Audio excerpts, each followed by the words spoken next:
The public may participate by either method. Any council members joining electronically are reminded to enable video to confirm quorum.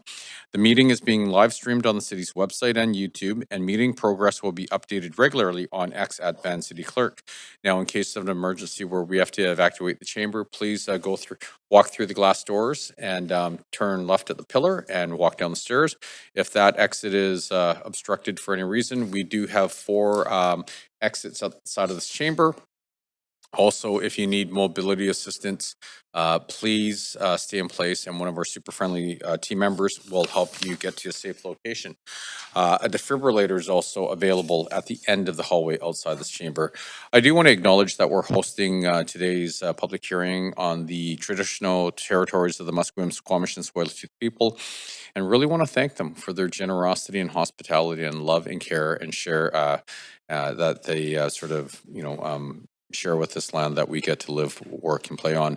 And I know we're going to have representatives from Musqueam, Squamish, and Tsleil-Waututh a little later on in this program here. So looking forward to that and seeing some good friends as well. I also want to recognize the incredible contributions of all our team members at the City of Vancouver who work incredibly hard every single day to make this place a better place. And so thankful that they choose the City of Vancouver to work at. So with that, can we please get a roll call? Mayor Simon, the chair. Councillor Kirby-Young.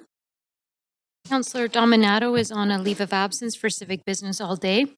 Councillor Bly is on a leave of absence for civic business all day.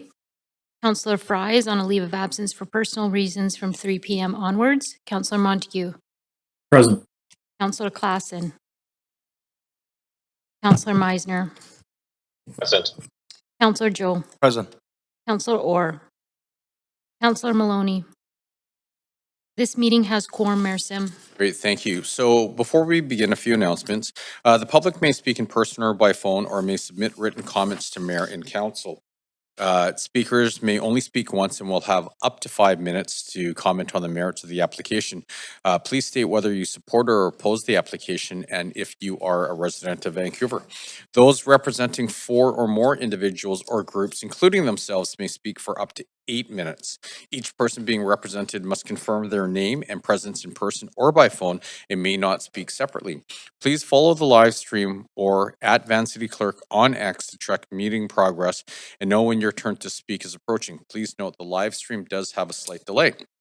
Written comments can be submitted through the Mayor and Council public hearing feedback form on the city's website and linked on X.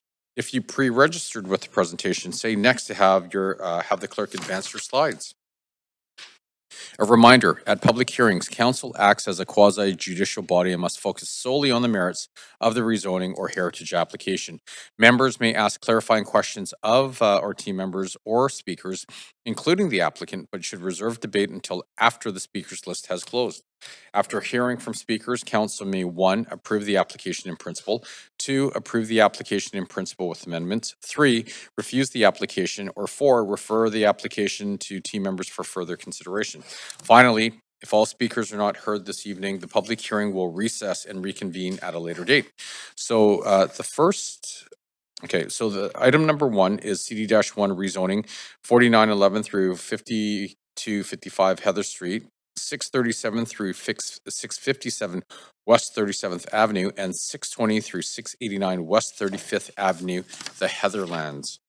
So, like I mentioned earlier, to begin, I'm going to hand the floor over to leadership from Musqueam, Squamish, and Tsleil-Waututh to say a few words.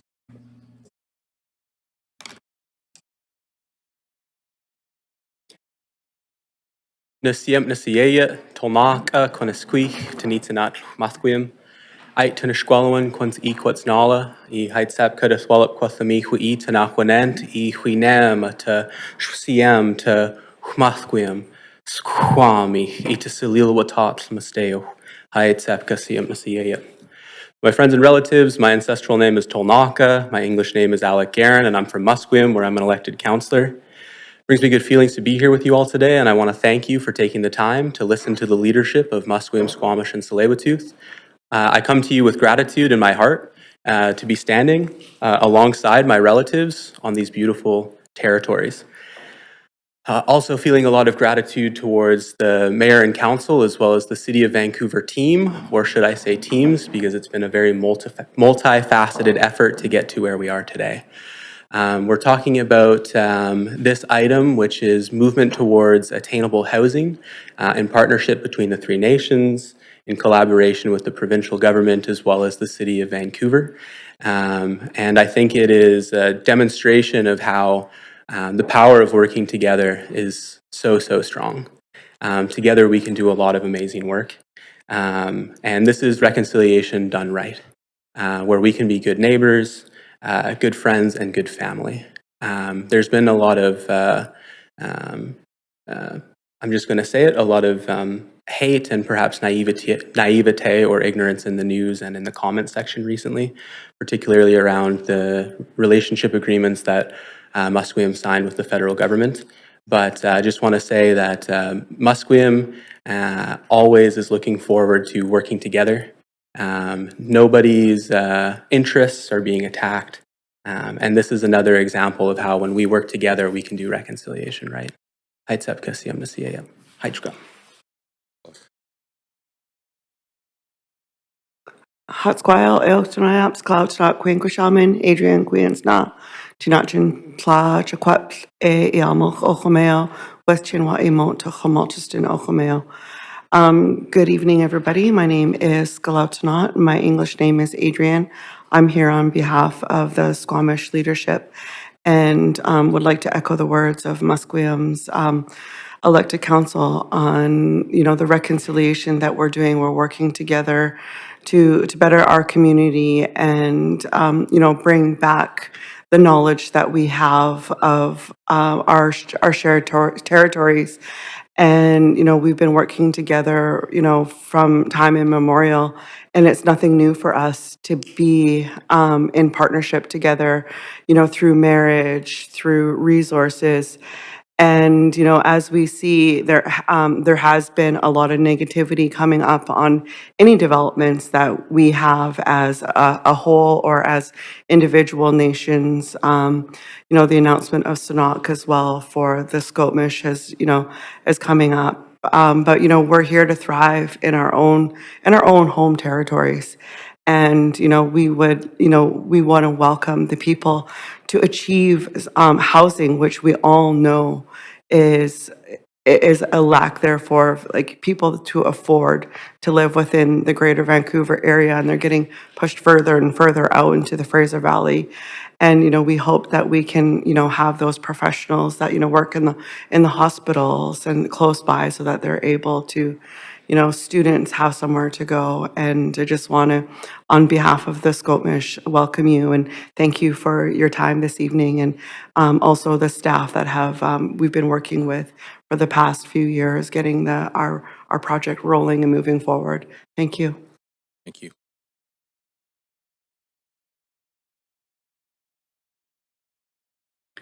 Amisep Antha Twalowit, Quanasqui. Aitsepka, Alec and Adrian, for your words. I'd like to take this time to take this opportunity to add what I can. As an elected councillor for the Tsleil-Waututh Nation, is to further our focus with the three nations' shared goals of working together. And this started with past leadership. After the Olympics, they met and they had many big ideas, of course, many challenges, and we faced those along the way. We navigated our canoes through dealing with our economic opportunities, making sure our grandchildren's children were left for more than what we have. My first meeting actually on council was in our Homathquayam Longhouse. And I can say that being home with people, that is the place to make the relationships cemented, work together, rooted, because we all love our communities. We want to carry our teachings and all that we have and bring the best intent to these tables and these projects. My grandfather is the late hereditary Chief John L. George, and he always would say to us. They're not going anywhere. We're not going anywhere. We need to learn how to work together, and that's what we want to do. So thank you for your time. Thank you very much, and thank you all for coming in today. Okay, before we begin this agenda item, if anyone believes that they have a conflict of interest, now is the time to declare it. Does anybody wish to declare a conflict? Seeing no one on the queue and no one's hands up, the clerk's now going to read the application and summary of correspondence received. This is an application by MSTA Fairmont Limited to rezone 4911 to 5255 Heather Street, 637 to 657 West 37th Avenue, and 620 to 689 West 35th Avenue from CD-1 80 and CD-1 881 Comprehensive Development Districts to 2 new CD-1 districts, CD1-1 South and CD1-1 North, to permit the development of mixed-use developments containing approximately 610 units of social housing, 700 units of leasehold strata housing, 2,940 attainable housing initiative, AHI units, which are discounted leasehold strata units, and commercial space. In addition, the proposal includes a 125-space childcare facility to be owned and operated by the local nations, 1.7 hectares of park and public open space, a 929 square meter Musqueam, Squamish, and Tsleil-Waututh Cultural Center, and a 0.4 hectare site for a Console Scolaire Francophone Elementary School and associated childcare. A combined gross floor area of 317,861 square meters and building heights ranging from 4 to 46 stories are proposed.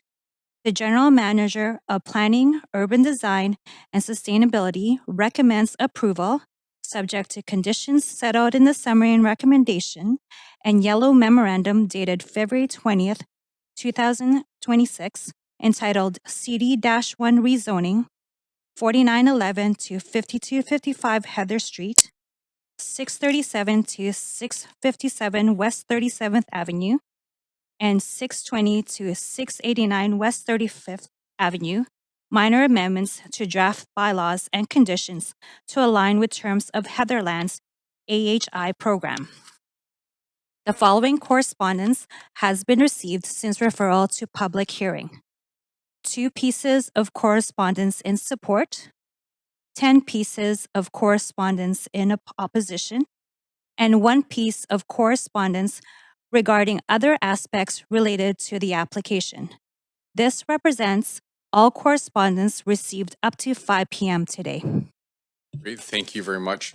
Now, this is the first call for speakers. If you wish to speak to council about this item, please call toll-free at 1-833-353-8610, followed by participant code 106-1445# before the close of the speakers list. The phone number will be posted on X and displayed during the recess.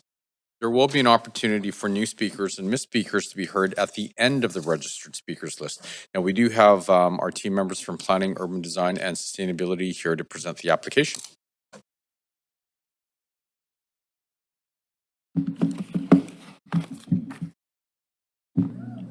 Thank you.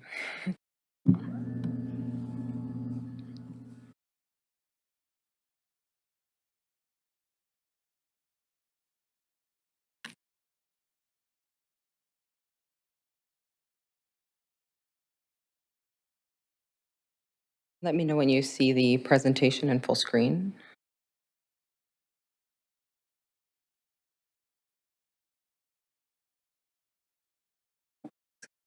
It's coming through for you?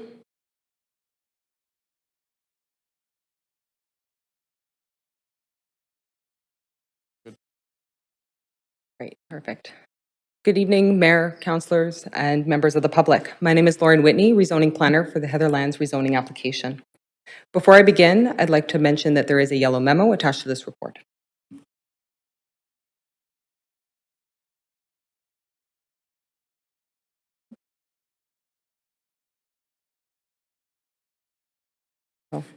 Thank you, Councillor Alec Guerin, Adrian Charlie, and Councillor Deanna George for your welcome, your introductions.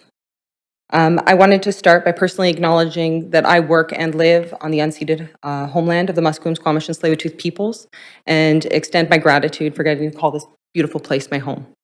I also wanted to speak on behalf of the staff team to extend our appreciation for having worked in collaboration and partnership with the local nations on this project. The planning and design of the Heatherlands application is being led by the Musqueam, Squamish, and Tsleil-Waututh Development Group in partnership with Aquilani Development. The proposal seeks to deliver below-market home ownership options through the Provincial Housing Initiative. This application represents an opportunity to deliver on both city and nation objectives by making progress towards economic reconciliation and cultural representation on the land.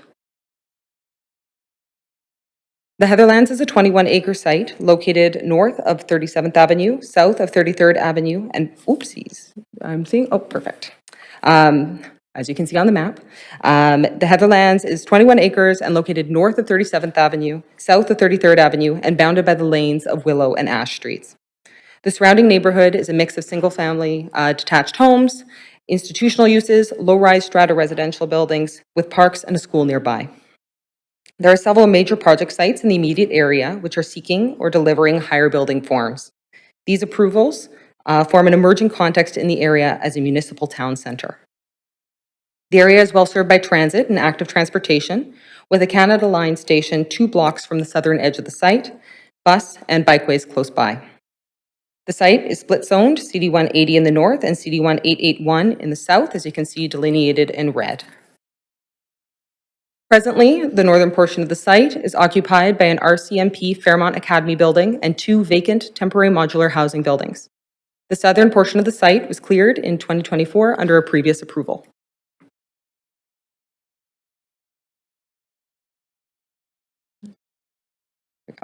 The Heatherlands have been subject to several policy and rezoning approvals over the past 8 years that have led to the application that's before you today.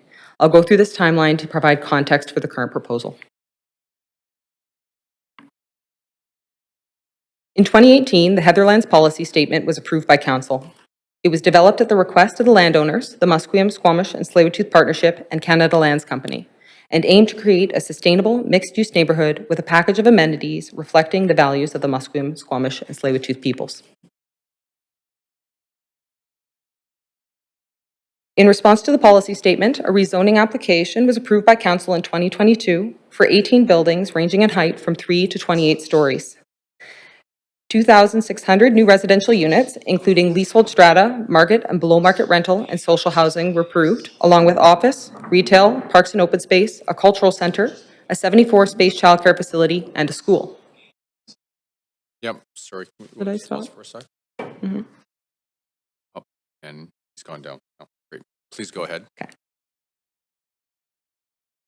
In fall of 2024, the province and nations came together to deliver the Attainable Housing Initiative. Moving forward, I'll refer to this initiative as AHI. This program would provide 2,900 strata leasehold homes at 40% below market value. The 40% discount would be financed by the province, allowing homeowners to pay less for their homes, thereby making homeownership more accessible.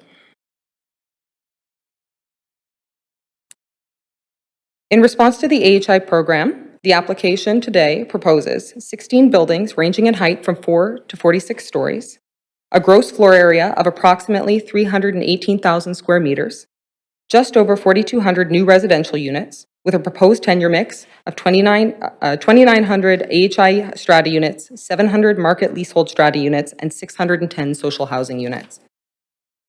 The application also includes retail, a 125-space childcare, a 1-acre school site, cultural center and plaza, and just over 4 acres of parks and open spaces.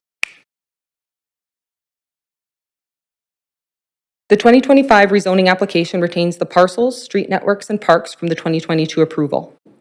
The image on the left shows the built form difference between the 2022 approval in gray and the 2025 application in the purplish blue.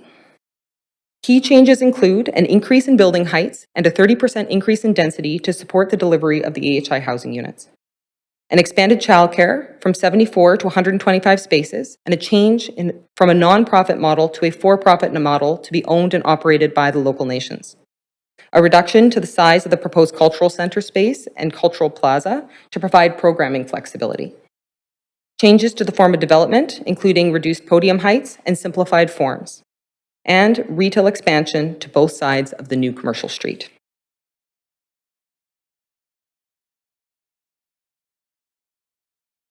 The proposal includes an alternative tenure mix should the AHI program be terminated or a parcel is deemed ineligible under AHI program criteria. In this case, the unbuilt residential floor area would be replaced by leasehold market strata with a minimum of 15% secured market rental and 25% of that secured at below market rates. Staff note that since referral, further detail about the AHI program's administration was clarified. The yellow memo attached to this report adjusts the bylaws and the housing covenant to account for the potential scenarios in which an alternate housing tenure mix is enabled for a given subarea. These changes do not impact the overall density, building heights, land use, public benefits, or the form of development.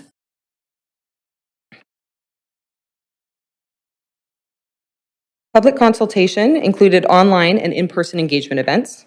Staff received approximately 30 pieces of feedback. Comments supported the addition of new housing, the proposed amenities, and the added density in this location. Concerns included the increased building height and scale. Staff note that the proposal aligns with the emerging context in this area as a municipal town center. And that the increase in density and height is supported in order to deliver the AHI housing units. There are also concerns regarding the local infrastructure and schools and traffic impacts. Staff note the project's proximity to rapid transit, bus and cycling routes, and the proposed improvements to pedestrian and cycling networks connecting to and through the site. Additionally, staff communicate anticipated area growth to the Vancouver School Board for inclusion in their capital planning for new and expanded schools. There were also concerns about the affordability of the new housing. The proposal includes 2,900 AHI units to be provided at 40% below market value and 610 units of social housing at deeper levels of affordability. The application proposes a variety of public benefits and would provide a CAC, DCLs, and public art contribution just over $106 million. In addition, other benefits include a 125-space childcare, cultural center, and plaza to be owned and operated by the local nations, 610 social housing units, 2,900 AHI units, 4.3 acres of parks and open space, and a parcel for a future Conseil Scolaire Francophone elementary school and associated childcare. In conclusion, the rezoning application represents a significant delivery of new housing, including AHI leasehold strata, market strata, and social housing units. If approved, it would contribute approximately 4,200 new housing units towards the city's housing objectives. It also includes a mix of public benefits and is generally in alignment with the intent of the Heatherlands policy statement. Staff recommends support of the application, subject to conditions in Appendix C and D of the report. And I'd like to remind Council that there is a yellow memo attached to the report and that staff and applicant teams are available to answer any questions you may have. Thank you. Thank you very much. Would the applicant like to present the application?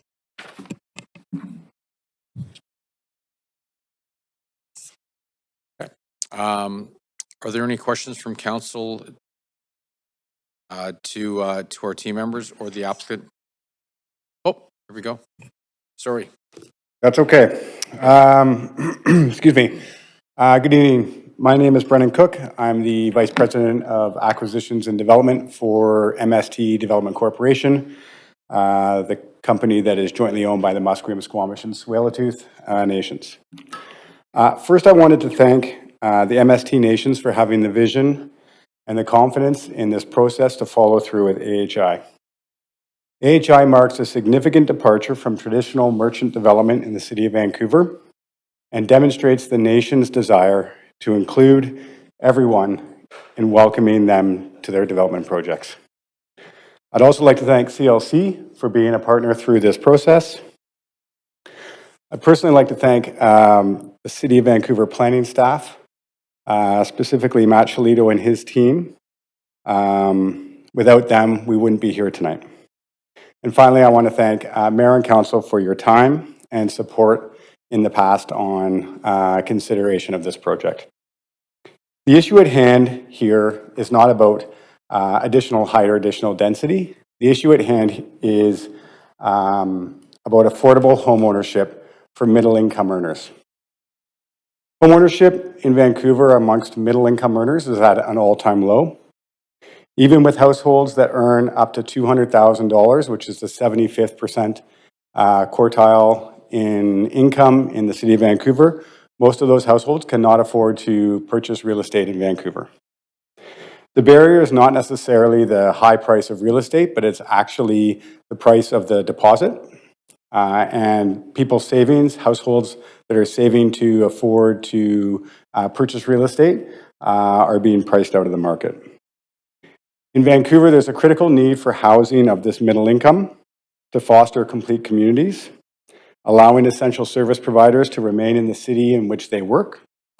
So how AHI will change this or improve this? AHI will allow middle-income earners and essential service providers to live and own in the city of Vancouver. Many middle-income earners in the city of Vancouver are not eligible for off-market housing because they earn too much, but yet they can't afford market housing. This leads to the middle-income earners and essential service providers fleeing Vancouver for more affordable municipalities. Eventually, this leads to a loss of qualified workers, essential service providers in the city of Vancouver. We believe that this program not only benefits the buyer in terms of affordability, but also benefits the city of Vancouver by promoting complete communities. This program, as we've heard tonight at Heather, will allow for up to 2,900 plus units to be purchased at a 40% discount to market, and it will encompass a wide variety of housing types from studios, 1 beds, 2 beds, 3 beds, and even townhouse forms. We're very excited to launch the AHI project, first ever, on the Heather lands. MST Nations partnering with British Columbia and the City of Vancouver, delivering this is a first for the province. We're hopeful this pilot will be successful. We have appreciated the support over the years, and we're already looking at new funding to be able to continue this program on other projects in the MST portfolio. Thank you. Thank you very much. Are there any questions from council to team members or the applicant, noting that this is the only opportunity for council to ask questions of the applicant? And yes, we do. Councillor Kirby-Young. Yeah, thanks. I have a number. I'm going to fire through them. And I wonder if we can start to staff with the graph that showed the changes from 2022 to 2025. And my brain may not be computing this graph, and there was some noise in the gallery, but I'm just not very clear. And I'm hoping you can walk us through it in terms of the pink and the purple labels. So where the pink labels say, for example, rezoning 25 stories, is that additional and the total is 46? I'm just not following how this is. Yeah, so the total would be 46. So the labels on black, that would be the current application's proposed heights. And the pink one was? Was the 2022 rezoning. Okay. I think it's that it said rezoning. I think that's why it was the titling that was throwing me off. So the pink was the original. Yes. Okay. And the reason for additional density in simple terms is what? The reason for the additional density is to support the delivery of the AHI program on the Heatherlands to deliver the 2,900 AHI units. Even though 40% of that financing is coming from the province? Would somebody like to provide comment? I'm hoping we can go quickly because I've got a number of questions. Hi. In simple terms, the additional density that was requested was to deliver a similar level of profitability as what we had approved in the previous zoning. So we've worked with city staff, demonstrated that in addition to the AHI units, we needed some market density to make it equally profitable for the nations.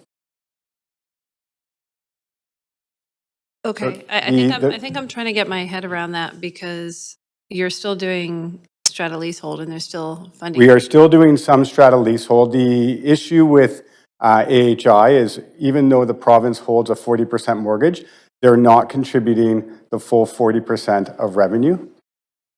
So what we're getting is the ability to make the same profit that we would have otherwise made delivering pure market by delivering, call it 3/4 attainable housing, 10% social, 10% market. Okay, is it because it cash flows differently?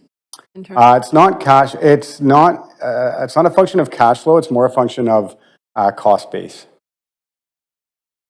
Okay, I'm still seeking some more information on that one because I'm not fully, it would be helpful to have a more fulsome explanation that would, I think if, that also the public would be able to fully understand and appreciate as to why the additional density to this degree. I appreciate the uniqueness of the affordable housing initiative, but I'm just looking for more clarity. So we don't make as much money on attainable housing. So I can give you an example. So if we look at a market condo that sells for $1,500 a square foot, just using round numbers here, we will be selling that product for $900 a square foot. We receive a grant up front from the province of $250 a square foot. So the discount is $600. We're receiving $250 up front from the province. We have a reduction in cost base. So the reduction in cost base is lower commissions, lower interest expense because we're receiving money up front and don't have to take on financing as quickly. So you're saying that the provincial grant amount does not equate to market. There's a gap. That's correct. Okay, so in essence, the city is accepting density because the province is not fully closing the gap with the AHI initiative. That's correct. When we first started this I understand. I got to keep going just because they limit us for time. It's not that I'm not interested. Who will the AHI units be available to? Are they available? Are they prioritized for members of MST? Are they available to the general public? They're available to the general public. It's income qualified from right now it's $200,000 is the 75th percentile for household incomes in Vancouver. So anything below that will qualify. You have to be a Canadian citizen. You have to have lived in BC for 2 years. There's a prioritization for first-time home buyers. You cannot own real estate at the time of closing on these units. You have asset restrictions. So if you have more than $250,000 in assets, such as cash, investments, what have you, then you wouldn't qualify. It really is targeting that missing middle. Okay, thanks. I'm sorry, I'm at time, but thank you. Thank you, Councillor Meisner. Yeah, thanks. And thanks to the applicant and the nation for being there tonight. Sorry, I can't be there in person. I'd also wanted to ask some questions around the AHI and the density increase. I think of staff. My question is, and I believe I heard this in the presentation, but I just want to clarify that if the AHI program does not move forward for whatever reason, say a change in provincial government in the future, et cetera, there would still be the same increased height and density built out on the site. Am I understanding that correctly? Yes, you understand that correctly. Whether it's the AHI scenario or the non-AHI scenario, it does not impact the built form heights densities. Okay. And is there no mechanism in what's proposed in front of us today to revert to the 2022 rezoning application should the AHI units not materialize? I'll hand that over to Kent McDougall from the Special Projects Office. Good evening. Yes, Kent McDougall, Special Projects Office. There isn't a mechanism built in currently. It would stay at the height and densities as proposed. What is built in if a non-AHI scenario is accessed is that it reverts to a requirement for a minimum 15% rental and 25% of that being below market rental housing as a minimum moving forward. Okay, so it's 15% rental, but that's market, and 25% of that 15% is below market. Is that correct? Correct. Okay. Okay, thank you. I'm not sure if this is a question for staff or the applicant, but how certain is this AHI funding for 2,900 units? What commitments do you have from the provincial government?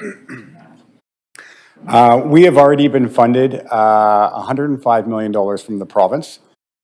We have a commitment to fund the entirety of the Heatherlands project.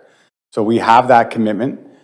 We will be drawing our first AHI payment effectively at rezoning enactment. And then we have phased draws for each building, some at rezoning enactment, others at development permit, and others at building permit.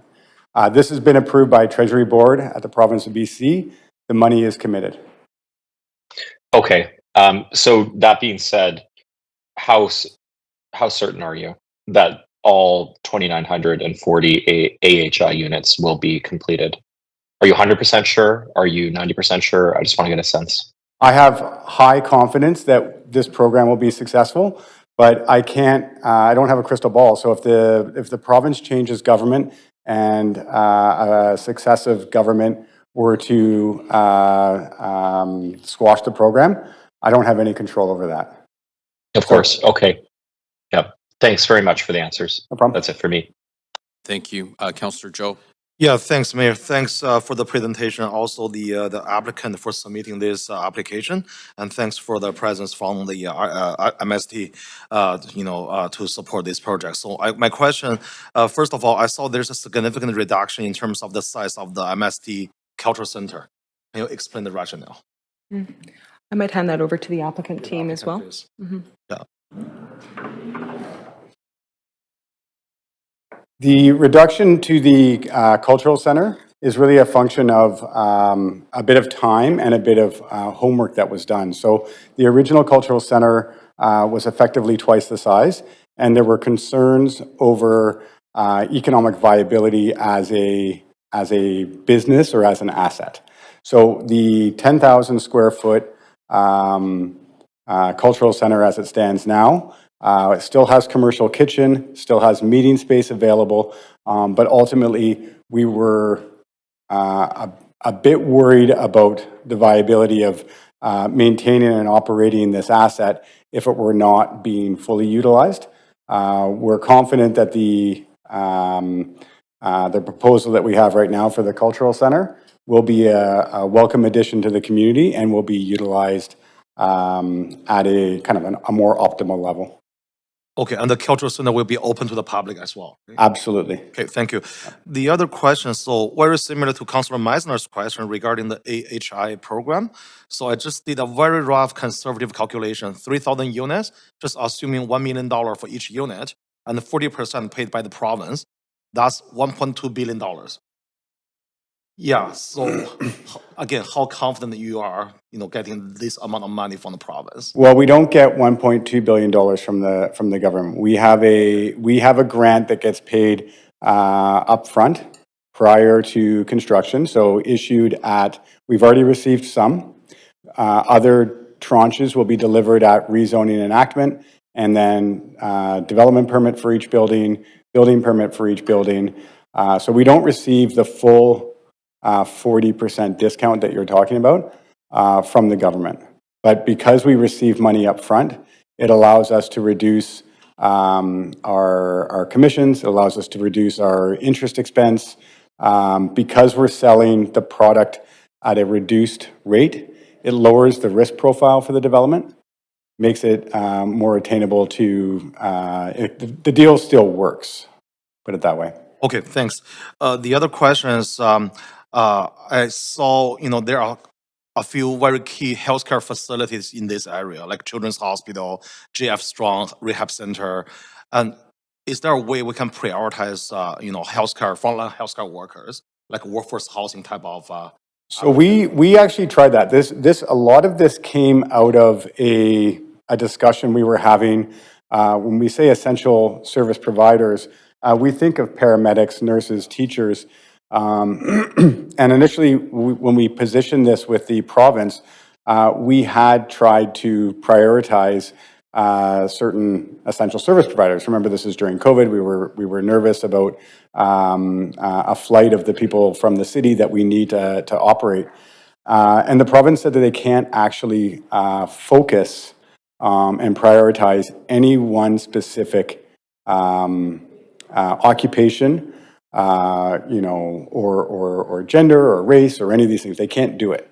But what they could do is they could do it by income qualification.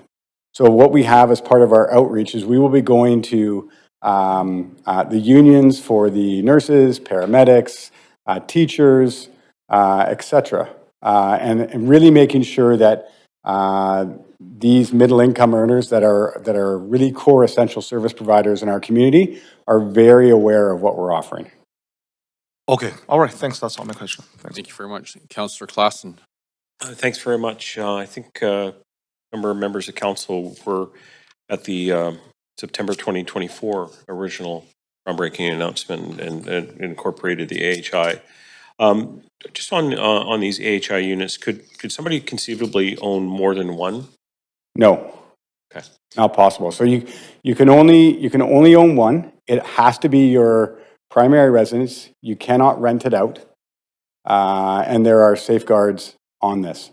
So we have you cannot sell a contract for a unit. You cannot if you sell within the first 3 years of ownership. It's a sliding scale of how much appreciation you'll receive. So there are guardrails. There are guardrails in place to stop people as using this as a pure investment. Also, I'd like to move a second round of questions too, if that's possible. Sure. Any discussion? All in favor? All opposed? Thanks.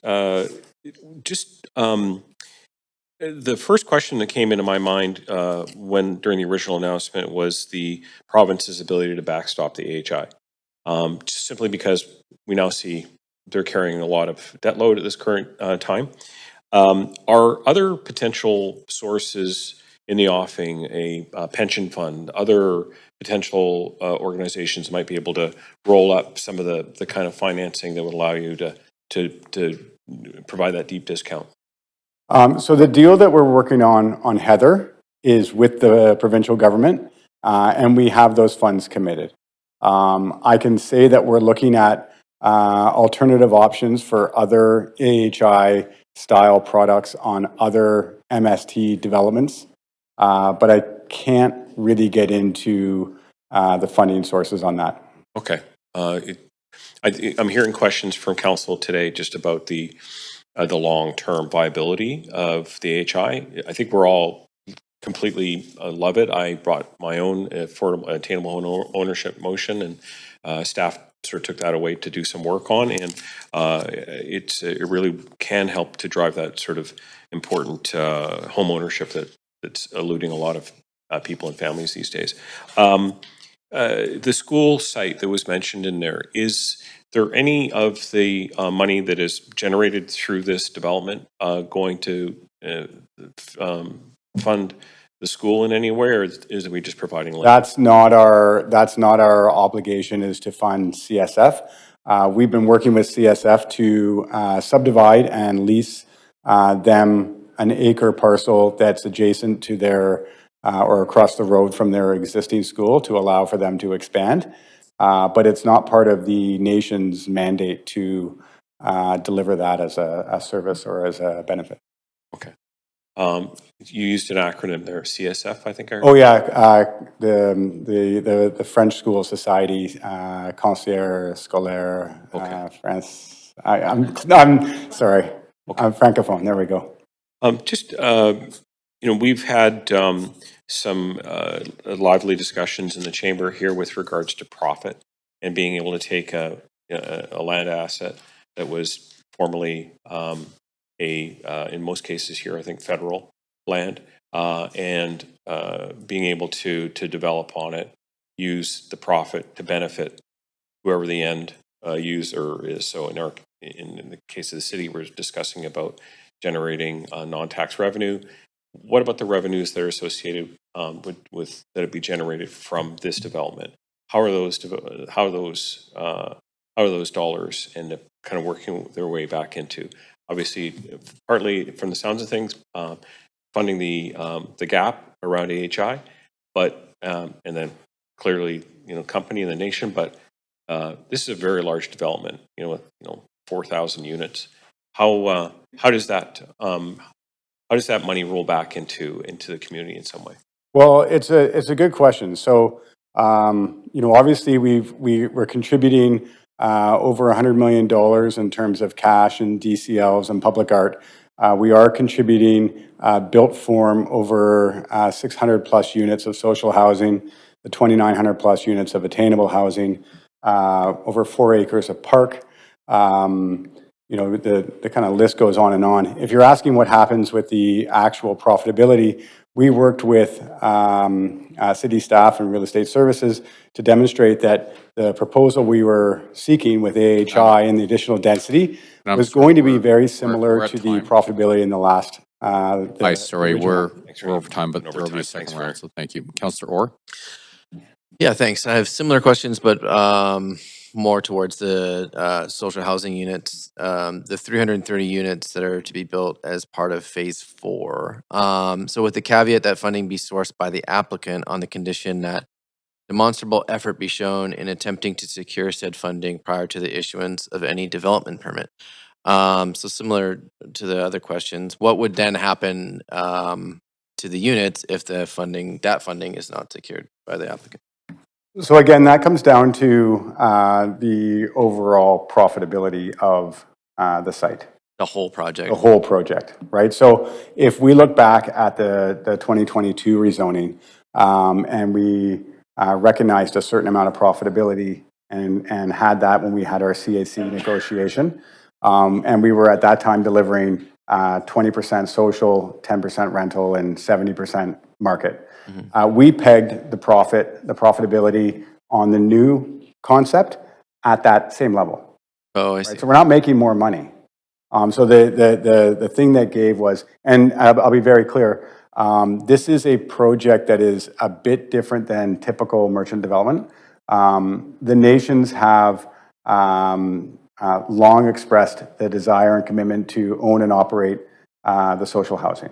So it's a bit different than, say, your and I don't want to pick on Concord or Polygon or whoever, but the nations fully have intent to deliver and own and operate the social housing.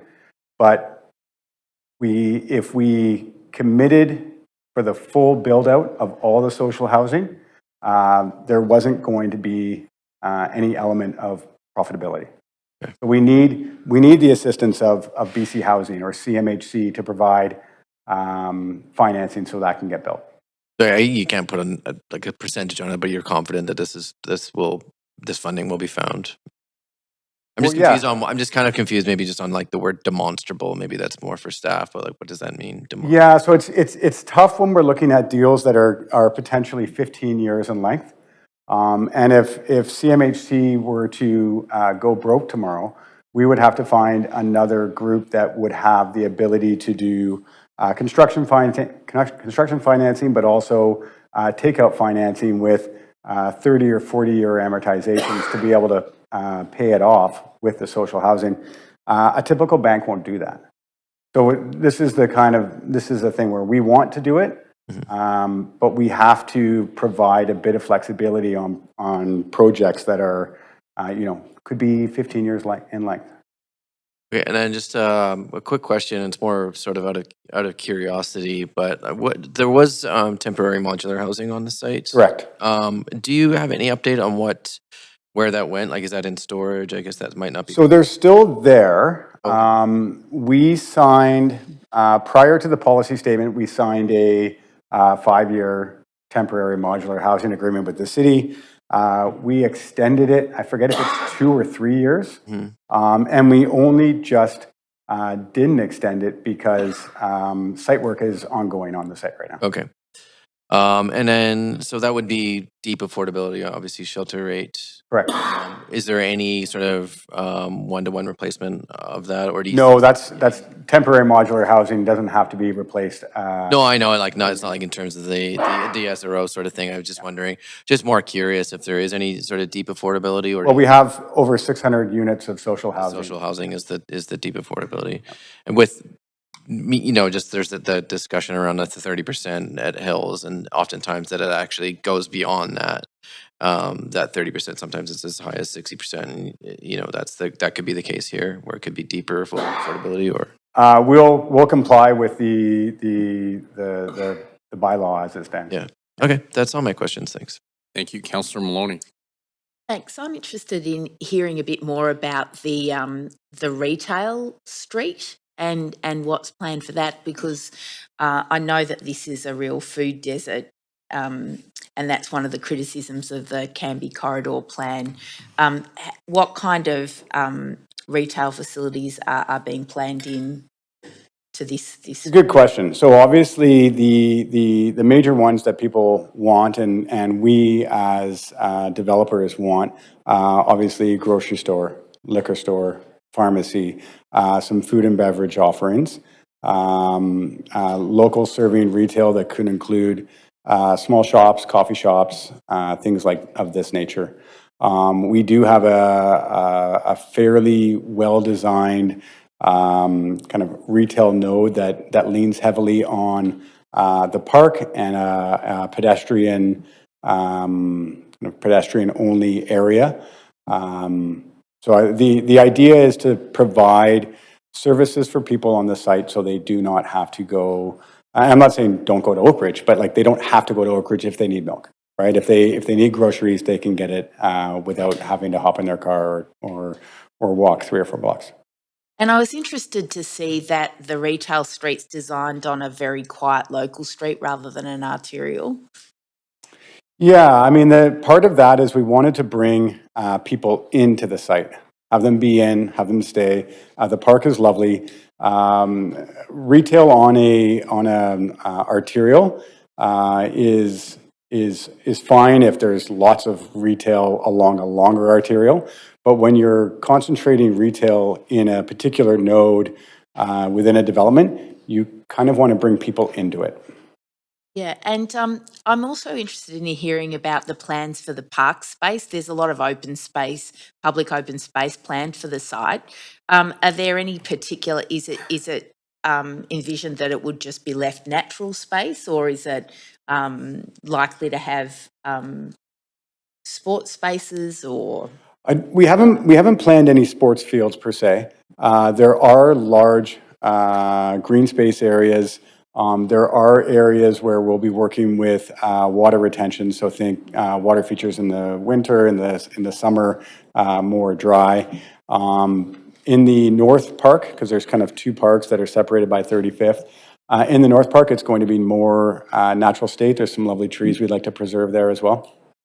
And was the idea with the height on the site partially to preserve that public open space? It's a function of a few things. So one, the first go around, we had podiums that were a bit heavier that disrupted the experience that we thought might be felt on the ground plane. But also when we added the density required to make the same money in the attainable housing that we would make in the other zoning, we didn't want to take up a bunch of the space that had already been allocated for public space, green space, parks, what have you. So the idea was to work with our design team, add the height where we could. There's not a meaningful impact on shadowing on the site, despite the increases in heights. So the open space still remains largely untouched by shadows. And that's all open to the surrounding local community? Correct, yeah. And what about the design considerations of the French language school? Yeah, I won't make you pronounce the name of it again. Thank you. I always say CSF. So that's actually not our That's not in our mandate. That's not in our purview. Our discussion with them is, I mean, they still have to get funding from the provincial government. And if they achieve that funding on the provincial government, we would subdivide that parcel. We already have agreement in principle on that. And the design of the school is not for us to say. Yeah, so they just gave you a certain amount of minimum amount of space that they would need set aside or something. Was that sort of? Kind of the other way around. We said, this is what we can afford to give you. Are you interested? Yep. Yeah. Thanks. That's all my questions. Thank you. Councillor Kirby-Young. Yeah, thanks. Thanks, Mayor. I'm going to follow up on some questions. So I want to go back to the AHI funding certainty from the province, and you said that had been committed. Can you just walk us through? When you say committed, does that mean verbally? Does that mean fully signed off? We have fully signed agreements with the province. That has been passed through Treasury Board. So we have a series of agreements that talk about funding, when funding occurs. How much is of the funding? You said you received $105 million. How much is committed in the current provincial budget? Well, I believe the whole. I think it's close to $500 million. Is in this current budget? Well, it's passed through Treasury Board, so I don't know if they've allocated it out over this budget, next budget. We've given them a schedule of the draws as we anticipate them to come. Can we get that information back before council has to make a decision so we can get a sense of it? Not likely. Okay. Okay, that's going to be helpful to know in terms of decision time. Following up on Councillor Klassen's question. We can, Councillor, we can probably, I'd have to check with the province if that's something that is for public dissemination. I think that I'm asking the question in the context it would be helpful. I mean, I have to stick to questions versus comments right now, but I think the public are looking for clarity around things, and when they don't have clarity, that's what's causing, I think, some of the sort of unsettling reactions to things. So that's the spirit in which I'm asking the questions, but I'm just going to keep going because I have to stick to questions right now. Following up on Councillor Klassen's question in terms of profit, I wasn't clear. Where does the profit go after the public amenities are paid in terms of the financing construction? Where does the profit goes to the shareholders, which is the Musqueam, Squamish, and Tsawwassen Nations. Okay, for them to dispense in community as they see. Correct. Okay, thank you. Question for staff now, and I want to be very explicitly here. If what ability does council have to provide direction to revert back to the 2022 zoning if the AHI funding is not coming through, other than just guaranteeing this density and just seeing a shift to a smaller amount of market rental housing? Right, so the desire would be, you're asking to shift back to 2022 and not to the non-AHI scenario presented. That's just for clarity? Okay. Thanks.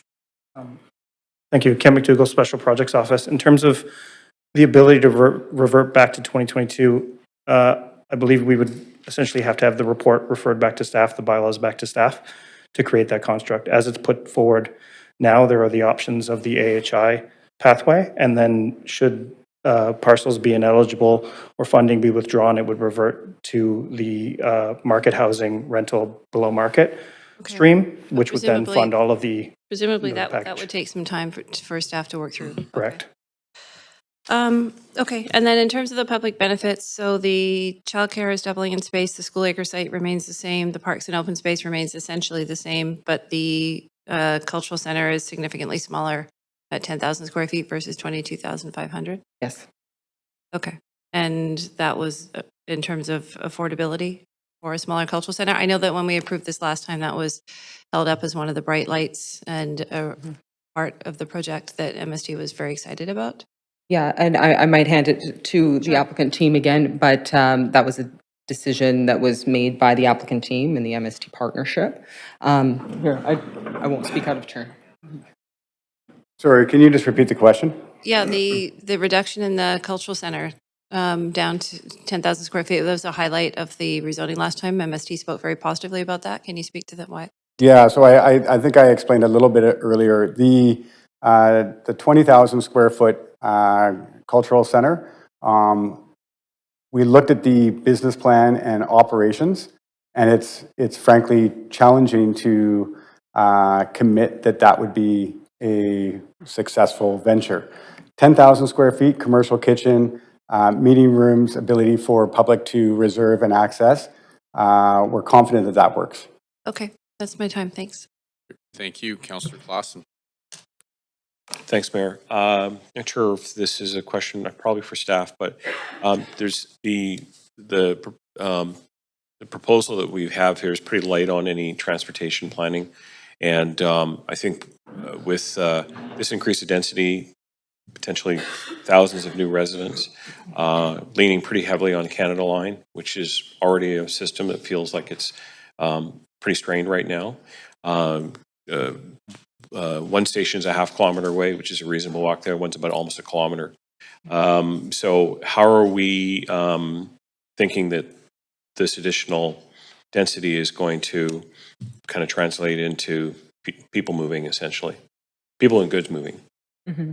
Yeah, I can speak generally to how Heatherlands was reviewed from that perspective, and then maybe I will hand it off if there's a larger, bigger picture response as well. So as a component of the application package, the applicant did submit a TAMS, and that is a transportation assessment and management strategy. I'm pretty sure that's the theme of it. And that's to look at what the impacts of the application and the proposal would be on transportation networks and how to mitigate those impacts. So that was part of staff's review. I would leave it to engineering to comment further on their assessment. I'll also say that there are improvements planned to both pedestrian and cycling pathways, both through and to the site, with new bikeways coming in on the 33rd Avenue and 37th Avenue, and new vehicle connections leading to and through the sites. I'd have to go look at my notes for the specific street names. Yeah. I'm just going to wrap up with just maybe another discussion around the AHI. I personally would love to see AHI work. It really kind of fills a really large gap in the fact that homeownership has eluded so many young people and families today is a real weight on us. But this plan right now it pins a lot of hopes on that longer term relationship with the province. So again, I'm sort of hearing again questions from council about what if the AHI does not ultimately deliver. The resorting back to market and having some below market in there seems to be not the greatest trade-off, but because we're really here to try and support the AHI at the end of the day. So I guess my question is, what staff, I think the applicant's done a pretty good job of talking about, but what staff's evaluation of how they feel like about the AHI and how solid it is.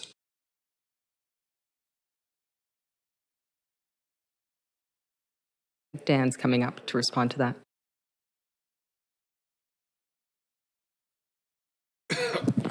Thanks, Councillor Dan Garrison. I would actually say I think the applicant did a good job of answering the question. We would agree. We've heard very positive feedback from the province on that. The first tranche of funding has actually been delivered, which is always a good sign. But of course, the long-term view is always hard. It's hard to have that sort of crystal ball to look into the future. As Brennan said, governments do change, and we don't have a lot of control over that either. So, but in the shorter term, nearer term, the commitment does seem to be there. And as I said, the first tranche of funding has already been delivered. Yeah.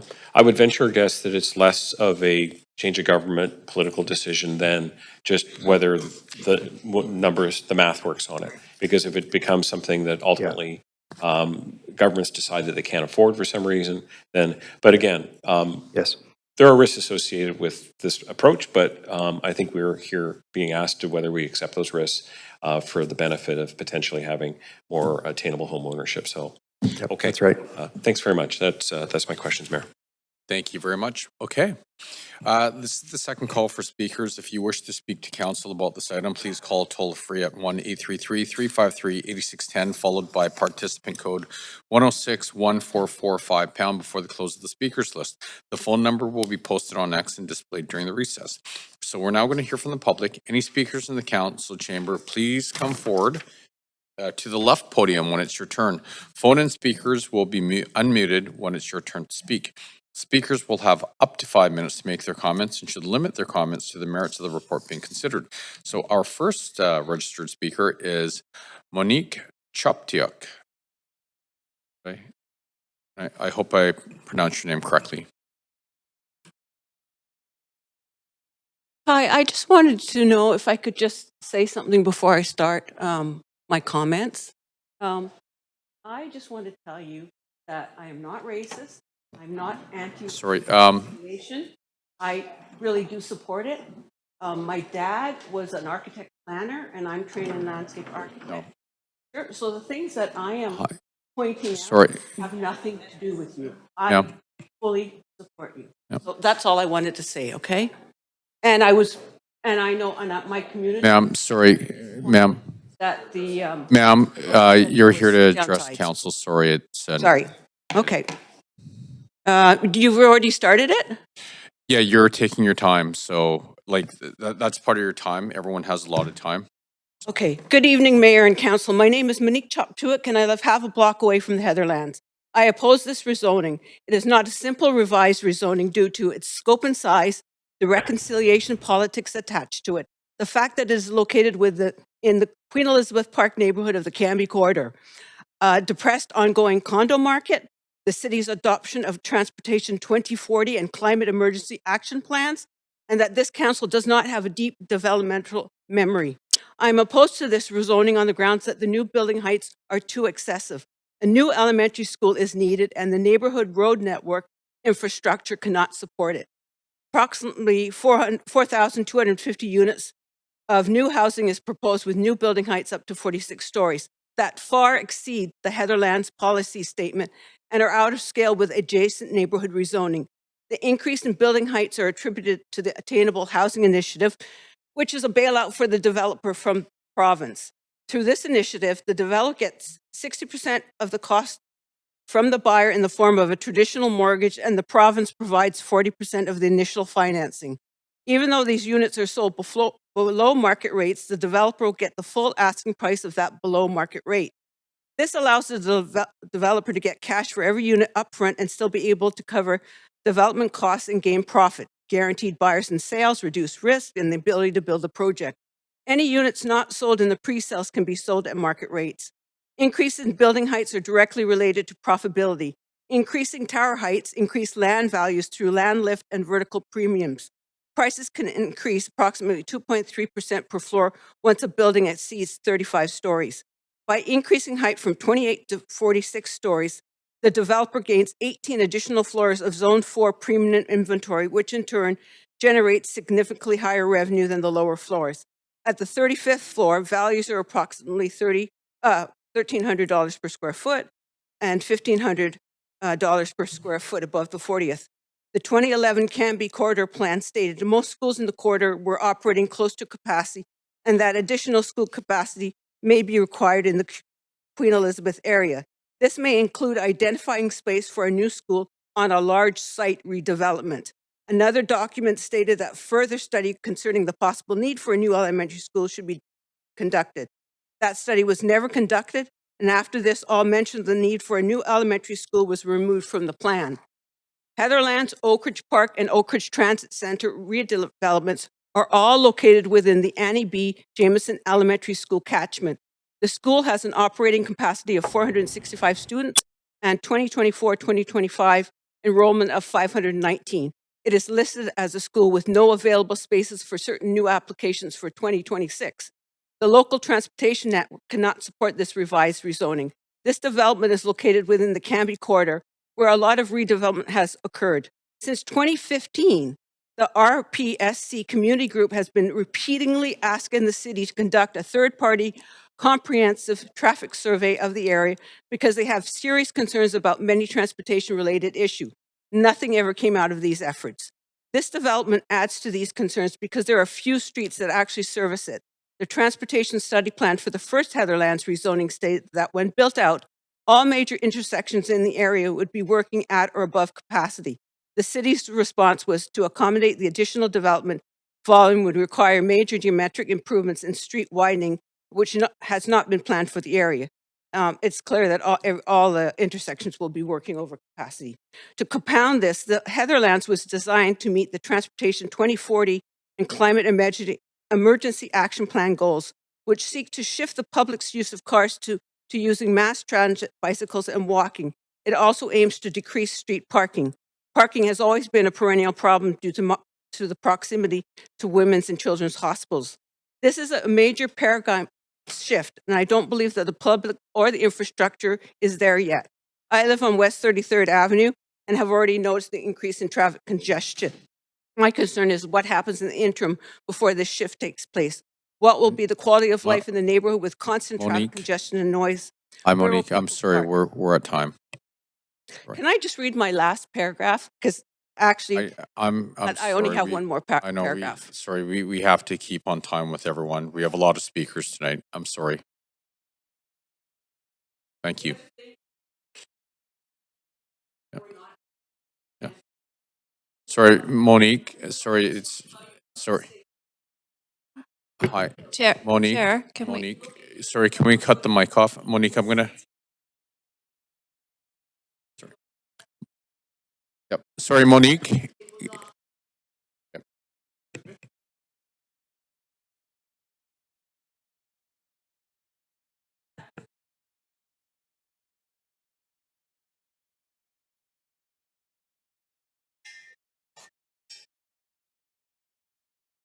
Okay, moving on. Speaker number 2, Sarah McLeod.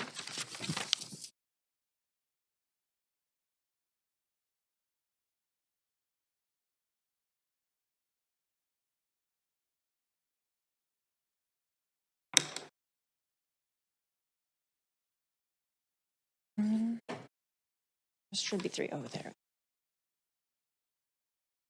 Okay, thank you. Thank you for the opportunity to speak. Thank you so much for your welcome. It's so strong, you can feel it across the country. And that's why I'm here. And I live here. And the intention with your welcome is so strong. I believe in it so much. I see it in the cultural interpretive plan. And I really, because I live right there, I have so much hope that it will end, or not end, but continue in that direction. You know, move into the direction of that vision, that intention that's there, because it's so powerful. It's so strong. Yeah, so I just want to thank you. And I'm so grateful to be able to live, work, and pray here. Okay, I do want to make 4 points, so I'll move on to those, but I can't even express it enough. The way that I see the rezoning, I'm not fully getting to the intention that I feel there is, I just think the things that were so strong, the children, the elders, everyone. I mean, I'm praying for everyone in my pockets right now. I got 6 prayers. I really think we can start with those. Like, they seem conditional in the rezoning, like the children's center comes later with the parcel J. But there's also like a 4th floor above the French school for childcare. I think that's parcel D.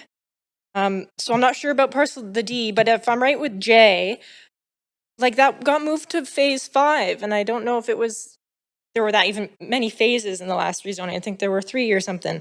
It just seems like it's, and I think that's something that we all really need now, is to take care of our inner child and our children. And the other thing that I don't think it can, or I think it can get there, but right now in the rezoning, it doesn't really seem welcoming to all. I know the nations are welcoming to all. Like, they welcomed all of us here. That's so strong. We're all here because of that. but even in the words of the applicant, like a majority of it will just really be welcoming to, it seems like doctors who can attain it. And I live there right now and I'm a renter and I don't own anything and I don't want to own anything because, well, like of the land, it's all a gift. We've all received this gift. It's not for us to own, it's to share the gift. So those things I think can be really be done now because with the parcel A, that can start at any time phase, and the supportive housing neighbors that had to leave in August, there could be a modular thing there right now. And stewards and people and volunteers and neighbors could get the space ready for those to come in right now. I believe. And then there's can be supportive. I spoke at the development permit board meeting actually last year about how I really thought in the previous rezoning the margins were so slim that if anything changed, they wouldn't be able to deliver on the 20% social. And just over a year later, it's currently at 14. With the and community housing, below market housing, renters. I think there's could be a fair balance there, maybe. I don't know. I have a minute. I have two more things. The cultural center, it will get used. Like, don't shrink it. It will get used. The people will come. And there's so much to do with the education for everyone there in the cultural interpretive plan. I just want to say that I really love it here, and I intend to live here as long as I can, and contribute to the community. I think I am a good neighbor. I really try to be, and I really look forward to building a relationship here because it inspires me so much. So thank you. Yeah, I'm out of time. Thanks, Sarah. Speaker number 3, Louis Villegas.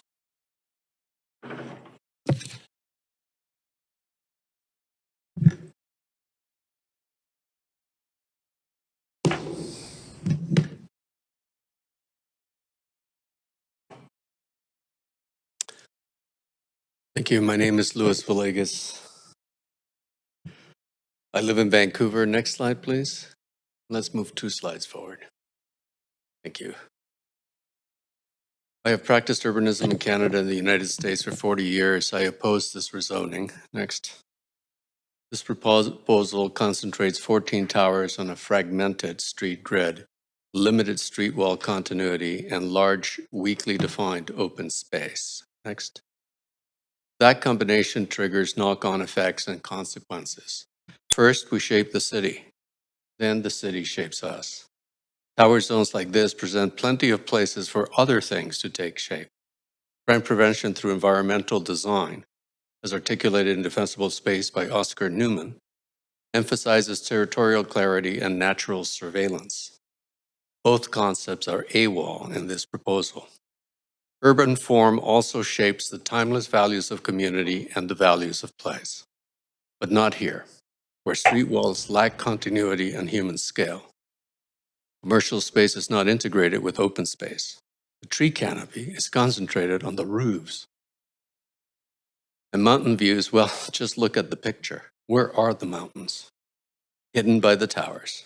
Density alone is not urbanism. Yet density and height is government's sole focus, with the possible exception of dollar signs added in, but not much else. Next. The residents are isolated in towers without any connection to the ground. The extensive ground plane is itself lightly programmed and will feel dangerous.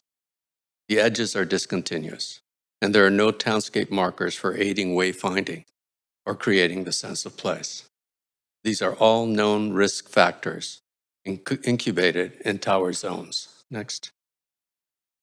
Canada Lands on affordability, Canada Lands Company Limited proposes AHI, the Attainable Housing Initiative. It offers housing that is attainable, which is not the same as affordable. The units will be delivered at 40% below market. a drop in the bucket when markets are headed to 467% beyond affordability, according to some sources. AHI offers leasehold over ownership. Units may not be rented. Resale cannot take place for 3 years and carries a resale penalty. AHI is a market peg concept. Its proposed attainability moves with the markets. In stark contrast, GAP provides guaranteed affordable houses in perpetuity. With resale capped at purchase price plus inflation, GAP functions as fee simple ownership in every other way. Value is held in perpetuity for generations of Canadians. Next. In this proposal, physical design, what I call urbanism, accelerates crime and social dysfunction. 14 towers, a broken street grid, gumming up the walking experience of place. Street aspect ratios exceed the limits for solar penetration and sense of place. Solar penetration will be sporadic. Internal circulation separates the residents vertically. There are no eyeballs on corridors or lobbies, only limited natural surveillance outside. Large shadowed open spaces are difficult to defend, and there is weak support for wayfinding. Next. Compared with GAP, AHI presents with significant constraints. Leasehold rather than fee simple, resale penalties, market pegs that fail to test perpetual affordability. Whereas GAP preserves affordability, AHI addresses some of the gap, yet leaves the root causes in place.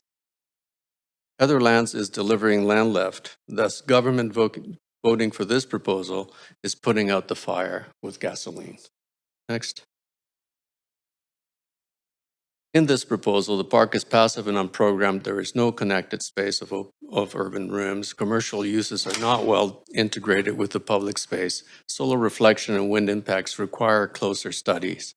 Mountain views, Vancouver's signature identity marker, are substantially reduced. The drawing is deceptive in this regard because it is drawn 6 stories up in the air, whereas mountain views function as place markers aiding wayfinding when we are on the ground.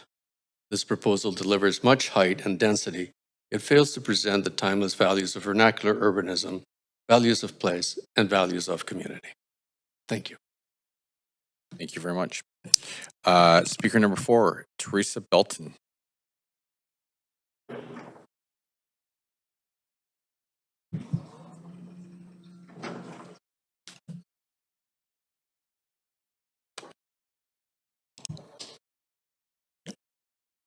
Hello, my name is Teresa Belton, and I'm a member of the Holy Name of Jesus Parish at 4925 Cambie Street.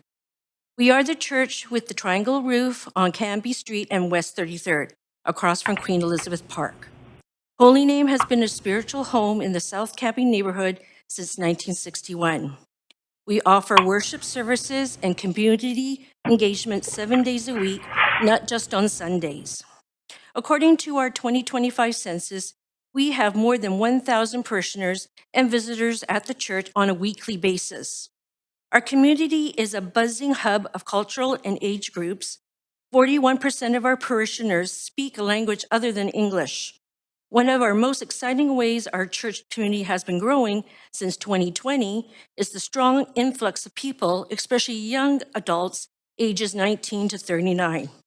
Who are moving into the neighborhood and choosing Holy Name of Jesus Parish as their home base. As this to say, our parish is expanding rapidly, and we are excited for our church community to continue growing and reaching more people who are seeking a spiritual home in the center of the city. We warmly support the development in our neighborhood, including the Heatherlands project, which is 3 minutes walk from our front doorstep. Our main concern with the Heatherlands project is the same concern we have down the street at our church. Parking, parking, and yes again, parking. Only 39% of our parishioners own a car, and mainly our weekly visitors take public transit, carpool, walk, cycle, take Uber or taxi to the church. And yet our church parking lot of 60 spots is over capacity 7 days a week. We already share our parking lot with our next door neighbor, the Uville residents, a long-term care facility, and many of their staff members and visitors also struggle to find parking in the designated lot and surrounding streets on a daily basis. We also have a number of neighbors who seem to think that church only happens on Sunday mornings and think that we don't notice them walking off our parking lot and occupying one of our spots for their own sightseeing at Queen Elizabeth Park. On behalf of Holy Name of Jesus Parish, we urge the City Council to ensure that the developer of the Heatherlands project construct the absolute maximum possible number of parking stalls for residents and users of the buildings. We need the City Council and the developer to understand that available parking on the surrounding streets of this neighborhood is already nearly impossible to find on a daily basis. Please do be lenient if the developer proposes to create more units and less parking stalls. To move forward with a development project that neglects the current parking issues in this neighborhood would be short-sighted and irresponsible. In 2025, our highest attendance at Mass was 834 people. Holy Name of Jesus Parish is not a member-only social club, but a place that attracts people from all over the city to worship God and may need to take the car for accessibility reasons. We are working hard to open our church doors even wider to become an accessible, hospitable, and charitable hub that offers essential spiritual services to all who come to our doors. But we can't be accessible to more people without solutions to the parking problem. Once again, we ask the City Council to require the developer of the Heatherlands project to construct a sufficient number of parking stalls in these buildings. Thank you for your consideration. Thank you. Great, thank you very much, Teresa. Okay, if there are any additional speakers in the chamber, please come forward to the podium. Clerk, are there any additional speakers on the line?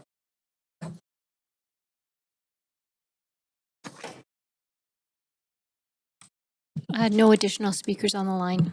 This is the third and final call for speakers. If you wish to speak to council about this item, please call toll free at 1-833-353-8610, followed by participant code 1061445#. Before the close of the speakers list, the phone number will be posted on X and displayed during the recess. So we're now going to take a 2-minute recess for any additional speakers to come to call in or come forward to the podium.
There's no additional speakers on the line.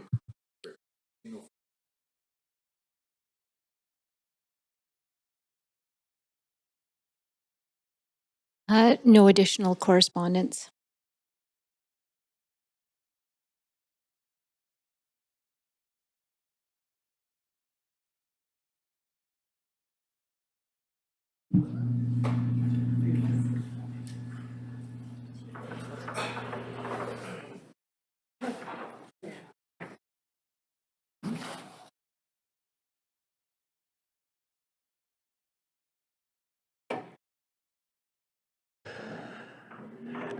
Just in closing, we're good? Make a closing comment? Okay, I'll go after you then. Sorry, we're going to let the team speak, and then if I could make a closing comment as well. Thanks, Alex.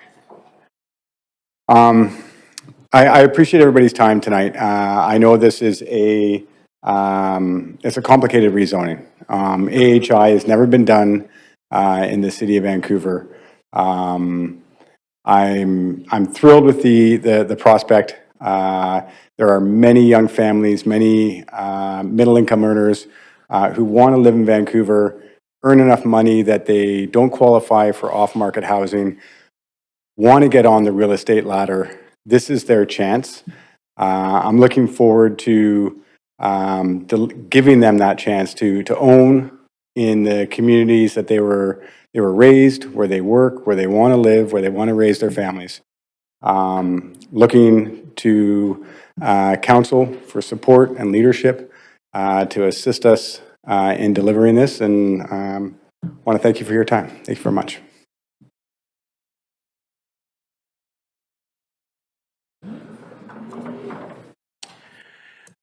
Just wanted to say as well that we're really grateful for the opportunity to hear the questions, to be given the time of day to talk on the subject, and to hear the concerns from the community as well. It's our teaching that when you talk through issues, there's an invisible hook on the door, and you hang up your conflicts, your preconceived notions, and your biases on them, and you hear each other out. Because at the end of the day, all we really want is a better future for the next generation. And that's what MSTDC is working towards, is a better Vancouver, a better territory for future generations. So really want to thank everybody for the time, the speakers, mayor and council, as well as the staff teams. Haitsepka, Siemnasiaya, Haitruka. Do our team members have any closing comments? Yes, only to remind you that there is a yellow memo attached to the report. Okay. Thank you very much. Does council have any final questions for our team members? Noting no additional questions to the applicant are permitted. Councillor Kirby-Young. Yeah, thanks, Mayor. I'm just going to preface what I'm about to suggest by saying that I agree that AHI as an affordable housing initiative is incredibly exciting. It's long been aspired to. It hasn't been done yet. It is new, and that means that it's new ground that's being forged in new territories. I also agree with the comments from the applicant. This is a complicated rezoning, and I think council has a number of complex questions. I think that it is important to provide time and space for those questions to be answered. And as we heard from Alec Aaron around the importance of conversation, I think that it would be helpful for me. And I'm suspecting some of the other, based on some of the other questions I'm hearing around the table, for some of those questions to be answered quite fulsomely and provide time for that, which may or may not result in council feeling now that it's fully answered, or any potential sort of additional suggestions around ensuring that we're doing the best that we can to help that AHI vision be delivered. But I think that we need to provide a little bit of space for those conversations to happen with the staff and the applicant, and for staff to be able to prepare more fulsome answers to councillors' questions. I personally don't feel able to vote on it without getting some more information on this. So I have emailed in, and I'm proposing a referral amendment that council refer debate and decision on the application to the council meeting on March 31st. I think that next Tuesday puts a bit too much strain on both parties. That isn't a full week even, and we're sort of heading into a weekend. I think that we should be able to fully stand behind this and feel that the due diligence has been done and the questions have been answered. So that is my proposal, and I'll read it again, that council refer debate and decision on the application to the council meeting on March 31st. Thank you. Great, thank you. Councillor Meisner. Yeah, thank you. I wanted to second, I'm not sure if Councillor Kirby-Young's amendment was seconded, but anyways, it has my support. I am also very supportive of seeing this AHI concept come to life. I have many friends that cannot afford to buy their first apartment in Vancouver, let alone a house. And, I was fortunate in the 2010s to be able to buy a very modest small condo when prices were much lower by using my RSP actually as the home buyer's plan. But I know with prices nowadays, that's not possible. So I really want to see this come to fruition. But like Councillor Kirby-Young, and I know some of my other colleagues around the table, I need more information on the AHI aspect of the project. And I know that from the applicant, they stated that they likely wouldn't be able to get some of that information and the contract between the province and the applicant to council tonight. This is a very large city building project, 4,000 homes. It's really like another Oak Ridge. And it has great social goals. It's not just housing, it's affordable housing. It's led by the Musqueam, and they have every right to see this vision through, and I'm supportive of it. I just have a few more questions. So I'm in strong support of the referral, so council can get more information, have a bit more discussion, and then make a fully informed decision at the end of this month. Thanks. Thank you very much, Councillor Claassen. Thanks, Mayor. I don't want to add too much more than what has already been said by Councillors Kirby-Young and Meisner, and this project, which is being led in partnership with MST Corporation and the Aquilini Development Company. They've done a lot of work to get us here, and as somebody who's championed attainable home ownership and trying to make sure, and I know they've had several conversations with my council colleagues about the fact that we need to do what we can to try and make sure that people are able to purchase homes. It's sometimes described as the Canadian dream. So let's give this one a little bit more time for staff to work with the applicant and get the information. I'm actually quite taken aback at how much detail is in this report. And it would be easy for things to kind of get missed. So happy to support the motion to refer to March 31st. Thanks very much. Thank you very much. Okay, so seeing no one else in the queue, I'm going to put the motion to refer to a vote. If we can please go to the voting panel. This is the motion to refer to March 31st.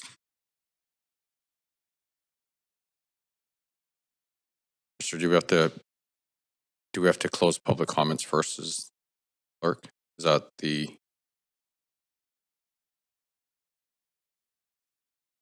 Okay, sorry, can we take one moment here? So.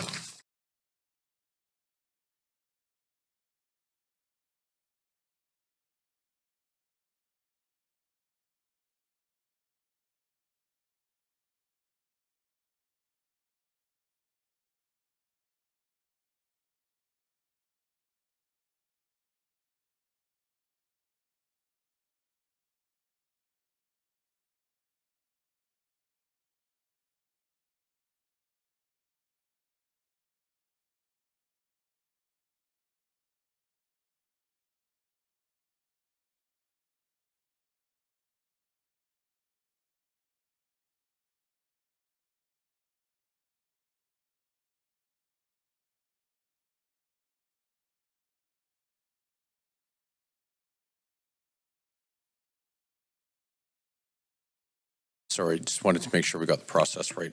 Okay, everyone's.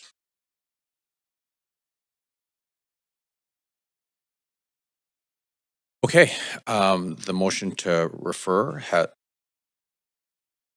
Oh, sorry. Yep. So we're voting on the motion to. Okay, thank you.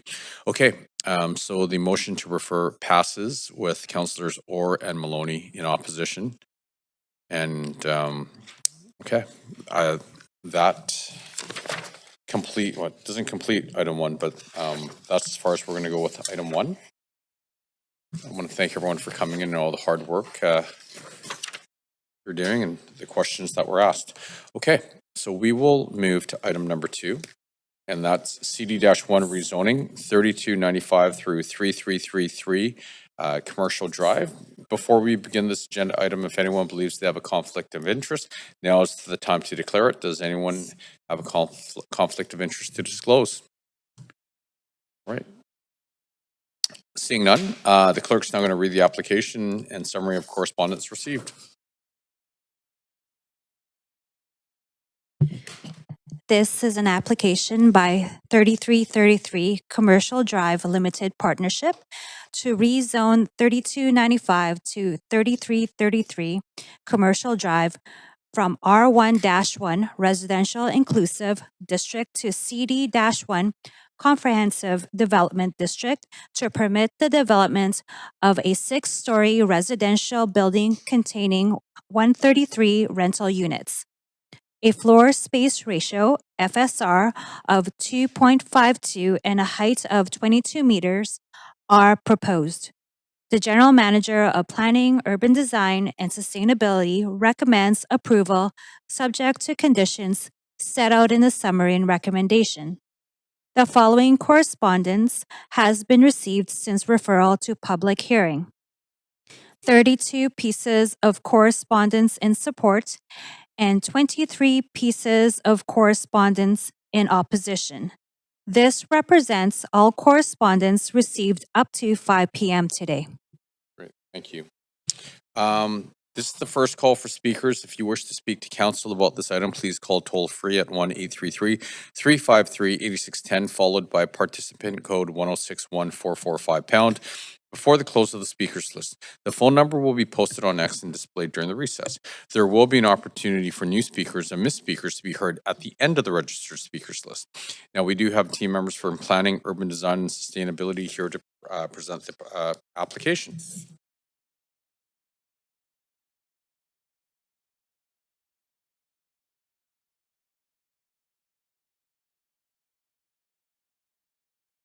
Good evening, Mayor and Council.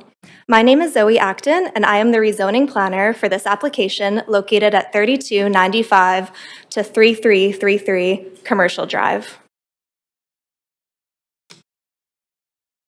The site, outlined in red, is comprised of 2 parcels located mid-block on the west side of Commercial Drive between East 15th and 18th Avenues. The surrounding properties are primarily residential, including single detached dwellings, townhouses, and 6-story residential buildings. The Croatian Cultural Center and the elevated SkyTrain Guideway are located across the street on the east side of Commercial Drive. Sorry, I'm just realizing my presentation's not coming up. Is there...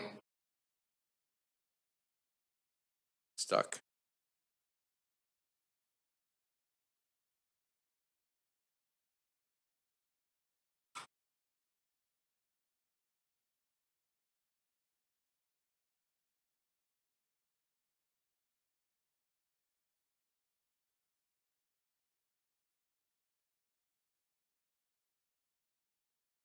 Should we take a quick 2-minute recess?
Take your, it's all good.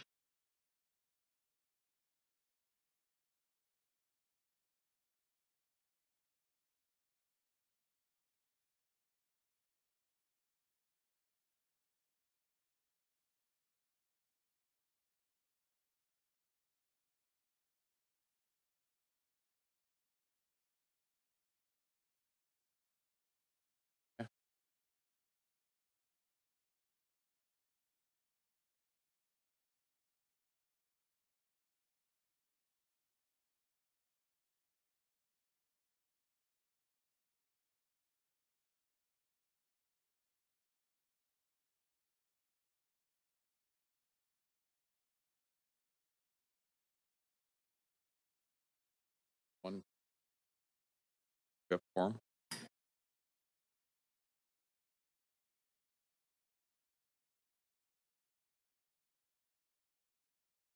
Perfect, great. Please go ahead. Okay, great, thank you. I'm going to restart from my comments on this slide. So the site is outlined in red, and it is comprised of 2 parcels that are located mid-block on the west side of Commercial Drive between East 15th and 18th Avenues. The surrounding properties are primarily residential, including single detached dwellings, townhouses, and 6-story residential buildings. The Croatian Cultural Center and the elevated SkyTrain Guideway are located across the street on the east side of Commercial Drive. 18 of the 21 existing residential tenancies are eligible under the city's Tenant Relocation and Protection Policy. The Secured Rental Policy, or SRP, encourages new purpose-built rental housing and aligns with the rental housing goals of the Housing Vancouver Strategy and the Vancouver Plan. Updates to the SRP were approved by Council in 2021 to create residential rental zones and a map with eligible areas for the standardized RR zones. Sites that meet the secured rental policy criteria but are highly irregular in size or shape may be eligible for a rezoning subject to a customized review and response. This map shows sites that are eligible for rezoning under the SRP. The sites are close to public transit and local shopping and are located on and off arterial roads. The yellow star indicates the proposed rezoning site. The applicant is proposing to rezone to a CD1 zone to allow for a 6-story rental apartment building with 133 rental units and a density of 2.52 FSR. Approximately 56 submissions were received during the public consultation period. Support was received for the new rental housing and the site's proximity to amenities. Concerns were expressed for the proposed height. In response, staff note that 6 stories is consistent with the intent of the SRP at this location. Regarding concerns about increased traffic and loss of street parking, the site is well situated to encourage reduced vehicle trip and parking demand. It is in close proximity to bus services and the SkyTrain. Concerns were also expressed regarding the proposed site grading. Staff note that confirmation of site grades occurs during the development and building permit stages and must comply with city standards. The public benefits from this application include a DCL contribution of approximately $2.7 million, as well as the secured market rental housing units. Staff review of the pro forma revealed that there is no lift on this site, and therefore, staff support no below-market rental rate units at this location. In conclusion, this proposal meets the intent of city policy. By delivering a market rental building, staff support this application for a rezoning to a CD1 zone. Staff and the applicant team are available to answer any questions. Thank you. Thank you very much. Would the applicant like to present the application?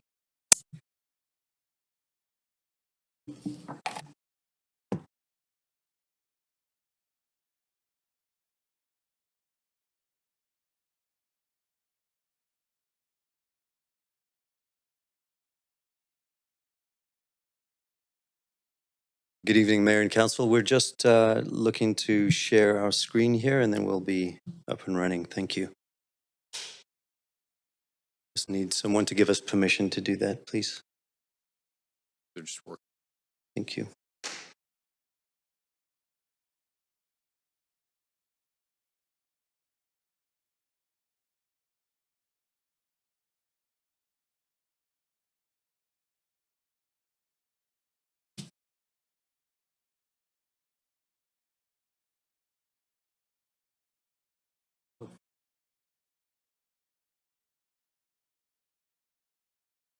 See it. Yeah.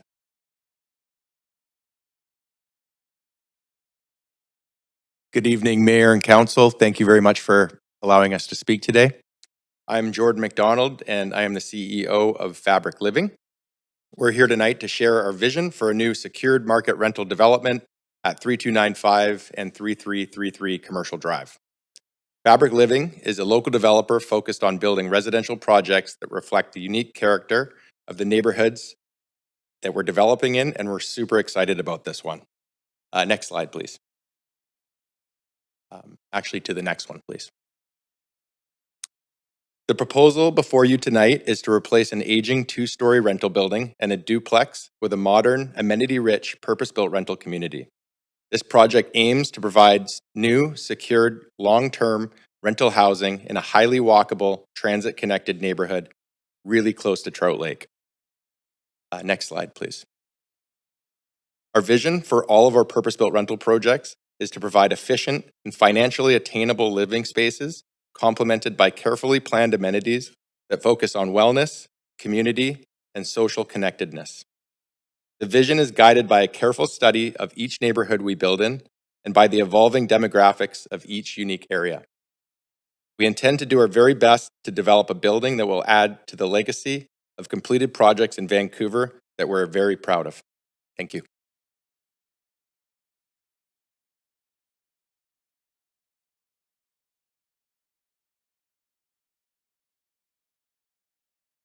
Good evening, Mayor and Council. My name is David Jacobson. I'm a partner at Fabric Living. I'd like to just introduce this project to pick up where our planner left off. This proposal is for a CD1 rezoning. It's based on the SRP policy and reflective of recently approved area plans that call for secured market rental of up to 6 stories and 2.7 FSR. The city's official development plan, due to be released later this year, is expected to further support this built form in this area. The neighborhood benefits from excellent public transit access and proximity to existing amenities. Next slide, please. Commercial Drive's strong sense of community is bolstered by several thriving businesses, a strong dining scene, and an attractive area for all residents at all ages and stages of life. It is a 3-minute walk to local bus stops north and south, 5 minutes to Trout Lake Community Center and Park, 5 minutes to Clark Park, 15 minutes to Broadway Commercial, and it's in walking distance to local public and private schools. Next slide, please. The development represents a significant 6-fold increase in rental homes on the site. With a proposal to replace an aging 2-story building and a single-family home with a modern, sustainable multifamily building. Next slide, please. Key features of the project include an appropriate scale that makes the building a contextual fit with newer development in the area, 133 new rental homes providing a mix of studios, 1-bedrooms, 2s and 3s for families. Next slide, please. Residents will enjoy social and wellness-focused indoor amenities and a safe, secluded private courtyard, featuring a children's play area, outdoor exercise and social spaces surrounded by lush south-facing landscaping. These amenities are envisioned as extensions of private living spaces and function to encourage the building of social ties and a sense of community within the building itself. Next slide, please. We are using the slope of the site to create some innovative ground-level bike sheds to support car-free living and tucking the bike shed into the sloped edge of the site against a necessary retaining wall. Next slide, please. This outdoor structure includes areas for bike maintenance and presents a unique opportunity to celebrate and encourage cycling and sociability within the project. Next slide, please. We've also used tree protection setbacks and retaining wall structures to create a landscape of terraces and play spaces. Next slide, please. Following a productive collaboration with city staff, we have revised our initial submission to better fit with the neighborhood context. To address massing and privacy, we increased the south setback, improving the interface and privacy for our neighbors to the south. To address tree retention, the grading and terracing plans that you see in front of you have been revised and maximized to ensure that we can retain and maintain trees to the west and the south along our property lines, as well as introducing new tree clusters along Commercial Drive.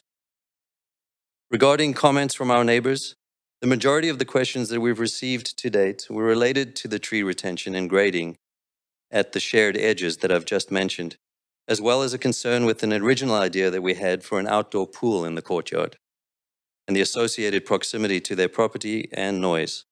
After consideration, this pool was removed and the amenities were adjusted to a more acoustically subdued program. Next slide, please. We are committed to being good neighbors and good landlords, and we are collaborating with Somerville Community Relations to ensure that all existing tenants are fully aware of their rights and protections under the city's TRPP. Since initiating this proposed development back in the fall of 2024, we have had a total of 10 unique touch points with our tenants. These include direct letters, phone calls, emails, and an in-person digital meeting. We will also be hosting a follow-up meeting with the tenants in April to discuss the outcome of today's public hearing and answer any questions they might have. Tenants are eligible for compensation or support under the TRPP and will be provided assistance that will include compensation based on length of tenancy, moving expenses, assistance in finding alternate accommodation, and right of first refusal. Our team will continue to work collaboratively with the tenants and city housing staff.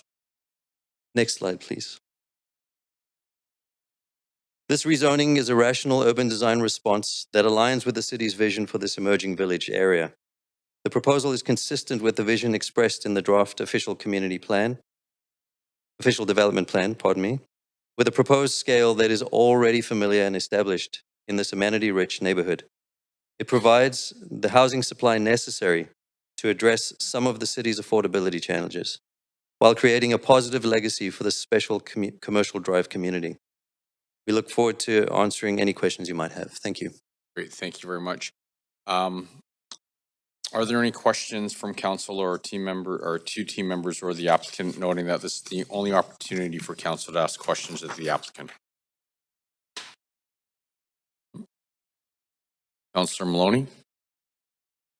I just wanted to ask the applicant a quick question about your bike room. Does it accommodate oversized and non-standard bikes like those used by families to get kids to and from school and daycare? Through the chair, yes, to the councillor's question, yes, that bike shed is intended to be for cargo bikes, bikes that need to be charged, bikes that cannot easily be maneuvered through parkades. Thank you. Thank you. Thank you. Councillor Orr? I have a question, just probably to staff around the below market. You said there's no land lift. Can you just sort of walk me through that? So under this SRP, because this is 6 stories, this would usually have 20%. Yes. Why does this? So that's correct. So typically projects that are 6 stories under SRP require 20% BMR units. However, our real estate group did review this and confirm that there was no lift on the site.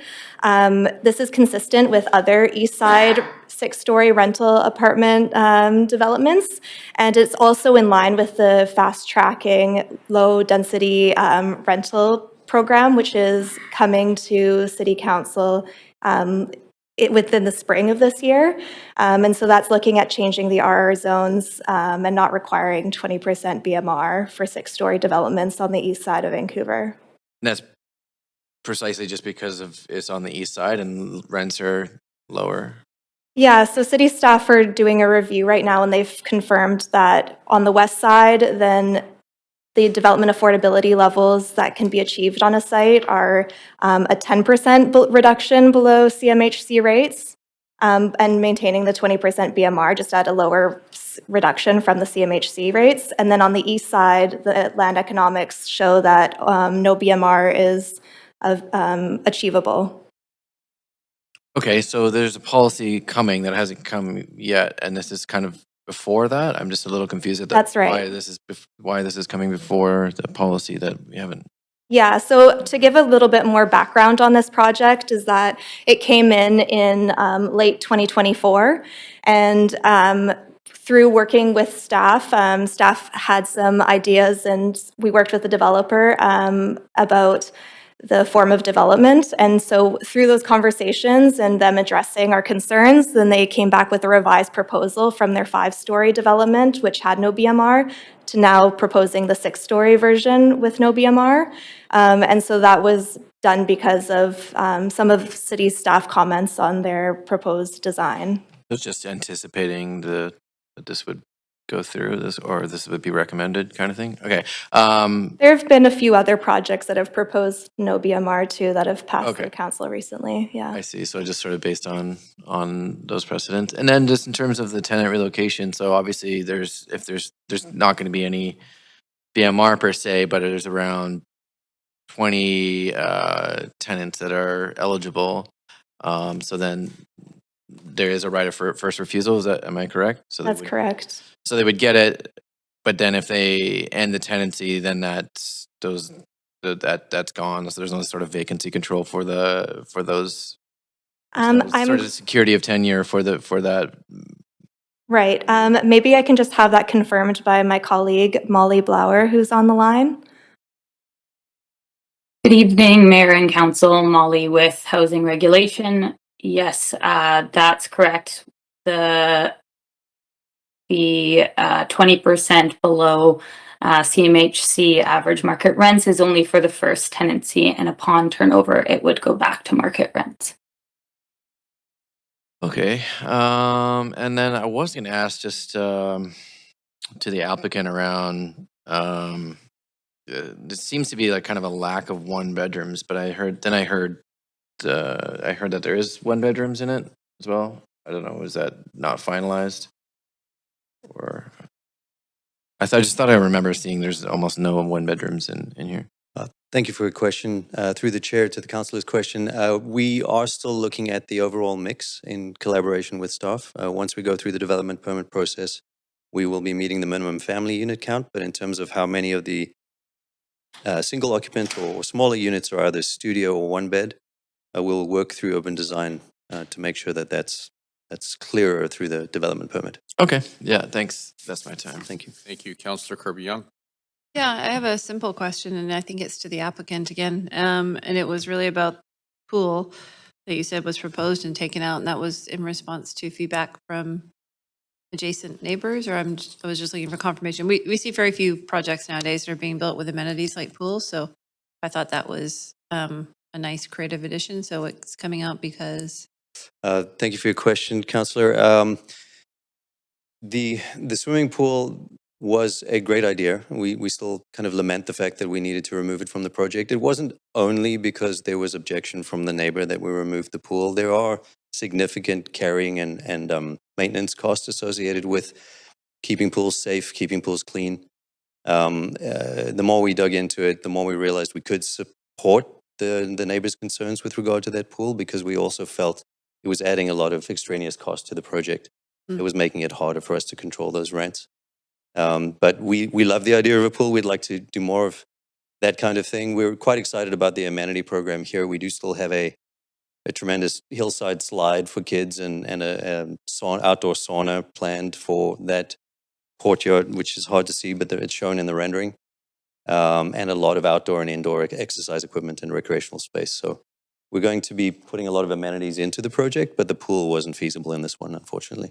Okay, the amenities sound creative, and is it pet friendly? Yes, absolutely. Great, thank you. Thank you. Thank you, Councillor Orr. Sorry, yeah, with my 30 seconds left, what is the current asking rates for existing tenants, and then what would be the expecting in the new building? Do we know that? Can I defer that question to my colleague Molly? I've got For sure, I 15 can. seconds. I can grab that data. I can't do it in 15 seconds, but I can Okay. eventually. I'd appreciate that. Thanks. You bet. Thank you very much, Councillor Maloney. I've got plenty of time if you want to use my time to answer that question.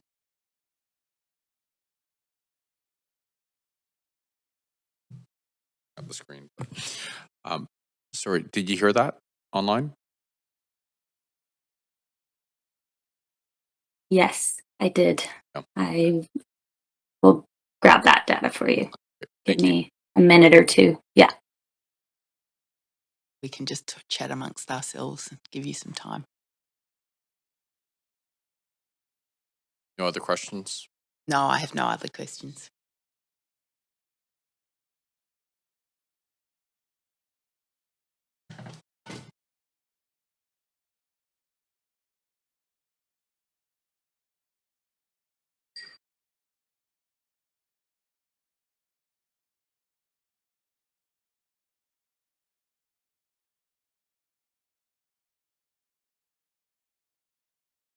As I'm looking for current tenant average rates, I can say that the current average market rent on the east side is around $1,900 for a studio, $2,200 for a one bed, $2,800 for a two bed, and $3,800 for a three bed.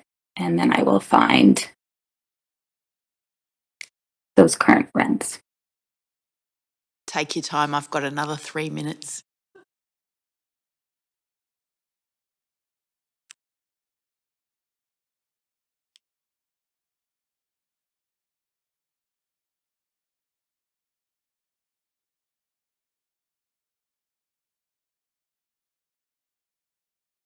This is Annie here. Just while Molly's looking for that data, I just wanted to clarify, this is the citywide TRP. So tenants have a right to return at a 20% discount to the market. And so the applicant, would hopefully peg those rents at a 20% discount to the market.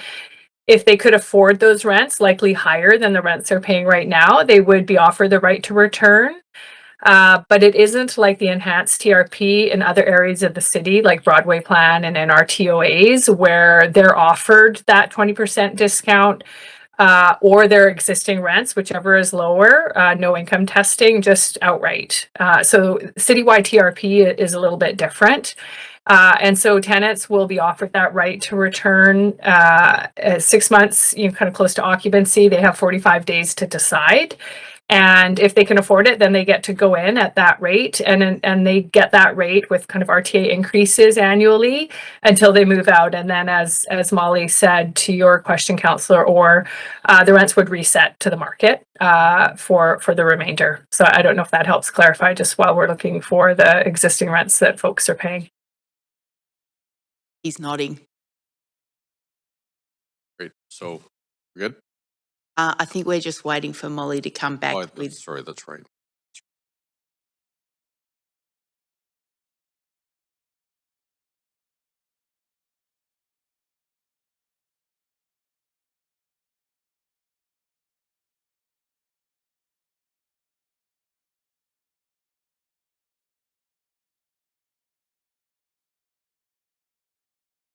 Perhaps we could just ask that after speakers Yeah, to take the pressure off. Yeah, I did just grab a sample of the existing rents. There are currently 1 bedrooms, 2 bedrooms, and I believe 1 4-bedroom that on site currently. And so for the 1 bedrooms from the sample I took, the average rent per month is around $1,300. And for the 2 beds that I sampled, the average rent per month currently is $1,400. And sorry, that would have been at the time of the rezoning application. Thank you very much.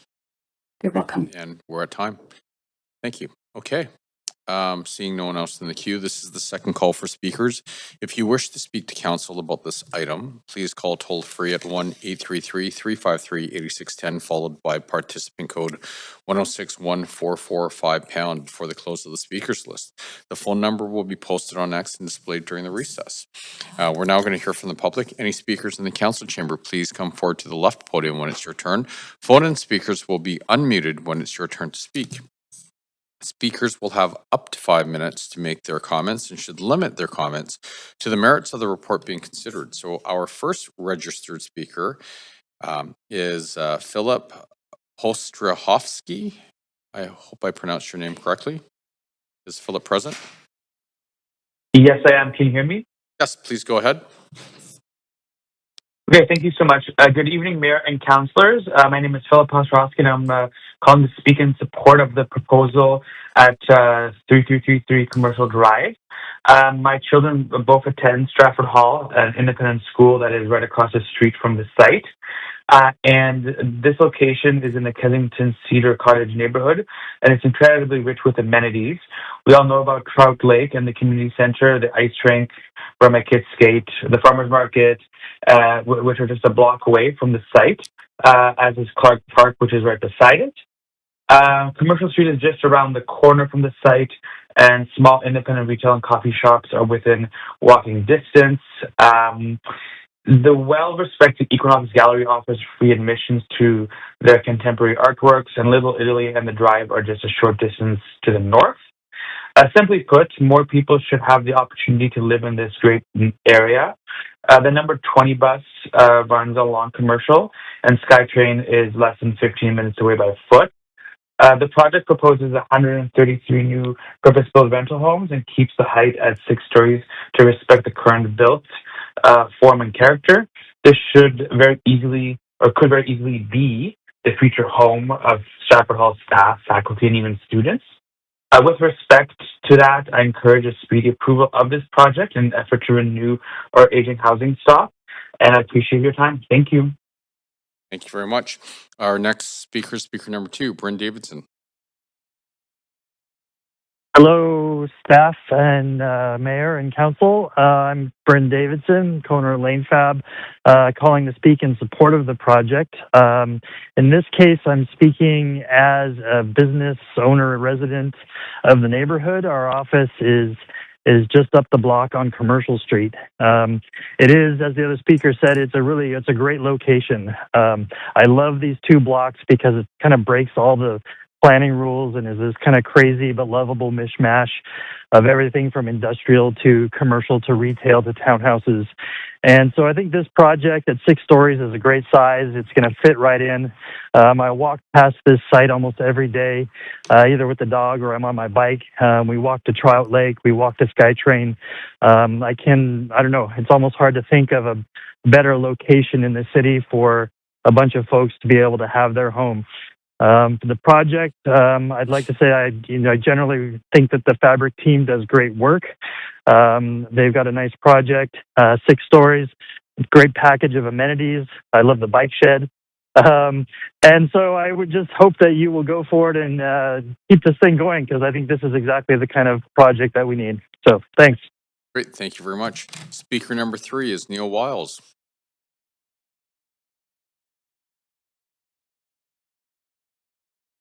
Online.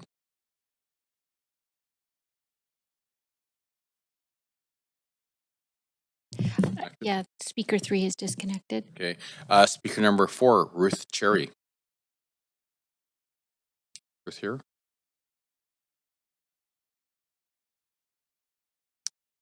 Speaker number 5, Grace McKenzie.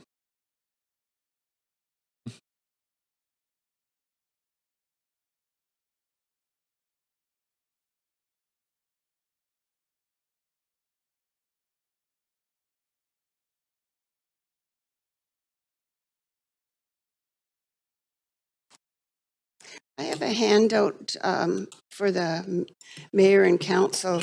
It's just my speech in point form, because it's in case I drop dead of a stroke while I'm doing my speech. At least you'll know what I wanted to say.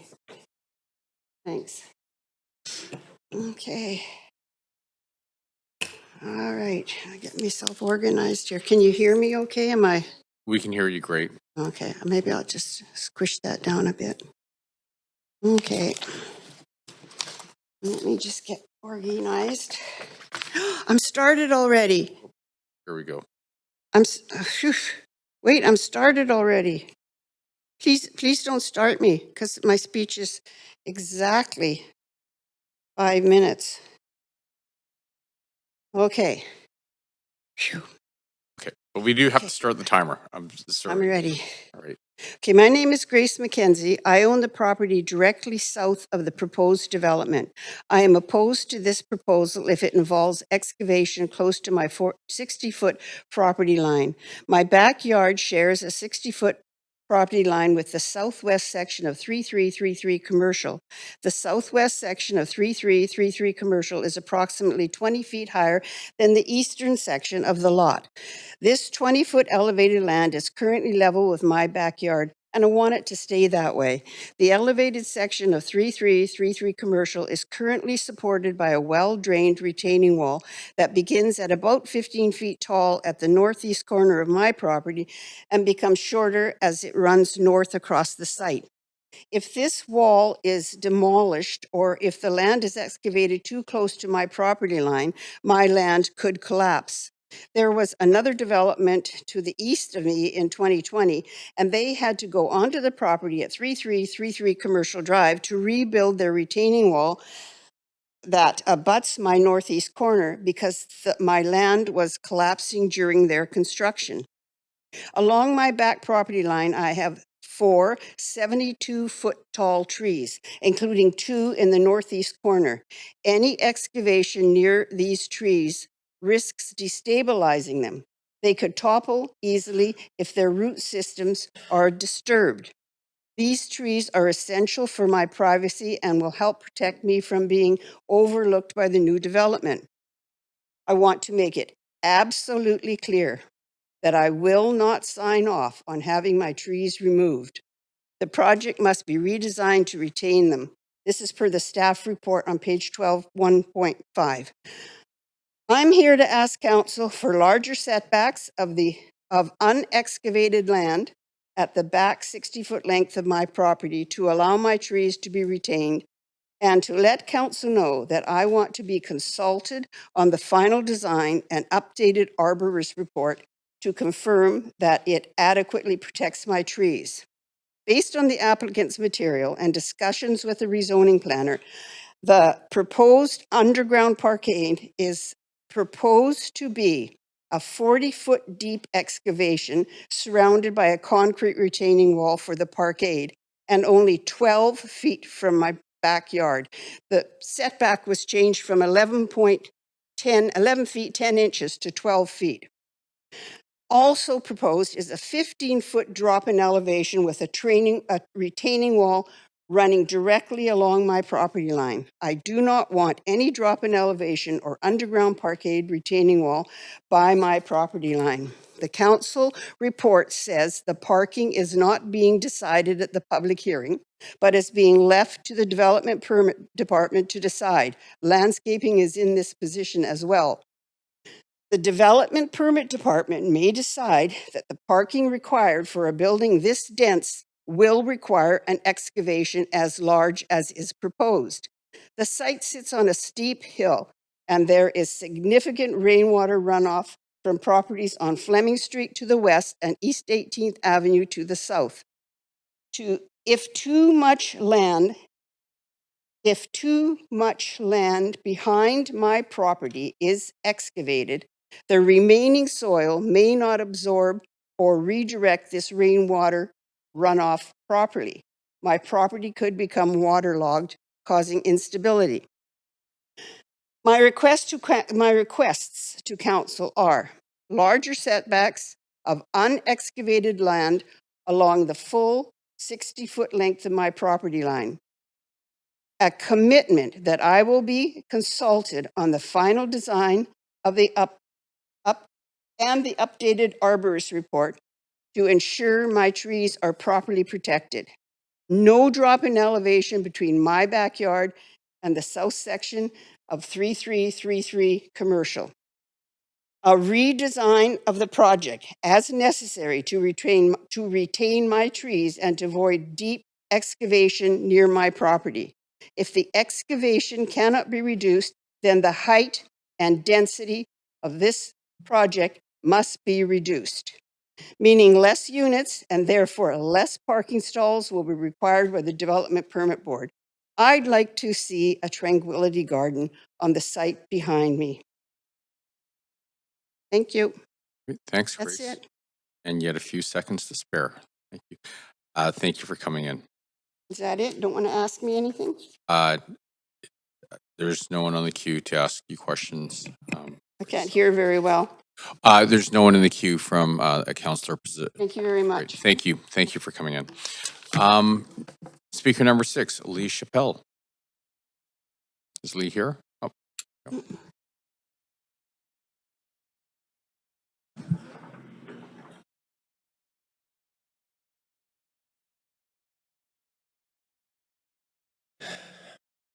Thank you.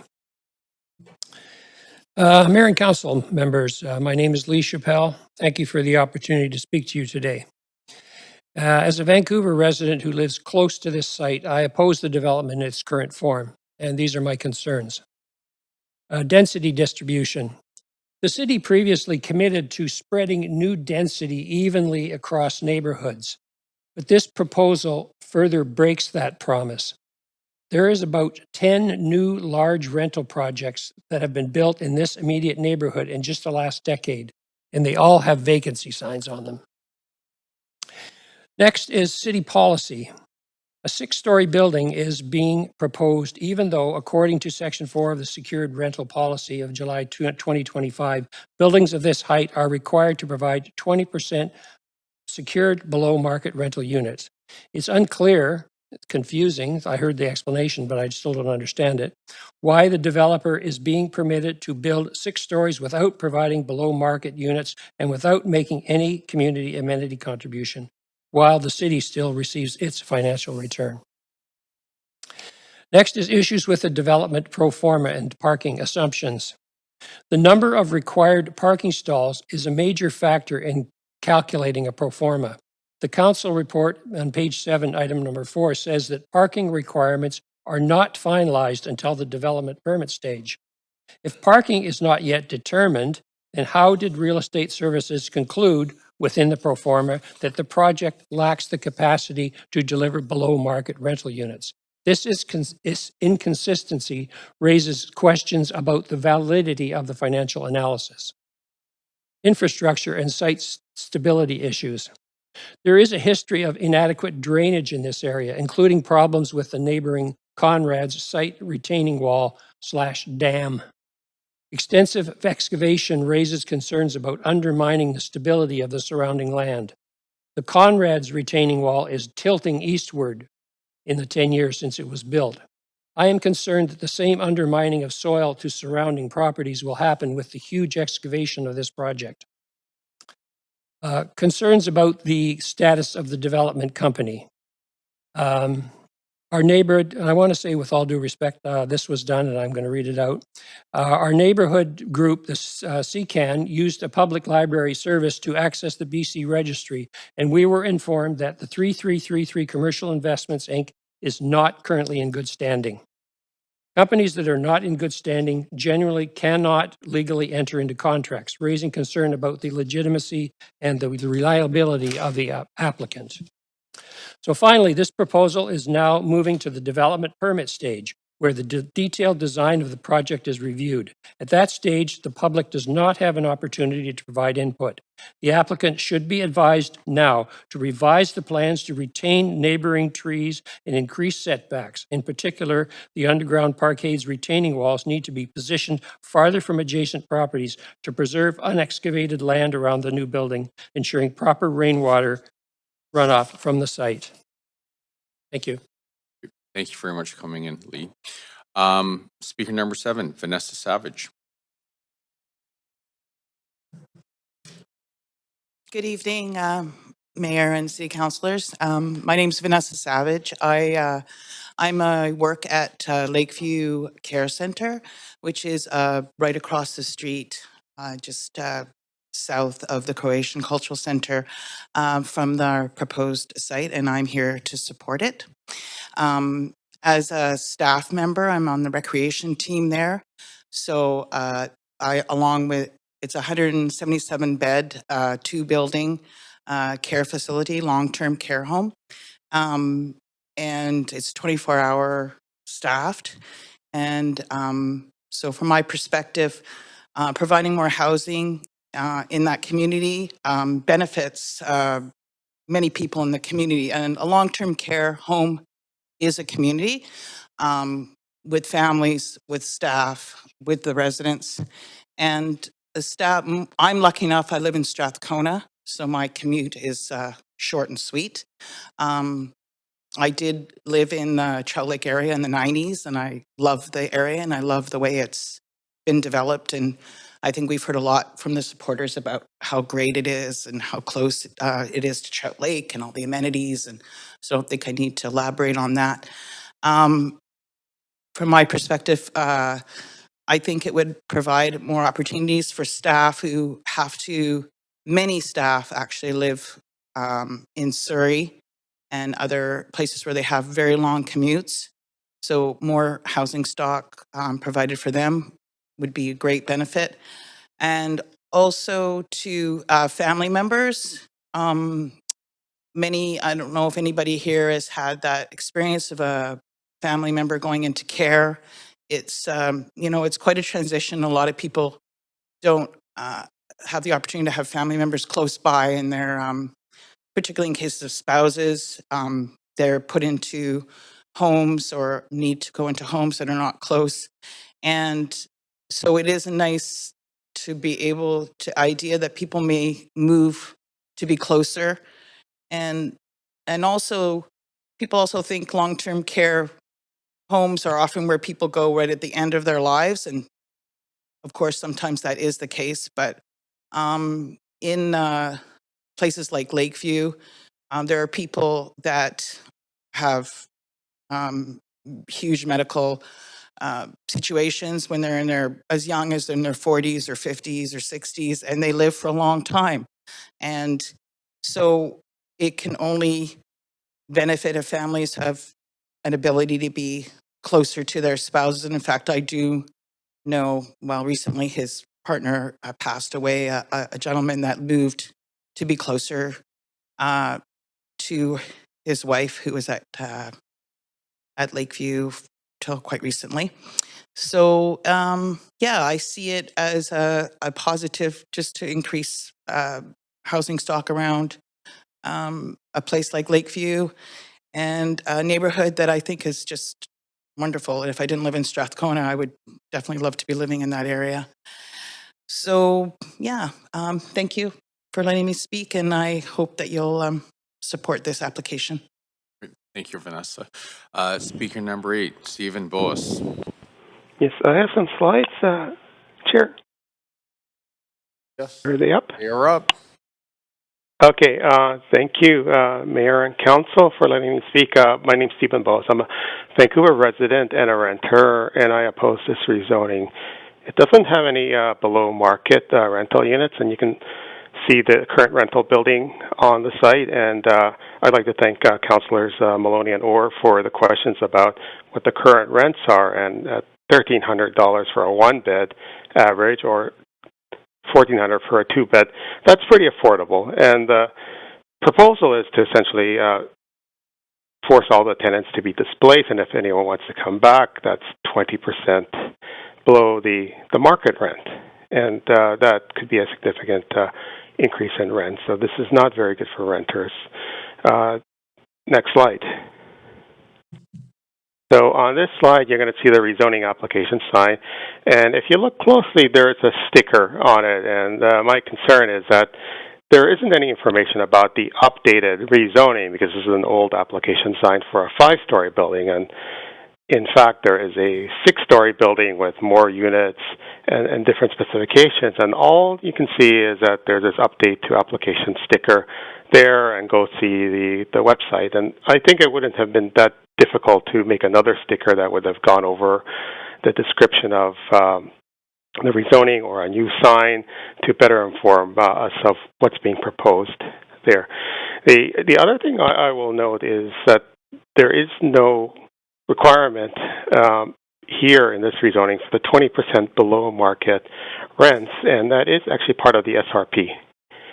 And there is land left. Like, I think that we need a different opinion than staff making a determination in light of the Auditor General's report there on that matter.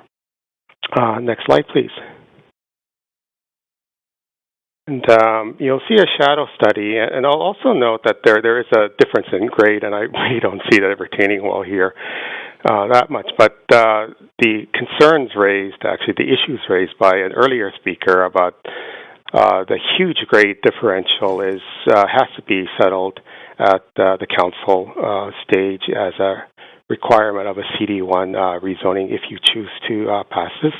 It's unfair to shuffle this off to the DP stage. That kind of drop on a slope site will create geotechnical issues, or I believe it will, and it may damage trees on neighboring properties. So the request to have, the setback and the retaining wall is quite reasonable, or to keep the existing profile would make a lot of sense in terms of neighborliness. The other thing I wanted to bring up is that these shadow studies are linked on the agenda page for this public hearing. You click on one of the pages for renderings, and then you get this. And the interesting thing is that, one, you can see that the shadows for the equinox are cut off on the left-hand side, and like, which equinox is it? Is it the spring or is it the fall? Because the shadows are slightly different. But the bigger issue is that the shadows are incorrect, so staff have put forward incorrect shadow studies. And, this also brings my question up about, is the determination on other things on staff that there is no land that's actually correct? Next slide. So on this slide, you can see, I've just gone to NOAA's solar calculator. You can use many others on the web.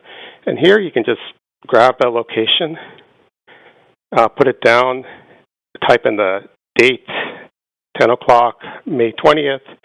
So that's the spring equinox. And then turn on the azimuth elevation. And you can see the degrees from the sun's above the horizon and from north as that line. Next slide. And here I've taken that line that shows the direction of the sun and superimposed it on the shadow study. The shadow study is wrong. The shadow studies are all wrong here for the equinox.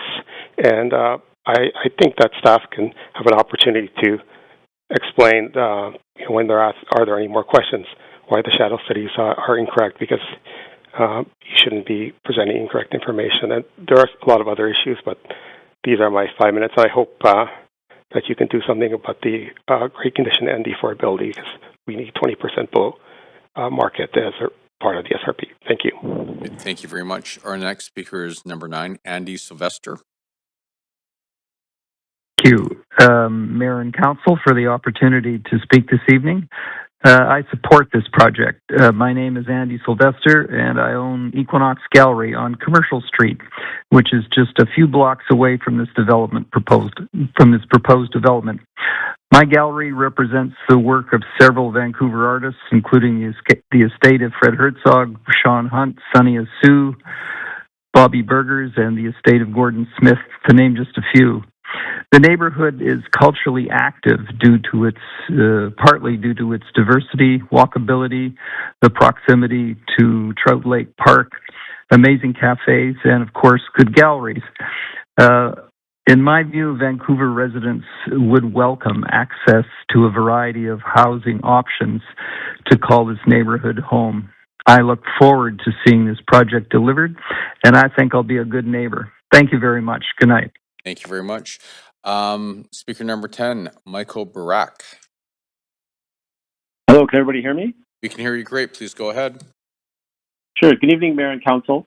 I appreciate the opportunity to share a few brief comments on this proposal. I know you've been here all day, so I won't keep you much longer. In an effort of full transparency, I will also note that I do work in the development industry. However, I am also raising my young family with 3 kids in this neighborhood, which is why I've been following this project. And I've generally been living in this area for the last 10 plus years. So we love the area, and a big part of its appeal has been its family-friendly and small business-friendly nature. An additional 200 rentals will further animate our streets and parks and will support our unique independent businesses, not to mention adding much-needed rental housing stock to the city. As you've heard, this area is extremely amenity-rich with Clerk Park, Trout Lake Park, and community center and several schools within walking distance. This is the right location for new housing, especially for projects of this type. Our family is pleased to support and welcome new residents and neighbors. Thank you. Great. Thank you very much. Speaker number 11, Samantha McQueen. Hi, can you hear me? Go ahead. Okay, great. Hi, my name is Samantha McQueen. I'm a resident of Vancouver, and good evening, Mayor and Councilors. I will also keep my comments brief, but I live just off of Commercial Drive with my 2 children and husband, and I am in support of this project because I'm happy to see new homes, particularly rental homes, being built nearby. Living in the area, it's nice to see a project of this size that's near transit, near those amenities like Trout Lake Community Center, and it's nice to see that there are family-size units available in this building. And I just also wanted to add that Fabric seems to be a good developer with a great history of doing urban projects in the area, and so I'm looking forward to seeing this project come to life. Thank you. Great. Thank you very much. And that is the end of our speakers list. Are there any additional speakers in the chamber? If so, please come to the podium.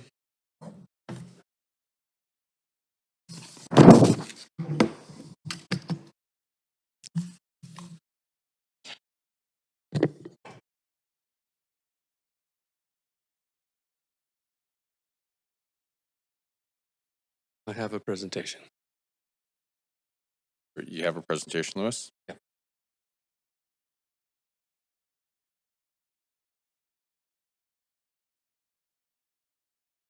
Here we go. Let's go for the first slide, please.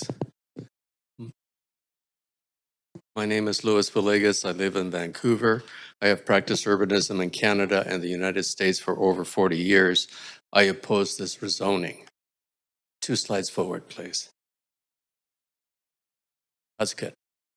The proposal is too tall for this neighborhood. The slender facade and carefully calculated angle of view in this drawing hides a humongous block in behind it.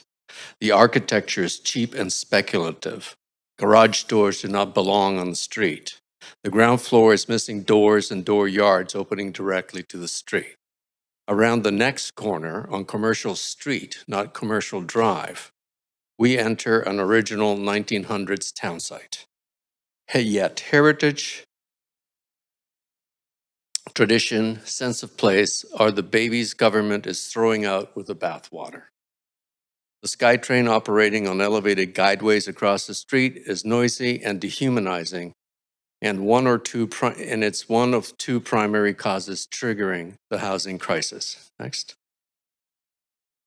Government badly miscalculated choosing SkyTrain. Capacity and cost have degraded the system to a people mover status. The exorbitant cost of the SkyTrain have produced predictable results. Housing pressure to build big buildings in the neighborhoods and land speculation. An alternative is available. Modern LRT streetcar delivers more capacity at approximately 1/10 the cost. Next slide, please. Let's consider the SkyTrain loop. It measures just 8.5 miles, but it concentrates capacity in too small an urban footprint, pitting neighbors in a bidding war for housing. Next. The SkyTrain must queue to enter the loop, further degrading capacity. In engineering terms, this means longer headways or separation between trains. As train separations increase, fewer passengers are carried per hour. Consider that Broadway Tunnel trains will run on 6-minute separations.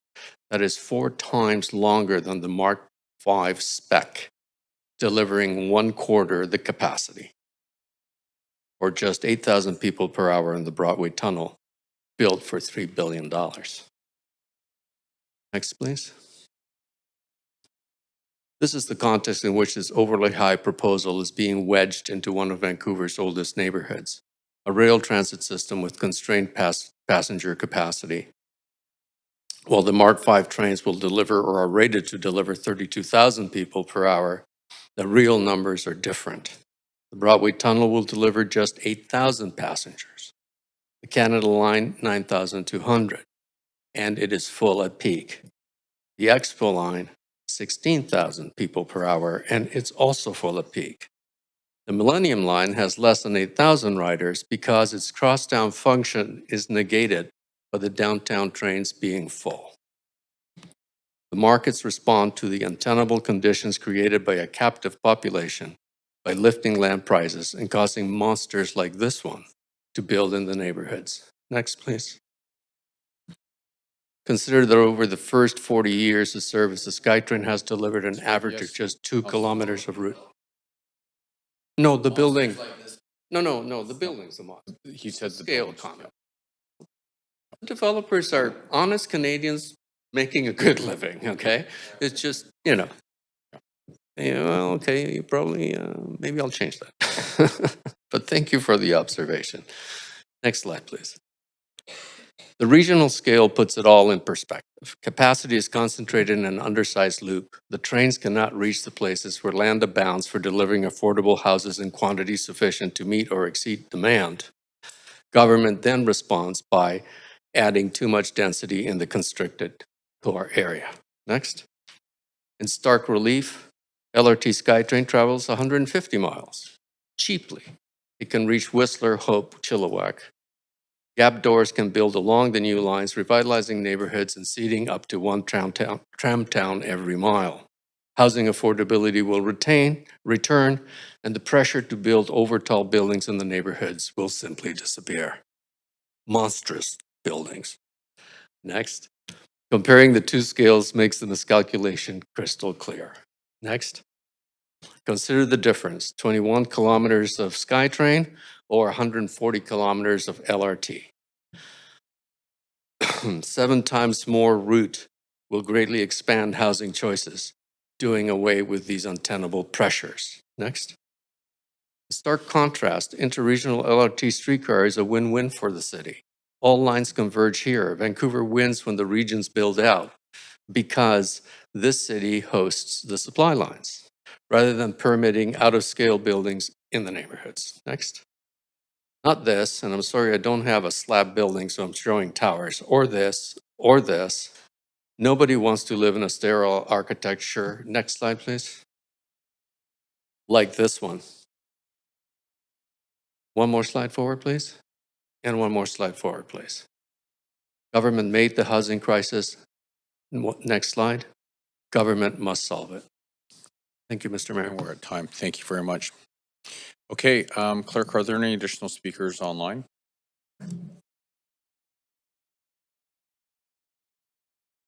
No speakers are on the line. Thank you. This is the third and final call for speakers. If you wish to speak to council about this item, please call toll free at 1-833-353-8610, followed by participant code 106-1445 #. Before the close of the speakers list, the phone number will be posted on X and displayed during the recess. We're now going to take a 2-minute recess for any additional speakers to call in or come forward to the podium.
Do we have any speakers in the council, in the chamber or online? No, we have no speakers on the line. Okay, seeing no further speakers, the speakers list is now closed. Has there been a large volume of public comments received on this item since 5 p.m.? No, there has not. Okay, seeing that there are few or no public comments received after 5 p.m., I'm now closing receipt of public comments. Does the applicant have any closing comments?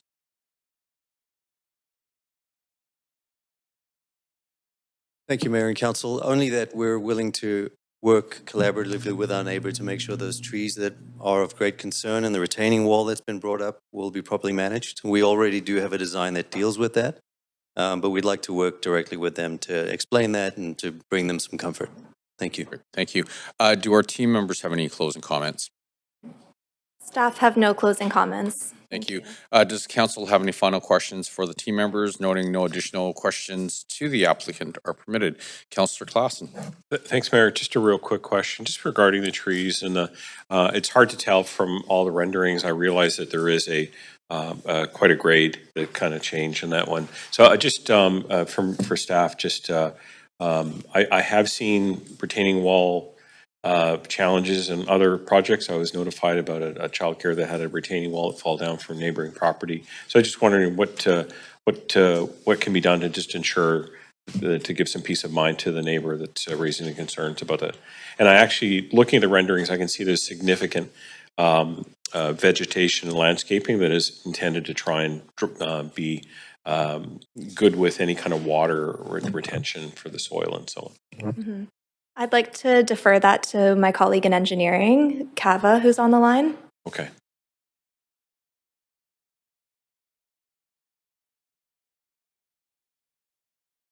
Hi there, Kava Imani with Development Major Projects Engineering Services.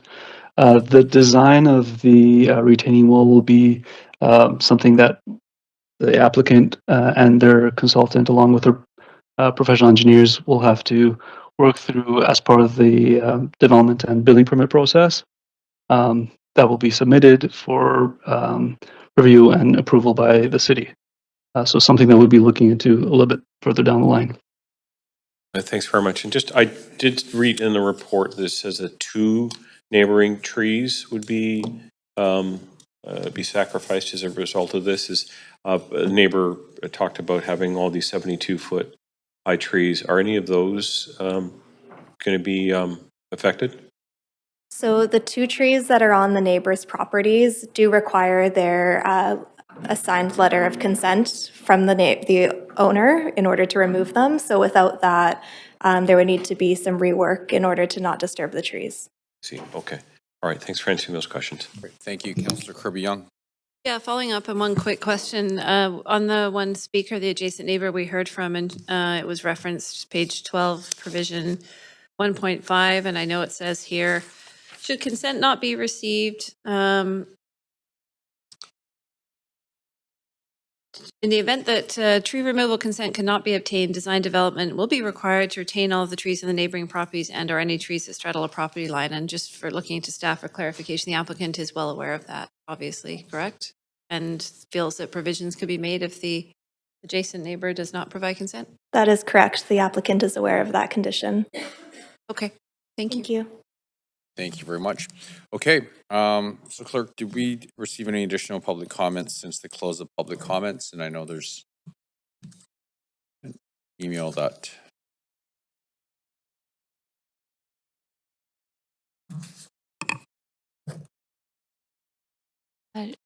No further correspondence has been received. Okay, so council will now make its decision on this application. Do we have a mover for the recommendation? Councillor Kirby-Young, seconded by Councillor Klassen. Council, is there any discussion? Councillor Klassen. Thanks, Mayor. Just real brief comments to say that I've been really marveling at how this neighborhood has evolved. It was once industrial land, And so slowly over time, we're starting to see some fantastic looking projects, housing projects in this area.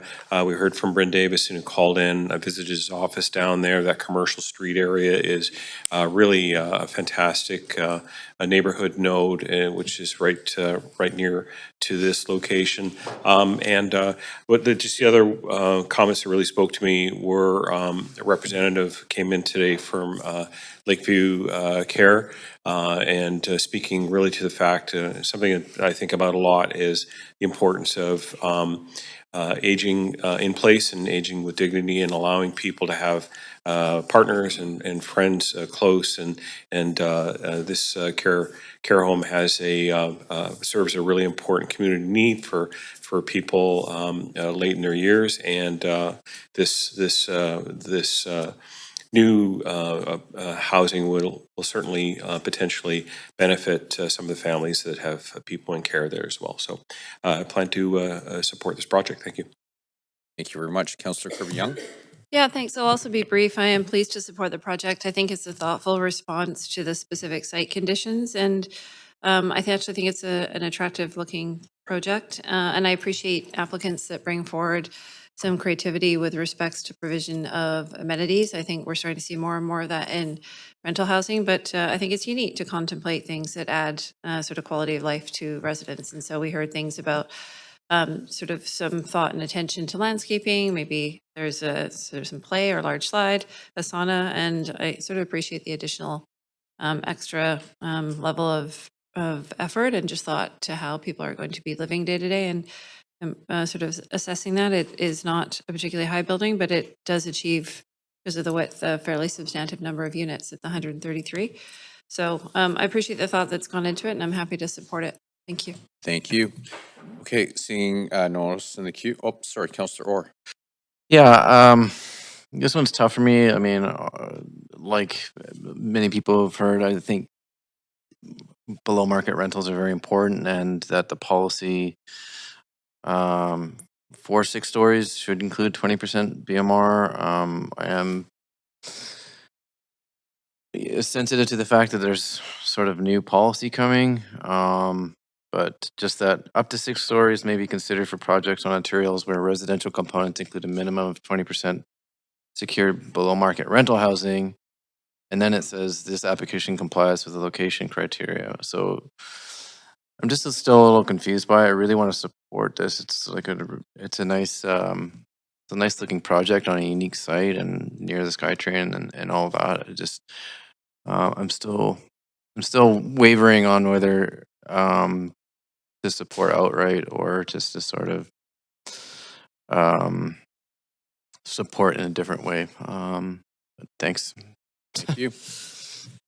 Okay, I'm going to call the vote. A reminder that any council member participating virtually whose video is disabled will be marked absent for the vote pursuant to section 14.13 of the bylaw. Procedure bylaw, that is. Okay, let's go to the voting panel. And that passes unanimously. That completes item number 2. Okay. Item number 3, CD-1 rezoning 3553 through 3563 East Hastings Street. Does any councillor have a conflict that they need to declare? Okay, seeing no one's hands up, the clerk's now going to read the application and summary of correspondence received.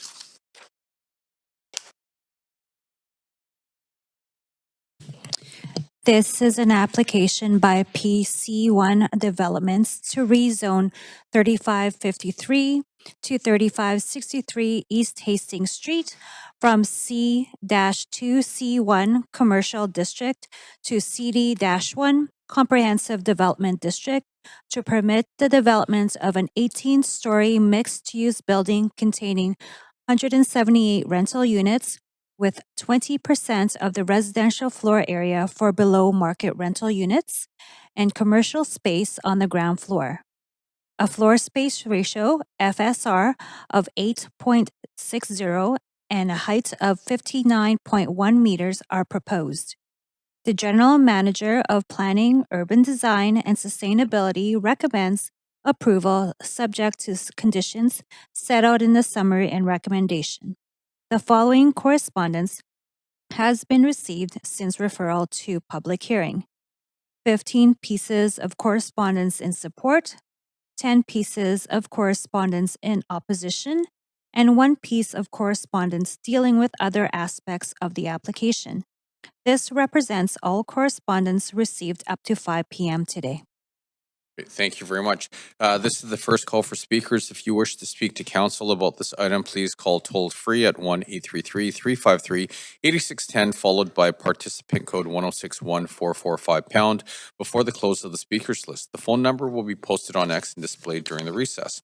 There will be an opportunity for new speakers and missed speakers to be heard at the end of the registered speakers list. Now, we do have team members from Planning, Urban Design, and Sustainability here to present the application.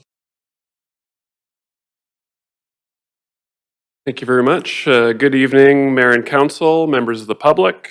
My name is Ricardo Peggi. I'm the planner assigned to this rezoning application at 3553 to 3563 East Hastings Street. The subject site is located mid-block on the north side of East Hastings between Skeena and Kootenay Street, immediately west of the Kootenay Loop Exchange. This portion of East Hastings between Highway 1 and Boundary Road contains a mix of commercial and mixed-use residential buildings with a range of heights up to 14 stories. The neighborhood to the north of the site is predominantly low-rise residential with Sir John Franklin Elementary School located a block to the north. The site itself is currently vacant. The site is within Tier 4 of the Transit-Oriented Areas Rezoning Policy, which enables residential developments with heights up to 12 stories and densities up to 4 FSR within 200 meters of a bus exchange. This proposal is to rezone the site to a comprehensive development district to enable the development of a mixed-use residential building with ground floor commercial space. The proposed height is 18 stories or 59.1 meters, and the density is 8.6 FSR. The development will contain 178 residential housing units, and 20% of the residential floor area will be for below-market rental units. This application required careful review to achieve a viable development that would support additional density next to a transit exchange, while also meeting urban design objectives. The proposed height, density, tower floor plate, and tower setbacks were reviewed against applicable policies and design guidelines. In this case, assessing the broader urban design principles, staff support the proposal. 37 pieces of correspondence were received during public consultation. Supportive feedback cited new rental housing in a transit-accessible location, with many noting that the vacant site is well suited for the development. Some also noted the additional commercial space would add vibrancy to the area. Some concerns were also expressed. The primary concern was about height and shadowing in relation to the elementary school property to the north. Shadowing was carefully considered and reviewed. In this case, staff found that the proposed building meets the solar access guidelines for areas outside of downtown and will not result in adverse shadowing over Sir John Franklin Elementary School. Another concern was about impacts to street parking and traffic in the area. The development is required to provide parking and loading as per the requirements of the parking bylaw. The site also provides excellent access to transit, given its location next to the Kootenay Loop Exchange, and is within walking and biking distance of many neighborhood amenities to complete daily errands. Lastly, there were concerns about the impact of increased traffic on the function of the rear laneway. Staff point to recommended conditions of approval from engineering, which will ensure functionality of that rear laneway. The public benefits of this application consist of DCLs and a public art contribution with a total value of $2 million. The proposal includes 178 rental units and 20% of the residential floor area as below market rentals. The below-market rental units are proposed to be rented at 10% below the CMHC citywide average. Based on the review of the project's pro forma, staff consider the proposed rate to be supportable. In summary, staff recommends approval of this application, subject to the conditions outlined in Appendix B. This concludes my presentation. Both staff and the applicant team are available to answer questions. Thank you. Thank you very much. Would the applicant like to present the application? Good evening, Mayor and Council. My name's Tim Grant. Sorry I can't be with you in Chambers this evening, but my colleague Cheryl and I, Cheryl, who is in Chambers, representing PCI Developments, we don't have anything further to add to staff's presentation other than just to thank them for their work with us and thank the members of the community that continue to work with us closely on hopefully what will be another great positive rental housing development for the neighborhood. Thank you. Thank you. Are there any questions from council to our team members or the applicant, noting that this is the only opportunity for council to ask questions of the applicant? Not seeing anyone in the queue, so I'm going to move on. This is the second call for speakers. If you wish to speak to council about this item, please call toll free at 1-833-353-8610, followed by participant code 106-1445#. Before the close of the speakers list, the phone number will be posted on X and displayed during the recess. We're now going to hear from the public. Any speakers in the council chamber, please come forward to the left podium when it's your turn. Phone-in speakers will be unmuted when it's your turn to speak. Speakers will have up to 5 minutes to make their comments and should limit their comments to the merits of the report being considered. Our first registered speaker is Dennis Agar, or Ajar. Is Dennis on the phone? Yes, I am. Great, and sorry if I didn't pronounce your name correctly. Please go ahead. Don't sweat it. Hi, everyone. I'm Dennis Agar. I'm the Executive Director of Movement Metro Vancouver Transit Riders, but I'm here just speaking in my capacity. I was a resident of Vancouver. I'm excited to see development in this location. It's a vote of confidence in the ability of buses to drive transit-oriented development. Jarrett Walker is one of the key thinkers about public transit network design. He says that a really important principle of transit planning is the easiest way to get good transit access is to be on the way between two key nodes, and this site is extremely on the way. It's on the way between SFU, Burnaby Heights, and downtown. It's on the way between Metrotown, which is a really important node, and the North Shore. It's at the crossroad of those two major axes in the region, and for that reason, it's always going to be well served by transit. In fact, it's only going to get better from here. We can expect bus rapid transit to be launching soon, which will speed up the link from here to the Expo line, which connects these residents to hundreds of thousands of jobs. And, I don't think it's controversial to speculate that we can expect a higher form of transit on Hastings from downtown. At some point in the next few decades, we'll certainly be fighting for it. So I love the high FSR in this location. I love the way it adds retail to the street. I look forward to seeing what designs we may see to put some housing over top of that bus loop next door eventually and fill in that street wall. So I'm here to just speak fully in support of this application. Thank you very much. Speaker number 2, Tom Beasley. Speaker's not on the line. He's in council. Great. Just go ahead. A bit on me, a bit on my involvement, a bit on the community, a bit on my involvement in the community, and on PCI. I support the project. Lived in the community since 93, do the math. I tend to think of myself as a community builder and engager. I'm engaged in many different things within the community and within a whole bunch of boards. I don't tell my wife all of them, but there's half a dozen at least. On the community, it's a bit of a tired place. The stretch along Hastings between Cassiar and Boundary is a dead zone when we first moved there. There were bridal stores, lots of them, and other stores with no apparent owner or with no apparent, clearly apparent product they were selling. That's changed. And developments like this are opportunities for change. We all know we need more housing in this city. Yes. We need more housing around around transportation nubs like this. Yes. And I think this project will give us that opportunity, especially as, and I'm supportive of the fact it's has a portion I like to see higher of non-income housing in it. The PCI to the project itself.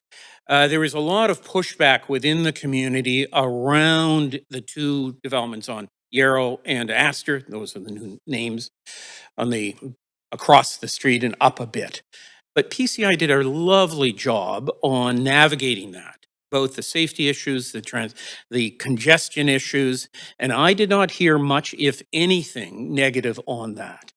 And if this project proceeds, I will certainly endeavor to push them on that, as will other members in the community, and to push them on engaging better in what I call the streetscape. I do not want franchise X or American or some foreign product they're selling something. I want local stores and local entrepreneurs, because we don't have much in the way of walkable green grocers in our little strip area. And we need something walkable. City has done a very decent job recently in changing the area from, in the traffic calming. Some of those measures have come into place, and I've seen a reduction in people zipping through the neighborhood as a result of that. But they need to focus, I think, on making the whole city more walkable, bikes, of course, bikes, and have the residents be able to go and get all of their daily products from that their neighborhood. Those are my comments. Thank you very much. Thank you very much. Our next speaker is Stephen Kanafari. Good evening. Can you guys hear me? Yes, we Hello? can. Please go ahead. And just, Councillor Sure. Meisner, can you turn on your camera, please? Thank you. Yeah, hi. I just thought I'd take the opportunity to call in and just a little bit on myself. I've lived in the area for 50 plus years. I was born and raised in schools in the area. And I think I've got a little bit of perspective on where we've been and where we're going. I think in terms of perspective, I think as the previous fellow mentioned, that area of Hastings has been a relative no man's land for a number of years, well, probably decades, if not more. You know, we're not the area west of Renfrew, which has more of a vibrant commercial area, nor are we North Burnaby. So we lack retail of any scope. We also don't have a lot of housing in the area, especially rental.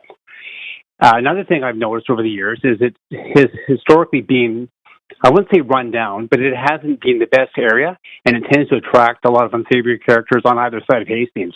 Now, having said that, I think we definitely need investment and revitalization on that part of Hastings, and as for that, I'm completely in favor of this project. Now, in terms of PCI, again, as the last gentleman mentioned, they came in 3 or 4 years ago and they proposed 2 significantly large buildings in the neighborhood, which for a lot of people was quite alarming. And I must say, based on the outreach they did and based on their performance in terms of building, I was pleasantly surprised. Given the scope of those buildings, I was impressed by both the lack of issues on the site. They seemed to go in, they did the construction, their employees respected the neighborhood, whether it was parking, whether it was creating noise, whether it was addressing concerns from the community. They did an outstanding job in my view. And to this day, the building is well maintained. There seems to be a lot less graffiti, vandalism in that part and that alley.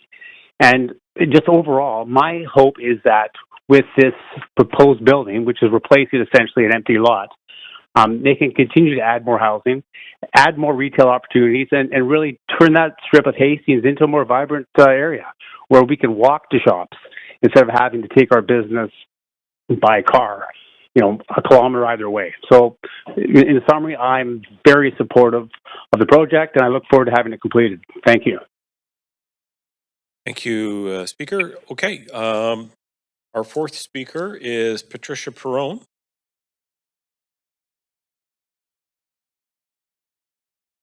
Welcome.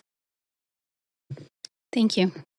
Good evening, Mayor and Council. My name is Patricia Perron. I'm a Brazilian architect and urbanist and a former resident of Yarrow, the PCI-built rental building directly across the street from this proposed rezoning at Hastings Street.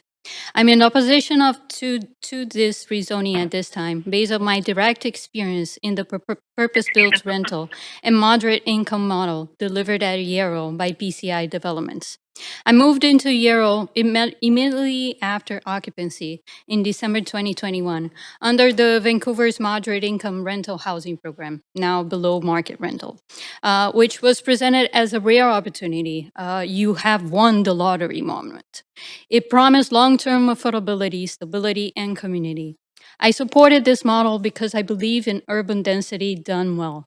But what I experienced was the opposite. A couple of years after completion, Yarrow was quietly sold by PCI to Wheelstar. Tenants were not informed about how the sale would affect the moderate income program, the city's requirements, or our housing security. After the ownership change, residents who raised concerns about building issues faced intimidation. Common areas, amenity rooms, and rooftops were closed indefinitely without explanation. Fees increased, rules changed arbitrarily. I personally experienced verbal harassment from the new management and received formal written warning letters implying eviction despite no legal grounds, simply for creating a tenant Facebook group to build community. Those letters created fear, they created instability, and they directly contradicted the housing security promised by the program and by a purpose-built rental housing. At no point were tenants clearly informed about, one, whether the moderate income program will continue, two, whether affordability requirements remain after the sale, three, whether tenants could be displaced, four, whether amenities or extra fees could rise unchecked, as they are not controlled, like rent increases. Or lastly, how the city would enforce the original conditions after ownership changed. Many of us were left with unanswered questions and no accountability. To this day, those questions remain unanswered. After 2 warning letters and a final eviction notice, I was forced to leave. Not because I wanted to, but because I no longer felt safe in my home. This experience matters tonight. The project before you uses the same framework, same neighborhood, and same development model as Yarrow. Yet there has been no public review of what happened in Yarrow after it was sold. And there has been no evaluation from the city of whether moderate income program protections survived the transfer. And there has been no acknowledgement of the harm inflicted on tenants.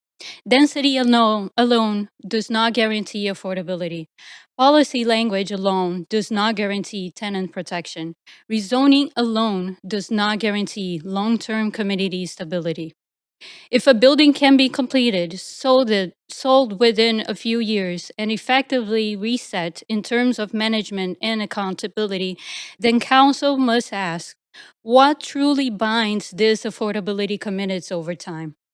Before approving another similar project across the street, the city must, 1, review enforcement of moderate income program after ownership changes.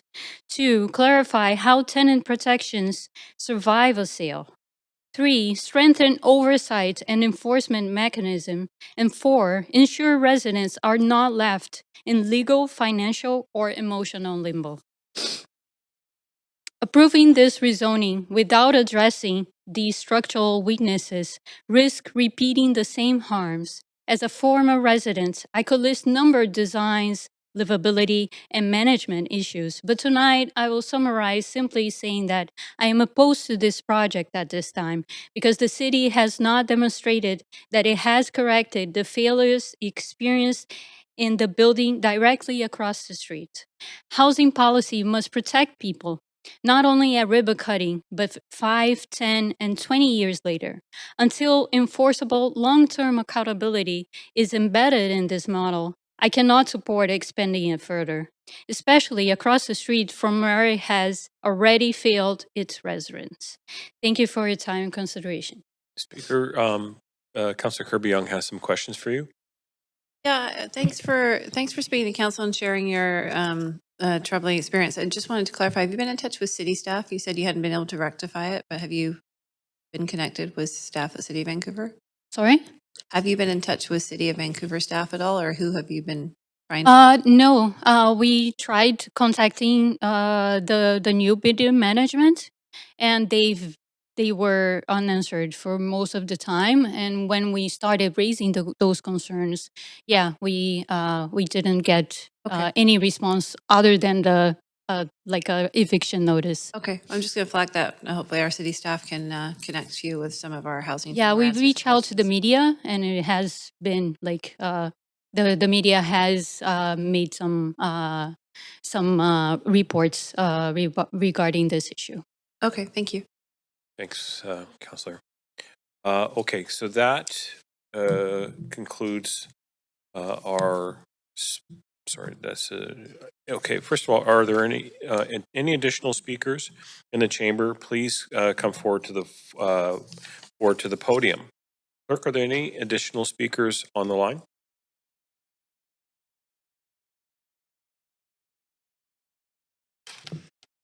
No additional speakers on the line. Okay. Just, one moment. Yes, there are. Just one moment. We just need a couple minutes to connect them. Okay.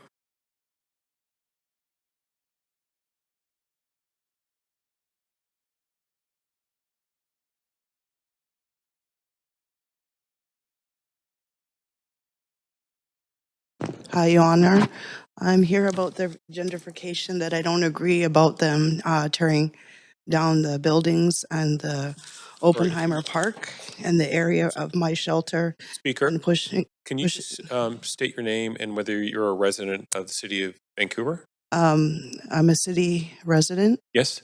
And I don't agree with the gentrification of them pushing out the poor and pushing in the rich and I just need to get your name.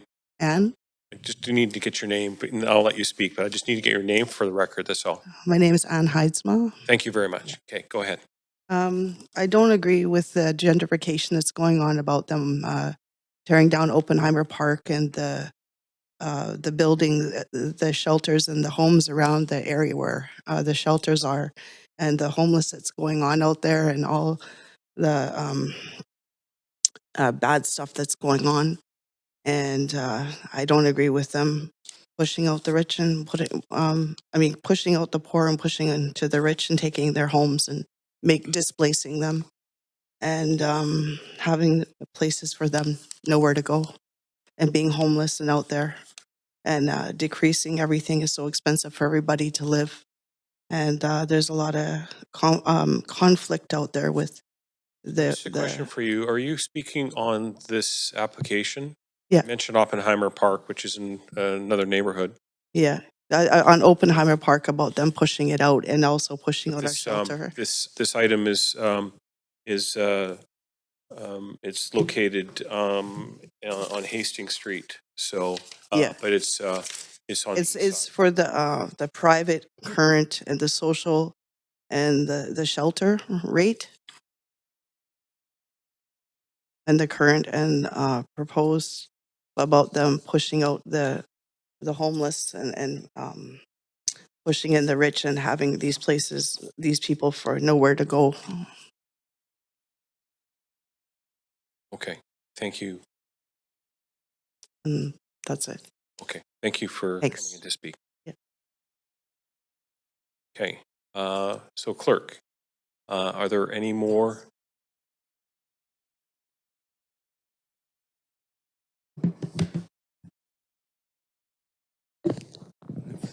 Can we show that full screen? Thank you. Oh, not so quick. My name is Louis Villegas. I'm an urban design specialist working in Canada and the US for over 40 years. Next slide, please. I oppose this rezoning. Next. Government land lift policy has triggered a housing affordability crisis that has no end in sight. Next. The way to end the crisis is simple. Stop building towers outside the downtown and stop building SkyTrains. Use human scale build out in modern LRT streetcar instead. Next. When housing cost doubles, housing spending is cut in half. This year, the price to income ratio is forecast to reach 14. That puts house prices 467% over affordability. Next slide, please. And reduces the 20% below market policy to a rounding error. Next. That changes at 467%. The shell game is changed. When housing costs quadruple, housing discretionary spending collapses to 1/4, devastating the local economy. Next. Yet even on Hastings Street, there are practical, more valuable approaches with more to offer the neighborhood. Next, let's do some urban design. I've practiced urbanism from Florida to Alaska and many places in between. Hastings is widening to a 90-foot right-of-way. That places it squarely within Parisian Boulevard territory, where the proposed tower would be a bad fit. Across the street is a human-scale building. It presents a 1-to-3 street aspect ratio. When the street is 90 feet wide, the building is 30 feet high. Why? So that the winter sun reaches the sidewalk in our northern city. The 1-to-3 ratio is also a constant in humanist urbanism, creating the sense of place in towns and neighborhoods. A fourth floor may be added without blocking the winter sun if it is set back to the 1-to-3 ratio. Next. What happens when we build the tower on its side? Restored street symmetry. Hastings lined with trees, sidewalks, and LRT streetcars riding in the center median. Next. In order to support 4 rows of tree planting, the future LRT streetcars can be attached to the northern sidewalk. Next. In all, we would have 2 12-foot sidewalks, a 7-foot center tree median, 2 traffic lanes on each side, and the LRT attached to the north sidewalk. 4 rows of large urban trees would establish Hastings Street as a new boulevard. Next. The neighborhood form-based code would propose covered arcades on the south side and a 15-foot setback on the north, combined with a depressed ground level floor. The north building would be able to achieve 4 stories. Next.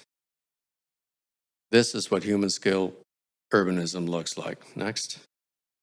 Living below the treetops instead of being crowded out by towers. Next. Not this. Next. Not this. Next. No. Next. No concrete jungle in the neighborhoods. Towers belong downtown, which you can see top left, where distance reduces their visual bulk. Next. When government builds towers in the neighborhoods, it plants the flowers of evil. Next. But if we reverse course and reverse the slide, we can see the alternative. Government created the housing crisis. Now this government must end it. Thank you. Okay, Clerk, if on the line. Okay. All right.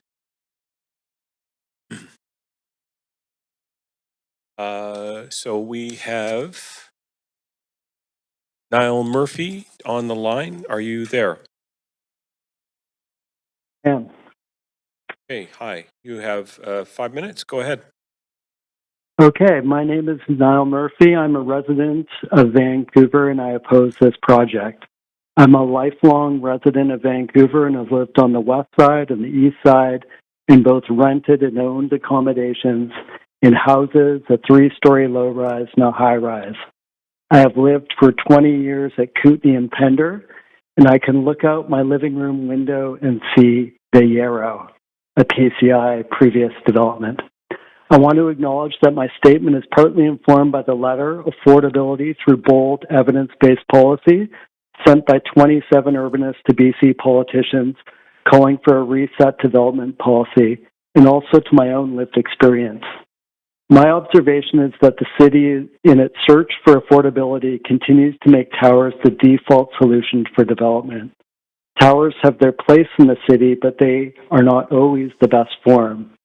The right housing supply is livable, secure, affordable, and suited to local neighborhoods with larger units for families.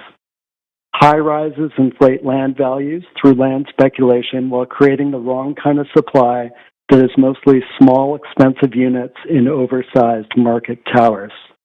If we have learned anything in Vancouver, it's that housing strategy must deliver affordability, not just more supply, and that affordability is defined relative to local incomes, not market rental medians. Consistently, renters, especially families, support gentle, ground-oriented density options that better match household needs and local context. What has our neighborhood learned from the two existing MERP towers on the 3600 block of Hastings, which were built by PCI as part of the city's pilot project? Neighbors that threatened to move did. Among them, the couple that raised their family in the heritage house behind the Yarrow sold their property and moved. Our closest neighbors who preceded us in the neighborhood by a few years and were a binding family in the community that Tom knows, the earliest speaker, sold their property and moved. Why? The scale of these towers is brutal. When they were approved, we were told by the city and PCI that these towers, with their limited on-site parking, wouldn't impact local on-street parking, yet there's been a dramatic impact with constant ticketing and towing. Cars now regularly encroach on crosswalks, stop signs, and laneways, which decrease pedestrian safety in our neighborhood. Also, during that development application, the city, including councillors still sitting on council, agreed to traffic calming measures to protect the neighborhood from cut-through commuter traffic. 6 years later, it is still in the works and has not been fully delivered as promised. Tom, go down on during rush hour on Adanac and tell me that there isn't constant traffic. You can see why we feel like a neglected neighborhood. PCI claimed that they would be a long-term committed community partner invested in the neighborhood, yet they've already flipped both the Yarrow and the Astor, selling the buildings to a real estate investment company. The CBC already covered the story the previous speaker talked about, where they were using like these aggressive methods and threatening eviction to tenants who were trying to communicate with each other about service deficiencies. Anyways, while the city budget suffers, PCI is receiving over $2 million reduction in fees for this project. This is not the right model for the neighborhood. I'd ask the city revisit this application and commit to a 6-story village plan with 12-story buildings allowed where zoning allows for our neighborhood, and place affordability, livability, community, and the environment over profits for developers. Thank you. Thank you. Okay. So this is the third and final call for speakers. If you wish to speak to council about this item, please call toll-free 1-833-353-8610, followed by participant code 1061-445#, before the close of the speakers list. The phone number will be posted on X and displayed during the recess. We'll now take a 2-minute recess for any additional speakers to call in and come forward to the podium.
Okay, we're back. Clerk, do we have any other speakers in the chamber and on the line?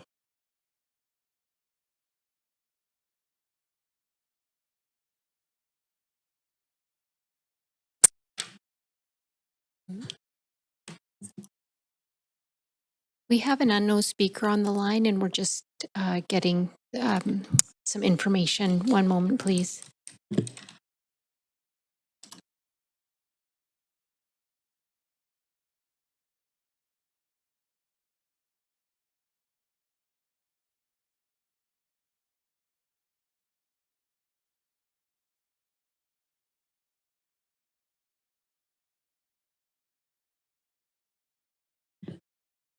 We have Samuel on the line, speaker number 8. Thanks very much, Speaker. Are you just want to check? Are you a resident of Vancouver? Yes, sir. Okay, thanks very much. You go ahead. You can start speaking. Hi, my name is Sam and I'm a resident of Vancouver, near the proposed site of the project. I'm very much in favor of the project. I am all for the densification around neighborhoods such as this, where we have high traffic, high population near transit hub. I believe this is a project perfect for the densification that Vancouver very much needs. My only concern is around the future of the neighborhood, especially with recent items such as Whitecaps Stadium signing an MOU with City of Vancouver near the project site, plus proposed SkyTrain line, specifically the purple line that goes from North Vancouver via Willingdon Street to Metrotown, and the Hastings line that will eventually connect downtown to and go through the Hastings corridor. And I have a minor concern around how prepared we are around the future of the neighborhood, where higher type of transportation is coming in, and that there are 2 points of concern in my mind. One of which is if there is a project being proposed so close to the bus loop, would that be a concern in our expansion of current transportation system into a higher grade, say, SkyTrain in the future? And the second is the city ready to allow densification in accordance with proposed SkyTrain in the future? In other words, is 18 floors enough in a site nearby a potential SkyTrain station in the future? Thank you very much. Okay. So, Clerk, are there any other speakers? We have speaker number 9, Edward Eaton Evans. Okay. Yeah, hi there, everyone. Can you hear me? Hi, Speaker. Can you just clarify if you're a resident of Vancouver? Yes, I'm a resident of Vancouver. Right. Go right ahead. Okay. So good evening, everyone. My name is Eddie, and I live about 10 minutes away from the site. I moved to this area from Mount Pleasant about 2 years ago with my family and our dog, Reggie.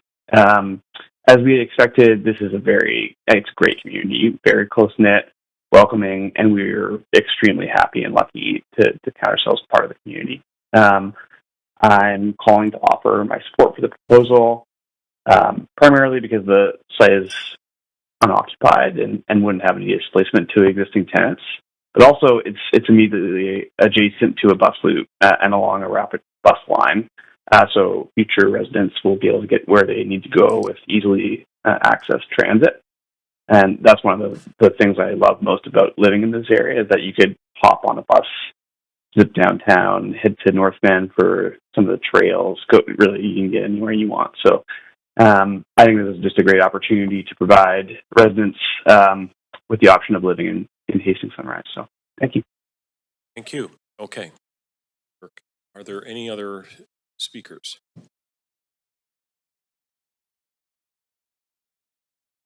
There are no more speakers on the line. Okay, thank you. Seeing there are no further speakers, the speakers list is now closed. Clerk, has there been a large volume of public comments received on this item since 5 p.m.?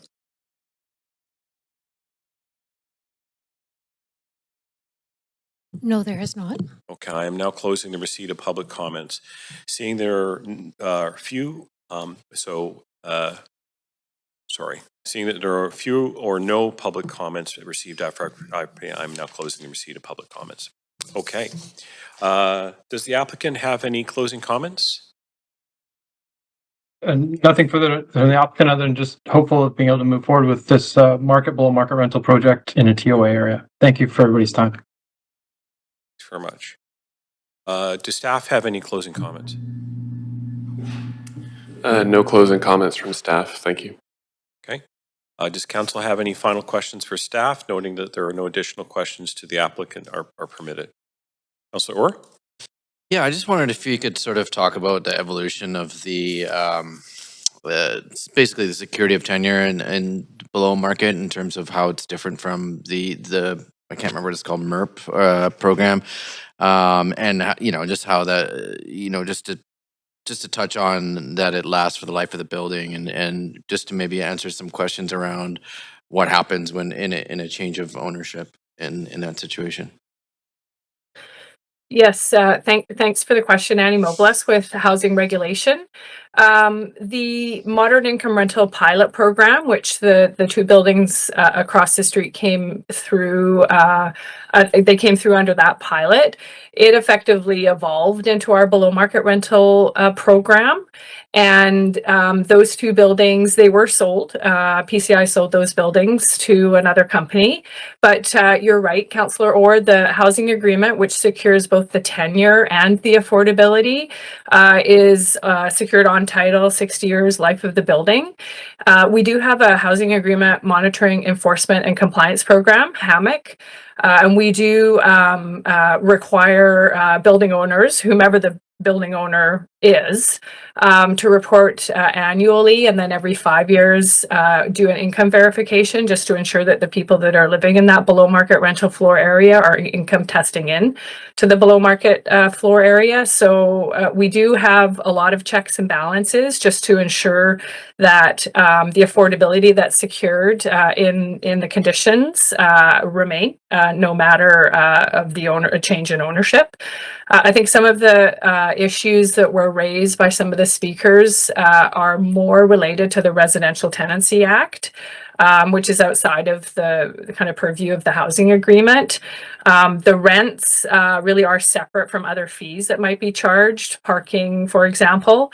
Really, the only thing that we stipulate in the housing agreement is whatever the fees are for the market rental tenants must be the same as the fees for the below market rental tenants. So landlords can't arbitrarily raise fees for parking higher for below market rental tenants to try to bring up those rents. So that's the only place we really talk about fees outside of kind of the rents on the door for the tenants.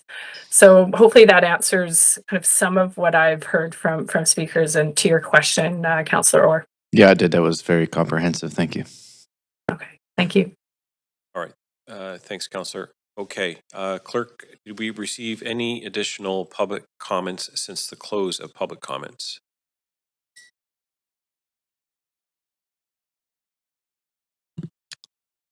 No, we did not. Okay. All right. So now council will make its decision on this application. Do we have a mover? Councillor Zhou and a seconder? Councillor Orr? Okay. All right. Council members, is there any discussion? Okay. Seeing none, then we'll call the vote. Clerk, can you please put up the voting panel? Thank you.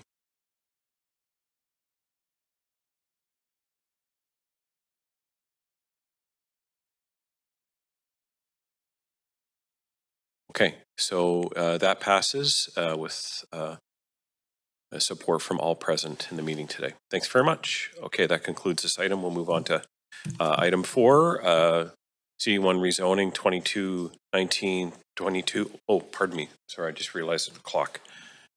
love this work so much, we might have to sometimes. So I think if we're, Councillor Montague. Yeah, just looking at the time, we have one item left, not very many speakers. I would like to move to finish the agenda for the day. Move that we extend past 10 o'clock. Okay, so is there a second? Second for Councillor Kirby-Young. I realize that we have a lot of business piled up potentially for meeting reserve dates, so we'll have to get a vote of all of council to in support to continue to complete the fourth item. So calling a vote, all those in favor? Opposed? Okay, that carries. So we'll continue on and complete this item. Thanks very much. Okay, so let's reset here. Okay, so before we begin this agenda item, if anyone believes they have a conflict of interest, now is the time to declare it. Does anyone have a conflict to disclose? Okay, the clerk will now read the application and the summary of correspondence received. This is an application by MC&P Architects to rezone 2219-2285 Canby Street from C-3A Commercial District to CD-1 Comprehensive Development District to permit the development of a 32-story mixed-use building containing 230 rental units with 20% of the residential floor area for below-market rental units and commercial and office spaces within the podium base. A floor space ratio, FSR, of 15.3 and a height of 111.0 meters are proposed. The General Manager of Planning, Urban Design for below market rental unit, and commercial and office spaces within the podium base.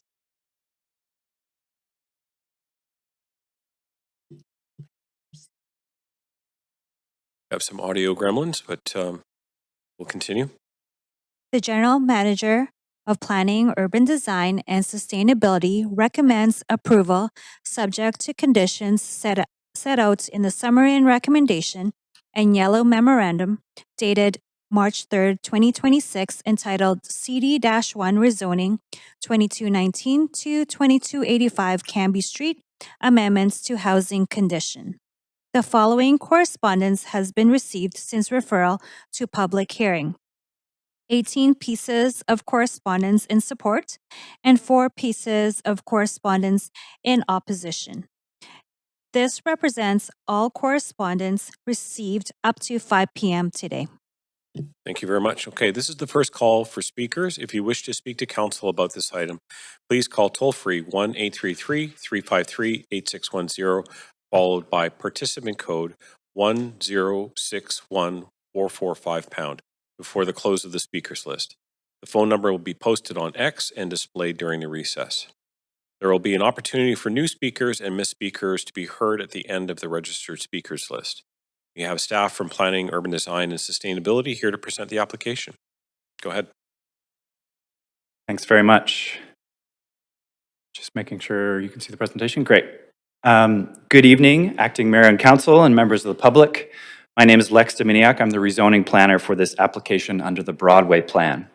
Council, please note that the application before you is accompanied by a yellow memo indicating that the site is eligible for the Rental Development and Relief Program and accordingly amends the housing agreement to require 20% of the residential floor area be provided at rents not exceeding the citywide average.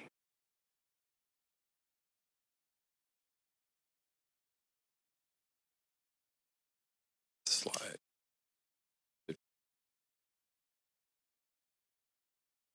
The site shown in red is located on the northwest corner of Canby Street and 7th Avenue and is in close proximity to the Olympic Village and Broadway City Hall Canada Line stations.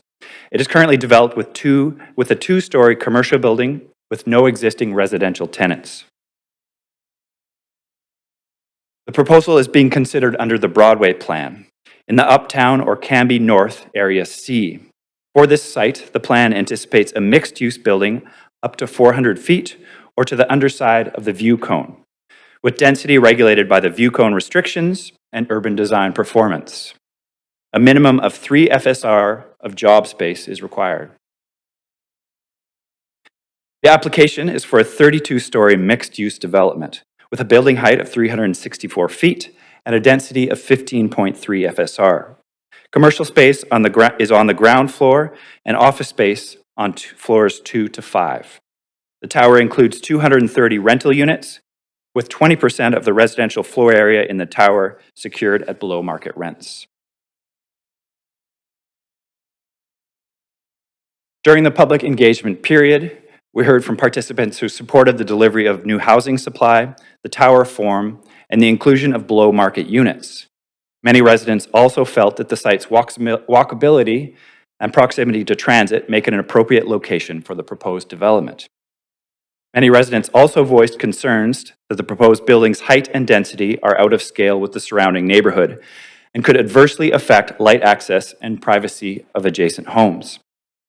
Several participants also expressed that introducing a tower at this location could undermine the area's character and its role as a neighborhood gathering place. There was also concern about potential increases in traffic on Cambie Street, West 7th Avenue, and the alleyway behind the site. Furthermore, many residents worried that the proposal includes too few parking spots, raising fears that it could worsen the availability of on-street parking. In response, I'll note that the proposed scale aligns with the intent of the Broadway plan and is not anticipated to affect protected public views or create shadowing on neighborhood parks. And the applicant has shaped the building to minimize impacts on neighbors. We have also added urban design conditions aimed at improving the interface with the building to the north of the site. With respect to neighborhood character, the proposal aligns with the Broadway plan's vision for the area, which calls for a mix of high-density housing, major employment uses, shops, service, and amenities, along with form of development guidelines which support enhanced urban streetscapes, active ground floor commercial uses, and new public gathering spaces. Parking provisions comply with the city's parking bylaw, and based on a review, the proposed development is not expected to generate significant impacts on overall traffic patterns. Engineering conditions have also been included for public realm improvements along West 7th Avenue, Cambie Street, and the Laneway. At the time the rezoning report was finalized, the expected DCLs and public art contribution were approximately $4.2 million. Additionally, the project will deliver 183 market rental units and approximately 47 below market units. In conclusion, this proposal meets the Broadway plan, and staff support this application subject to conditions outlined in Appendix B of the accompanying report. Thank you very much. Staff and the applicant team are here to answer any questions. Thanks very much. Okay, would the applicant like to present the application?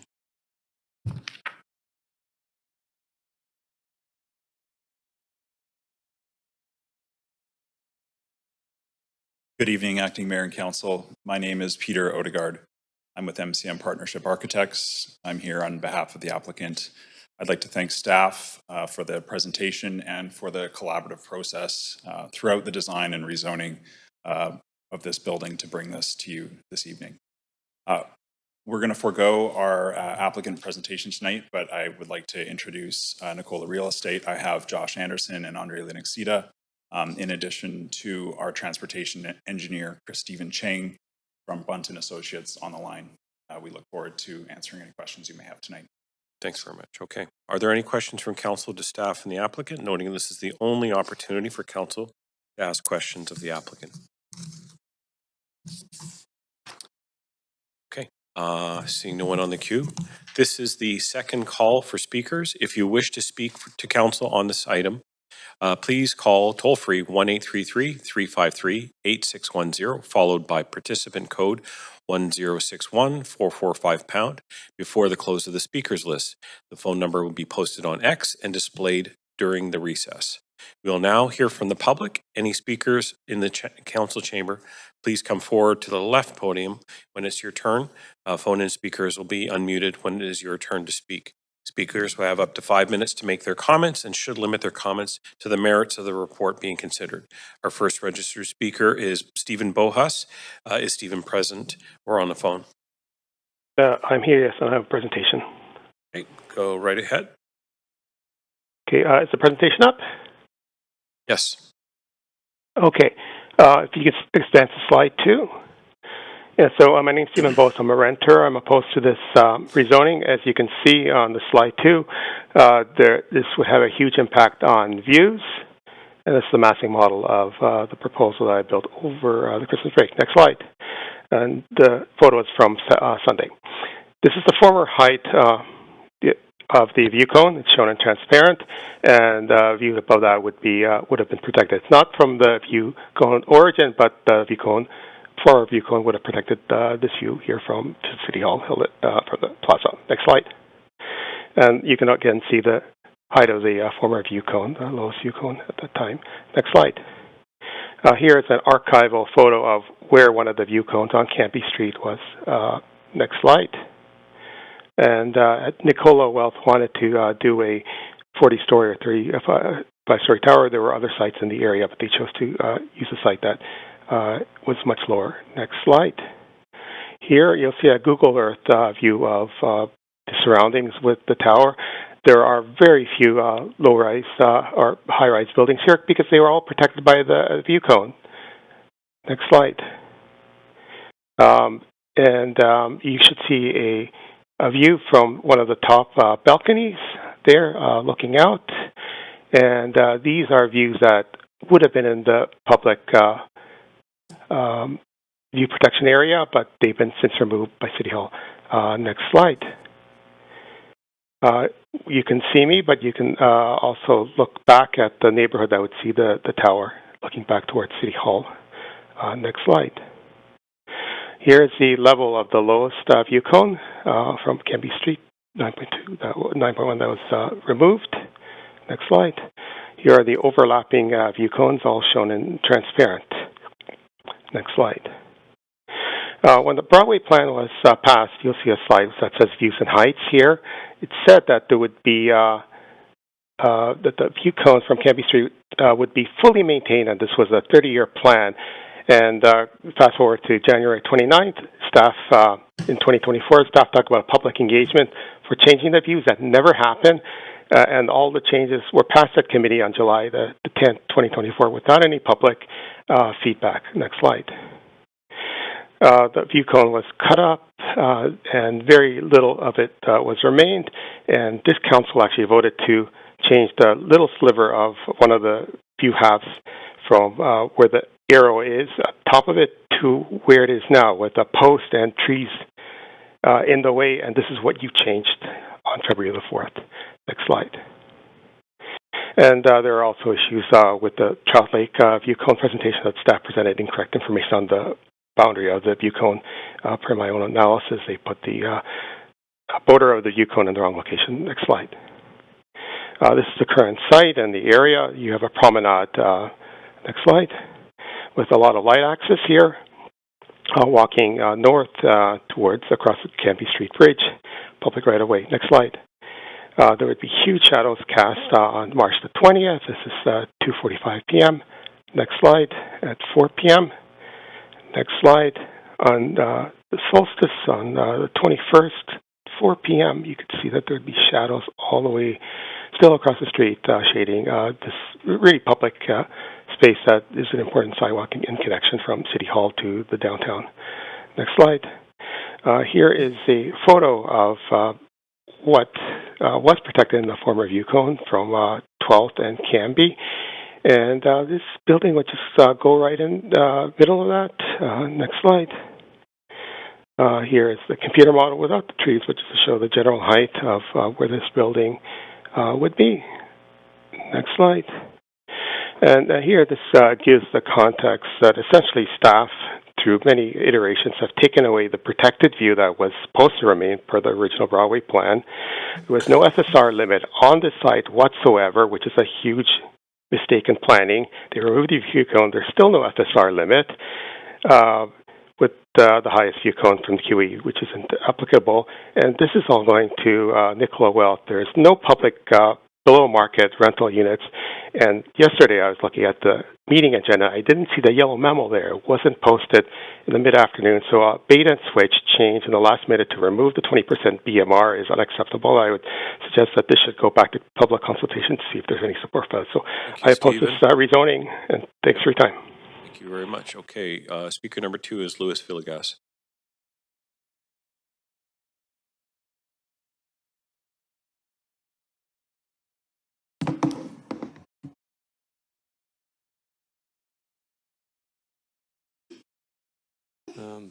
Presentation's not up yet and the clock is running.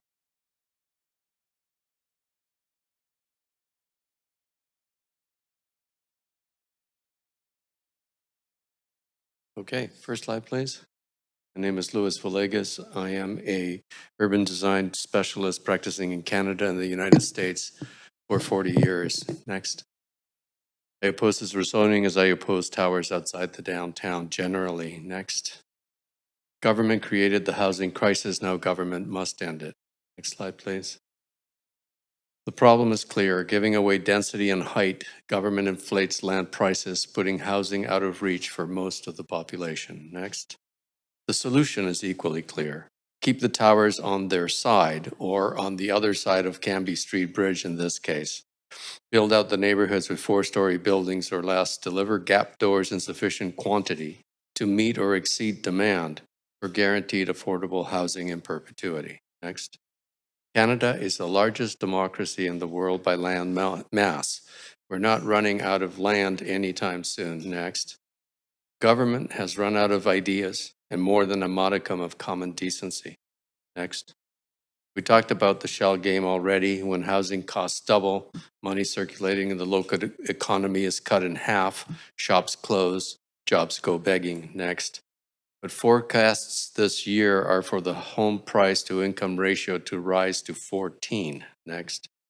That will reduce household discretionary spending to 1/4, with the obvious results. If trends continue, Vancouver could face bankruptcy. It has happened in other jurisdictions in North America already. Next. The risk derives from planting what I call the flowers of evil. The shell game economy, towers in human scale neighborhoods, apartment sizes shrinking beyond decency, land lift fueled by speculation and housing programs, a crisis government refuses to end, debt-driven expansion, prioritizing scale over everything else, quality not being made a focus, and yellow memos appearing 6 hours before a public hearing. Next. The government sees no evil, hears no evil, and adopts a silent posture, hiding information. Next. We are through the looking glass when words start to mean something different. Vacancy rates suggest time product released by an industry bent on maximizing profits. 20% below market is a rounding error when prices are predicted to rise to 467%. Public input is a mere formality handled by computers. Secure tenure turns homeowners into renters. Housing mixed is reduced to towers and more towers with different size apartments in them. A housing crisis is not a public benefit. Bikes are all people are going to be able to afford to get around. Next. Yet we can see the answer peeking at us in the distance in this slide behind the towers in the foreground. Next. Downtown is a peninsula pushing out into the inlet and virtually surrounded by water. Distance reduces the bulk of towers in our human vision. Next. Making downtown the natural tower zone, not the neighborhoods. Next, the formula couldn't be simpler. Towers downtown, houses in the neighborhoods. Next. Nope, that's my last slide. Thank you. Okay, our next speaker is Ruth Cherry. Ruth, are you here? Okay. Speaker number 4 is Andy Sidhu.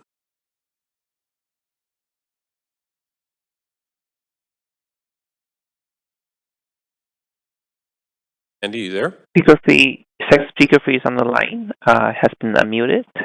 So speaker free, you can go ahead. Okay. We'll move on to speaker 5, Frank Hook.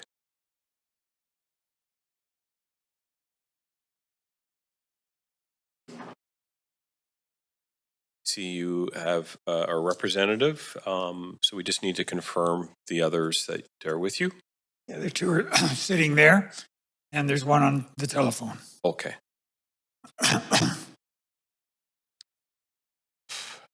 Frank Hook, resident of the area, I object to this application. As a lifelong resident of Vancouver and a 10-year resident of Cambie Village, I am addressing this rezoning application for a 32-story building right in the heart of the Cambie Village. This is more than just a rezoning application. It is about the destruction of an important Vancouver village. Points to discuss. 1, the province and city's lifetime commitment to protecting and enhancing our villages. 2, the Cambie Village heart built in the city's requirements. 3, the Cambie Village and its close proximity to the Broadway Transit Station and the seawall. Process by which the planning department has presented this rezoning to residents. 5, the council and this process. 6, proposed resolutions. 1, protecting villages. The provincial paper clearly states that our villages must be protected, specifically mentioning, among others, the Cambie Village. The city 599-page Broadway plan received from planning includes guidelines for density and height increases and also focuses on protecting and enhancing Vancouver's villages within the plan. 2, Cambie Village. As per the city plan, building limits for villages are set at a maximum 6 stories, in places for decades. This limit preserves vital light into villages. On page 176 of the Broadway plan, a diagram clearly demonstrates this effect. Wide sidewalks are also described as beneficial to villages. The heart of the Cambie Village between 8th Avenue and 6th Avenue is a direct result of the planning department's requirement for it to meet city-village standards. Visitors to this core area dwarf the foot traffic in the rest of the Cambie Village. This core area also ranks as one of the busiest hearts of Vancouver's villages. 3, Broadway Transition Station. Regulations state that the planning department can increase the density and building height for properties within a certain distance of the hub. However, we have a rare exception in the Broadway plan in that this puts this proposed 32-story building in the heart of the Cambie Village, 8th Avenue and 6th Avenue.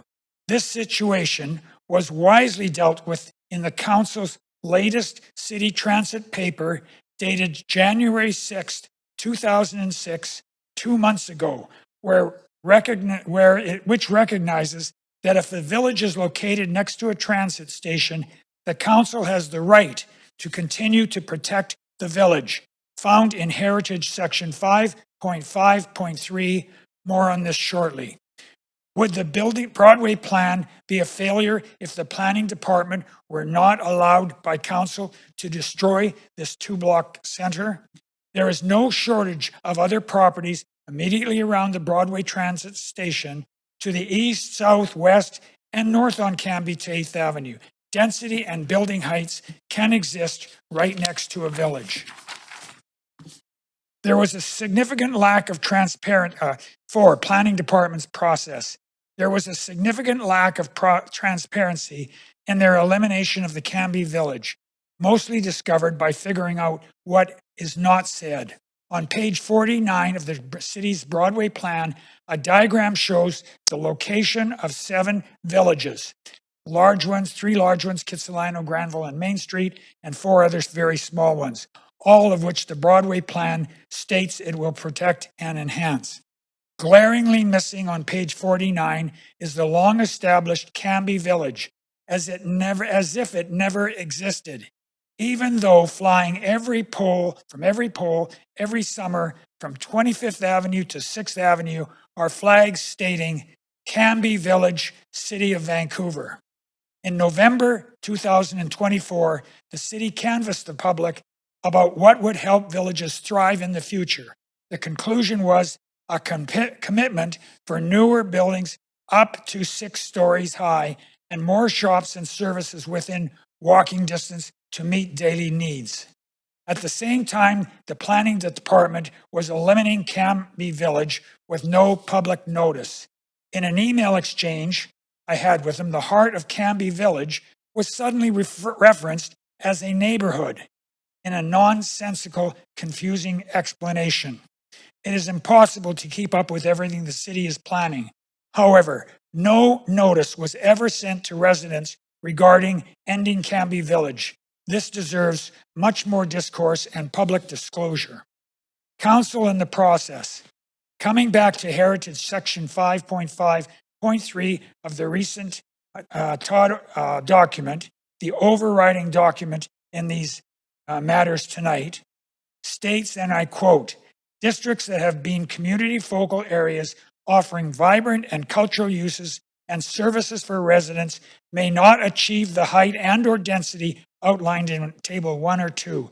This may include the character and scale of critically important retail areas such as Main Street, South Granville, Canby Village, Dunbar, 4th Avenue, and Commercial Drive. Canby Village, right there, highlighted in this document as a critically important retail area. Because Canby Village is the only village in the Broadway plan located this close to the transit hub, please use Section 5.5.3 designed to continue to protect the village. Many residents are already frustrated about the significant number of tall buildings seeking approval from council. As our city continues to darken with the large increase in higher buildings, our villages become even more important to residents. It is now your turn to step up and protect the heart of the Canby Village. 6, proposal. This issue is more important than another rezoning. It is about destroying a major village with more buildings to follow in this center. I propose 3 options. Option 1, we ask that your actions as both a council member and as a council continue to support the retention and enhancement of its villages and reject this rezoning application for a building higher than the allowable 6 stories in the heart of the Canby Village. Option 2, the entire construction industry has slowed significantly with many condos and rentals unsold and unoccupied, and more inventory coming. You could delay your decision on this rezoning application for 6 months to allow for the inclusion on your platform as to where you stand on this issue if you are rerunning for council, telling people a lot about who you are and about how you care about people's lives. Option 3, to have all this issue included on a ballot in the next election, as done for other key city proposals. Villages are a key aspect of Vancouver and the lights. I'm running out of time. To those who choose to approve this rezoning, done with a disregard to the city's protection and disrespect to the public, that position will likely become a topic in the next election. Thank you for your patience and your much needed consideration on this milestone decision. Coming in today. Okay. Our final speaker, number 6, Robert Davis, on the list, that is. Hello? Hi, Robert, go right ahead. Yeah, good evening, Mayor and Council. My name is Robert Davis, and I'm a lifelong Vancouver resident. I'm here tonight to express my support for this proposal. I've lived in Vancouver for many years and raised my children here. Wonderful city, great place to live. And this means a great deal to me and also my family. It's where all my kids grew up, where they went to school, and where they started building their lives. Unfortunately, my family has experienced Vancouver's housing challenges firsthand. My children did everything we told them to at a young age, worked hard, went to school, began their careers. But despite that, they had to make the difficult decision to move away because the housing market made it nearly impossible for them to afford or stay anywhere here. As a parent, it's a hard thing to accept. This is the city where our family built our lives, yet it's becoming a place where the next generation simply can't afford to remain. I know our family story is not the unique. In fact, it's becoming increasingly common, but that doesn't mean it should be something we accept as a norm. As I get closer to retirement, I also find myself wondering what the future will look like. I sometimes think whether I will eventually have to leave Vancouver just to be closer to my children as they get older. One of the things I hope I can help address situations like ours is building more rental housing. I understand that solving this housing crisis is going to take time and not a single decision will fix it overnight. But years from now, people will benefit from the decisions we make today. Rental housing provides flexibility for people at different stages of their lives, young people starting out, families saving for the future, and seniors who want to downsize but remain in the communities they know and love. In a city where home ownership is out of reach for many, rental housing can provide stability and allow people to continue building their lives here. Supporting rental developments is one way we can help ensure Vancouver remains a place where different generations can live, work, and stay connected to their families. I hope that the decision made today will help ensure that the future generations still have the opportunity to build their lives here and continue calling Vancouver home. I hope you will support this application. Thank you for your time tonight. Have a good night. Thank you very much for calling in. Okay. Thank you. The next speaker, speaker 7. Clerk, can you just remind me of the name? Charles Watty. Hey, Charles, are you on the line? I'm here. Can you hear me? You betcha. Go right ahead. Great. I'm a resident of Fairview, and I'm opposed to the size and elements of the design of the project. In the response to the public comments regarding traffic congestion and laneway safety, there's no acknowledgement that even today, at the end of the working day, 7th Avenue is frequently backed up from Cambie to Ash, with vehicles attempting to access the bridge. Ash, too, is often backed up from 6th to 8th. Similarly, with vehicles trying to access the bridge or otherwise get down to 6th. And exiting residential and commercial vehicles from a 32-story tower into that same alley, attempting to join the backed up 7th or Cambie Street via the loop to the north, suggests to me that no one's actually visited the location at rush hour. I'm materially concerned about the added volume that's going to add and the congestion and stoppage it's going to result in. Additionally, there are 3 parkades already serviced by the alley to the west of Cambie Street. And one of those parkades is serviced by a vehicle elevator as opposed to a traditional kind of drive-in, drive-out access, necessitating that vehicles entering or exiting the elevator have to cross both lanes of the alley traffic in order to angle themselves and allow entrance. And I struggle to see how, when, again, we've got, 100 plus units plus retail and office exiting in there, that we're going to be able to do that dance without some manner of conflict or frustration. The proposal that I read ignored the multiple floor-to-ceiling south-facing windows on 2211 Cambie Street, the building to the north, and placed glass windows at the podium of the new development within 6 feet of those windows, blocking all light from the south and affecting the privacy of the residents there. The referral report that I read noted, quote, design development to improve the contextual fit and architectural expression of the podium levels. Note to applicant, this can be achieved by further improving the interface between the podium and the existing building to the north to maintain privacy. End quote. It's not clear to me what's required for compliance by the developer and whether it will actually address the concerns related to privacy for that building, 2211 to the north. The one other topic that I wanted to mention before I yield the phone is that the roof, again on 2211 to the north, is frequently used for private gatherings, and the planters on that roof support fruit and vegetable gardening. The massive 32-story tower is going to cast a shadow on the garden and the rooftop, affecting privacy, among other things.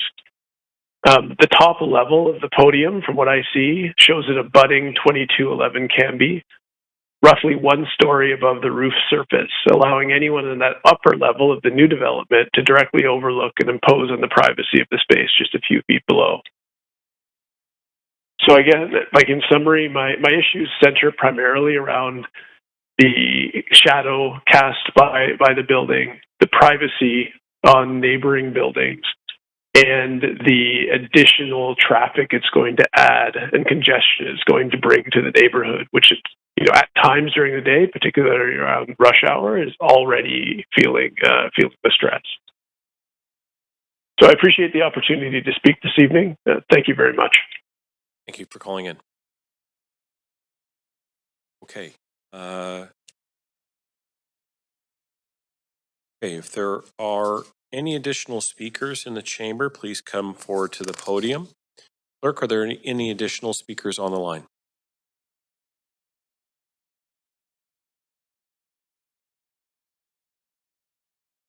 There are speakers on the line. We need to find out who they are first, so we can bring them on after the 2-minute recess. Okay, so this is the third and final call for speakers. If you wish to speak to council about this item, please call toll-free 1-833-353-8610, followed by participant code 1061445# before the close of the speakers list. The phone number will be posted on X and displayed during recess. We will now take a 2-minute recess for any additional speakers to call in and come forward to the podium.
Oh, Braden?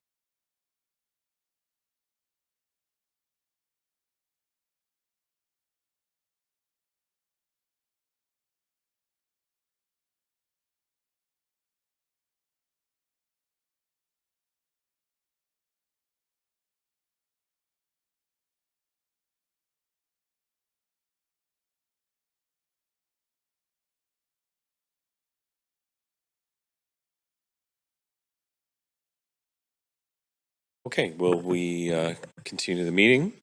Clerk, do we have any additional speakers in the chamber or on the line? Yes, we have 2 additional speakers on the line. Okay, very good. Speaker 8, Andrea Duncan, are you on the line?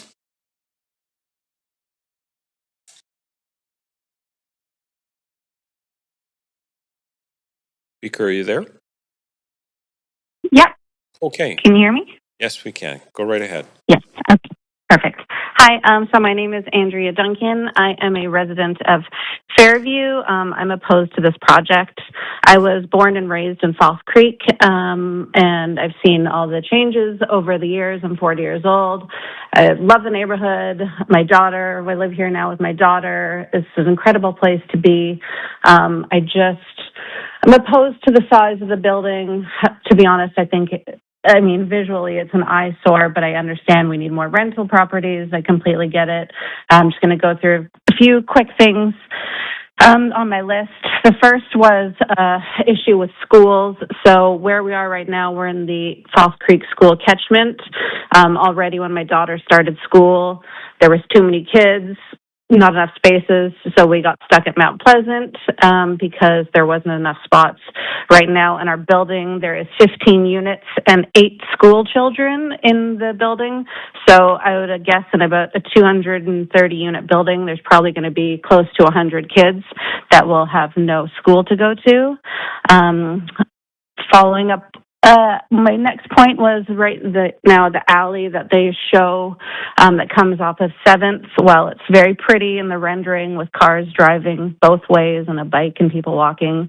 Not sure if they've ever actually been to this alley, but it is very congested. The best of times, you can't actually get 2 cars going opposing ways, especially towards the north end of the alley. It is very, very narrow.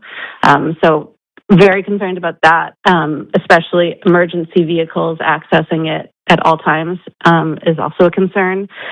Parking is a concern. We actually can't even get a parking permit right now for the street. We only have 1 vehicle. We can't get another vehicle because we can't get street parking. If there's no parking for us and there's not going to be enough parking for everyone in the building, it would be a big concern. Also, the building 2211 Canby, right to the north, in the renderings, the buildings are almost pushed up right against it, which is concerning for me regarding privacy. It almost looks like the buildings are going to be almost touching. You'll be able to see into the residents' windows, which, is a huge invasion of privacy. And also, I just wanted to point out that I went on a field trip for my daughter's school today at False Creek, and I was talking to some of the parents about this. None of them had actually heard about the building going up, and when I told them the size, they were all quite horrified. Everyone lives in the area and couldn't believe that a 32-story tower would actually be going up here. It's just really out of character for the neighborhood. And also the for and against numbers, I feel, are off because when this proposal was originally happening, I know several people who wrote in that were opposed to it, and then, it changed from 30 to 32, and those people, I guess, their votes for opposed, but their complaints they wrote in didn't count because they didn't write in again. So I just feel that the numbers are a little bit off and skewed, and it just doesn't give me any confidence in everything. And that's it. Thank you for your time. Thank you for calling in. Okay, speaker 9, Stephen Liu. Yes. Go right ahead. Thank you. Good evening, Mayor and Council. My name is Stephen, and I'm a resident of Vancouver. And I'm calling to speaking in opposition to the rezoning for 2219 Canby Street. I understand Vancouver needs more housing and increased density, but I have several concerns about this proposal. First of all, is the overall traffic around Camp Corridor and Sam Samuel, like the previous caller mentioned, that it is extremely busy around the small alley, and I don't think that Vancouver around the area have enough capacity to take over more traffic around the area. And I understand it's close to the transit hub and it's easier access for people to just use the transit, use SkyTrain. But consider as you need delivery drivers, you have your postal delivery, everything, that you still got tons of traffic going through the area, and I don't think that's a very feasible option to putting in such a huge tower right in that area. That will just creating more and more traffic around the surrounding area. which is already a big problem right now. And you often see, if you walk by around 3 p.m., 4 p.m., you'll see the whole traffic is a mess in the area. And the second point I want to make is I was looking at the application, and some of the units are extremely small. It's only around 477 square feet, 483 square feet for a one bedroom, which is not really a good size for people to live in. I went to view a place at East Hastings, and it's about the same size, and it's just extremely narrow and crowded, and you don't feel like you're living in, you just feel like you're living in a box. You're not living in a place. And I don't think that's really a good idea to put in such small unit to let people live in, especially in Vancouver. People just want to enjoy living in this place, and such small unit doesn't seem to be feasible to live in. And the third concern, I don't know if this have ever been considered, is that the BPD headquarters just right across the street, and such high building right across the street from the headquarters. I don't know if that's a safety issue that needs to be concerned as well. So yeah, that's all 3 points I want to make. And yeah, for these reasons, I urge council to reconsider about this rezoning. And thank you for your time. Thanks very much for calling in. All right, so we're going to go back to speaker 4. Andy Sidhu, are you on the line? Yes, I'm here. Okay, go right ahead. Good evening, Mayor and Council. Thank you for the opportunity to speak this evening. My name is Andy Sidhu, and I'm a Vancouver resident. I'm speaking in support of this application. I moved to Vancouver as a graduate student at the University of British Columbia while I'm studying computer science. Like many students who come here, I was excited about the opportunity to study at a world-class university and to live in a city with such a strong reputation for quality of life and innovation. Before arriving, I heard that Vancouver's rental market was challenging, but I didn't fully understand just how difficult it would be until I started looking for housing myself. Listings would receive dozens of responses within hours. Viewings were crowded, and in some cases, people were even being asked to put down deposits just to secure a viewing. Rents were often far higher than what students or early career workers can reasonably afford. I was fortunate to eventually find a place to live, but the experience made it very clear how limited the rental supply really is. Vancouver's universities attract students from across Canada and around the world. While they are here completing their degrees, many also work part-time, contribute to the local economy, and build connections in the community. In fields like computer science especially, many students hope to stay after graduation and continue contributing to Vancouver's growing technology sector. But if we want talented people who study and train here to stay and build their careers here, we need to ensure there is housing available for them. I'll be honest, if housing continues to be this difficult to find, I may end up looking at other opportunities in places like Seattle, simply because it's easier to build a life there. Purpose-built rental housing plays an important role in that.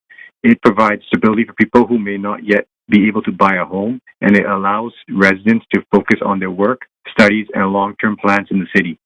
Increasing the supply of rental housing won't solve every challenge overnight, but it is a necessary step toward making Vancouver more accessible and sustainable for the people who live, work, and study here. This site is particularly well suited for rental housing. It is well connected to transit, walkable, and close to services. Exactly the kind of location where adding more homes makes sense. For those reasons, I encourage Council to support this application. Thank you for your time. For calling in. Okay. Clerk, do we have any other speakers on the line?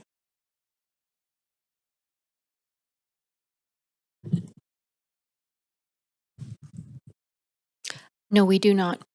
Okay, seeing there are no further speakers, speakers list is now closed. Clerk, has there been a large volume of public comments received on this item since 5 p.m.? No, there has not. Okay, seeing that there are few or no public comments received after 5 p.m., I'm now closing the receipt of public comments. Okay, does the applicant have any closing comments?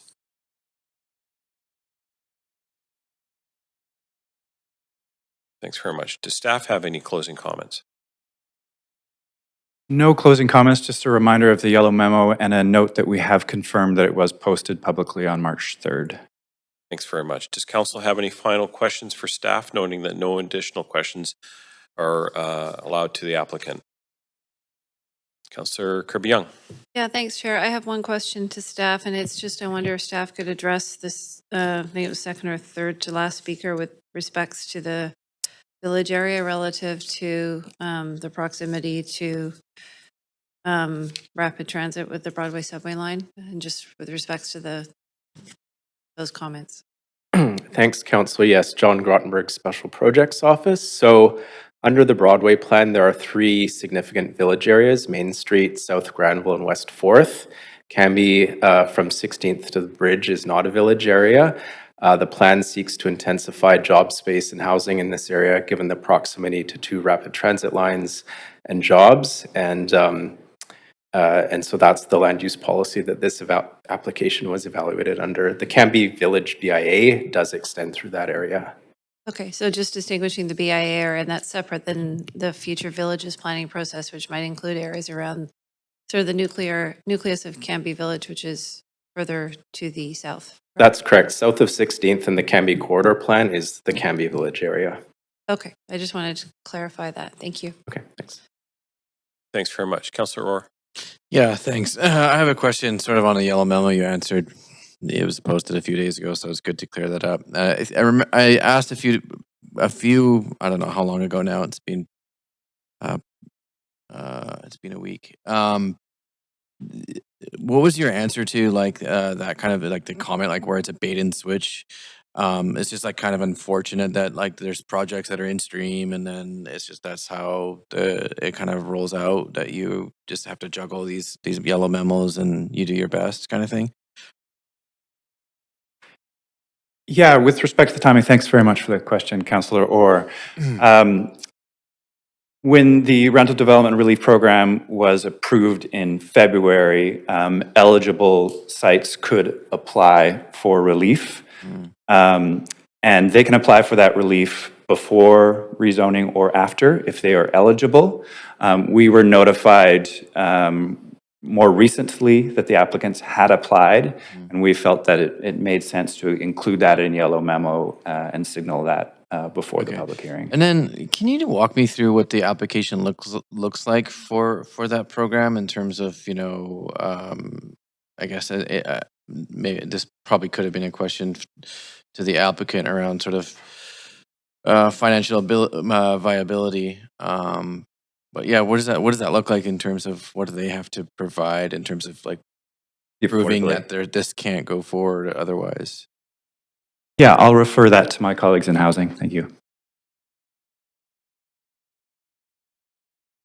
Hi, anyone? Do you want to answer, Molly? Go for it. You No, okay. Sounds good. Yeah, so the rental development relief program, as you have mentioned, Councillor, is a program that was approved to provide a time-limited, expedited processing path for to kind of respond to sustained financial pressure currently experienced by the housing market. So the conditions proposed in the yellow memo allow eligible projects for the program to increase the maximum starting rents for the below market residential floor area portion of the project. So it can increase to the CMHC citywide average rents for all of those units. And then to maintain eligibility for these relaxations, the project must obtain a stage 1 building permit within 24 months of council approval, should council approve this project. And if they do not obtain the stage 1 building permit within that 24-month timeline, the affordability will revert back to for this project, the 20% of residential floor area at a 20% discount. I hope that answers the question. Sort of, I think. I just, that's the only condition, just sort of this timeline. Like I'm just saying, does the developer have to sort of prove that the viability would not go forward in any way, like in terms of the actual application? This was a way to provide a program that allowed for an expedited approvals process. And so as part of that, there were specific plan areas and specific eligibility requirements for projects. For example, there can be no more than 10 existing purpose-built rental units on the site, and there must be a below market rental requirement in the plan area. So there is a limited number of projects that would be eligible for the program, and then they could go through this expedited process. But they don't have to sort of prove that their financial viability, that through their pro forma or whatever, that they have to, this project wouldn't be able to go forward without this program kind of thing. They just, anyone can kind of apply, or? Yeah, so that data was contemplated in the development of the program. So that's why there are these specific areas with the specific eligibility requirements that are able to qualify for the program. So that was the land economics and the pressures on very specific scale projects were considered in the development of that program. In the development of the program, but it's not like per applicant, like doesn't have to. Sorry, I'll leave it there. Thanks. Thanks, Councillor. Okay, Clerk, did we receive any additional public comments since the close of public comments?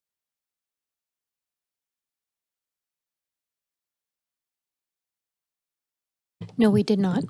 Okay, thanks very much. So we will now close public comments. I'll remind Council that we need to move the recommendations for item 4 together with the yellow memo dated March 3rd, 2026, titled CD1 Rezoning 2219 to 2285 Cambie Street, amendments to housing conditions. Can I have Council now make its decision on the application? Can I have a mover and a seconder? Right, I saw a mover. Oh, I'm sorry, Councillor, I didn't see you. Thanks very much. Okay, council members, is there any discussion? Right.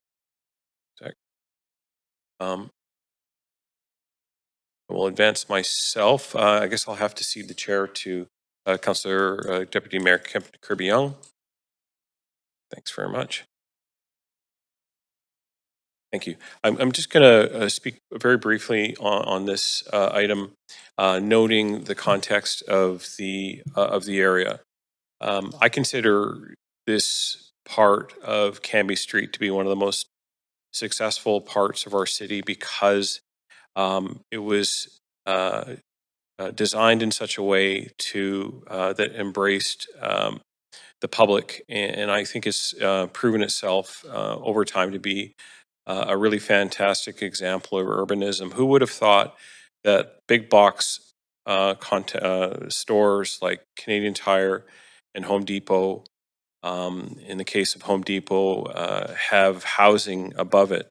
It's a very vibrant and lively streetscape, the wide sidewalks, the restaurants, the services and amenities, but it also is adjacent to the Olympic Village, Olympic Village Canada Line Station, just over 100 meters away, and also within a couple of blocks of what will probably in short order become one of the busiest rapid transit intersections in all of Canada at Broadway Line and Canada Line, where they intersect when that opens in 2027. The project brings over $4 million in a cash contribution. And it also brings over 180 market housing units and 47 below market housing units. So for the reasons that I've stated, I think that this is a project that will meet some of the demand that will happen in this particular neighborhood. I think that we're going to start to see a lot of the demand for the office and for housing in this area that will follow with the opening of the Broadway line in 2027. So with that, I plan to support this application. Thanks very much. And seeing nobody else on the queue, council members, we will now make our decision.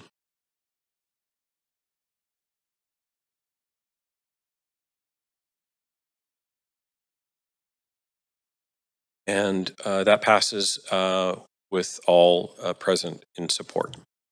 Okay. Seconder? The meeting is now all in favor of adjourning the meeting? Opposed? Okay, the meeting is adjourned. Thank you very much. Thank you, staff. Joe. And yeah.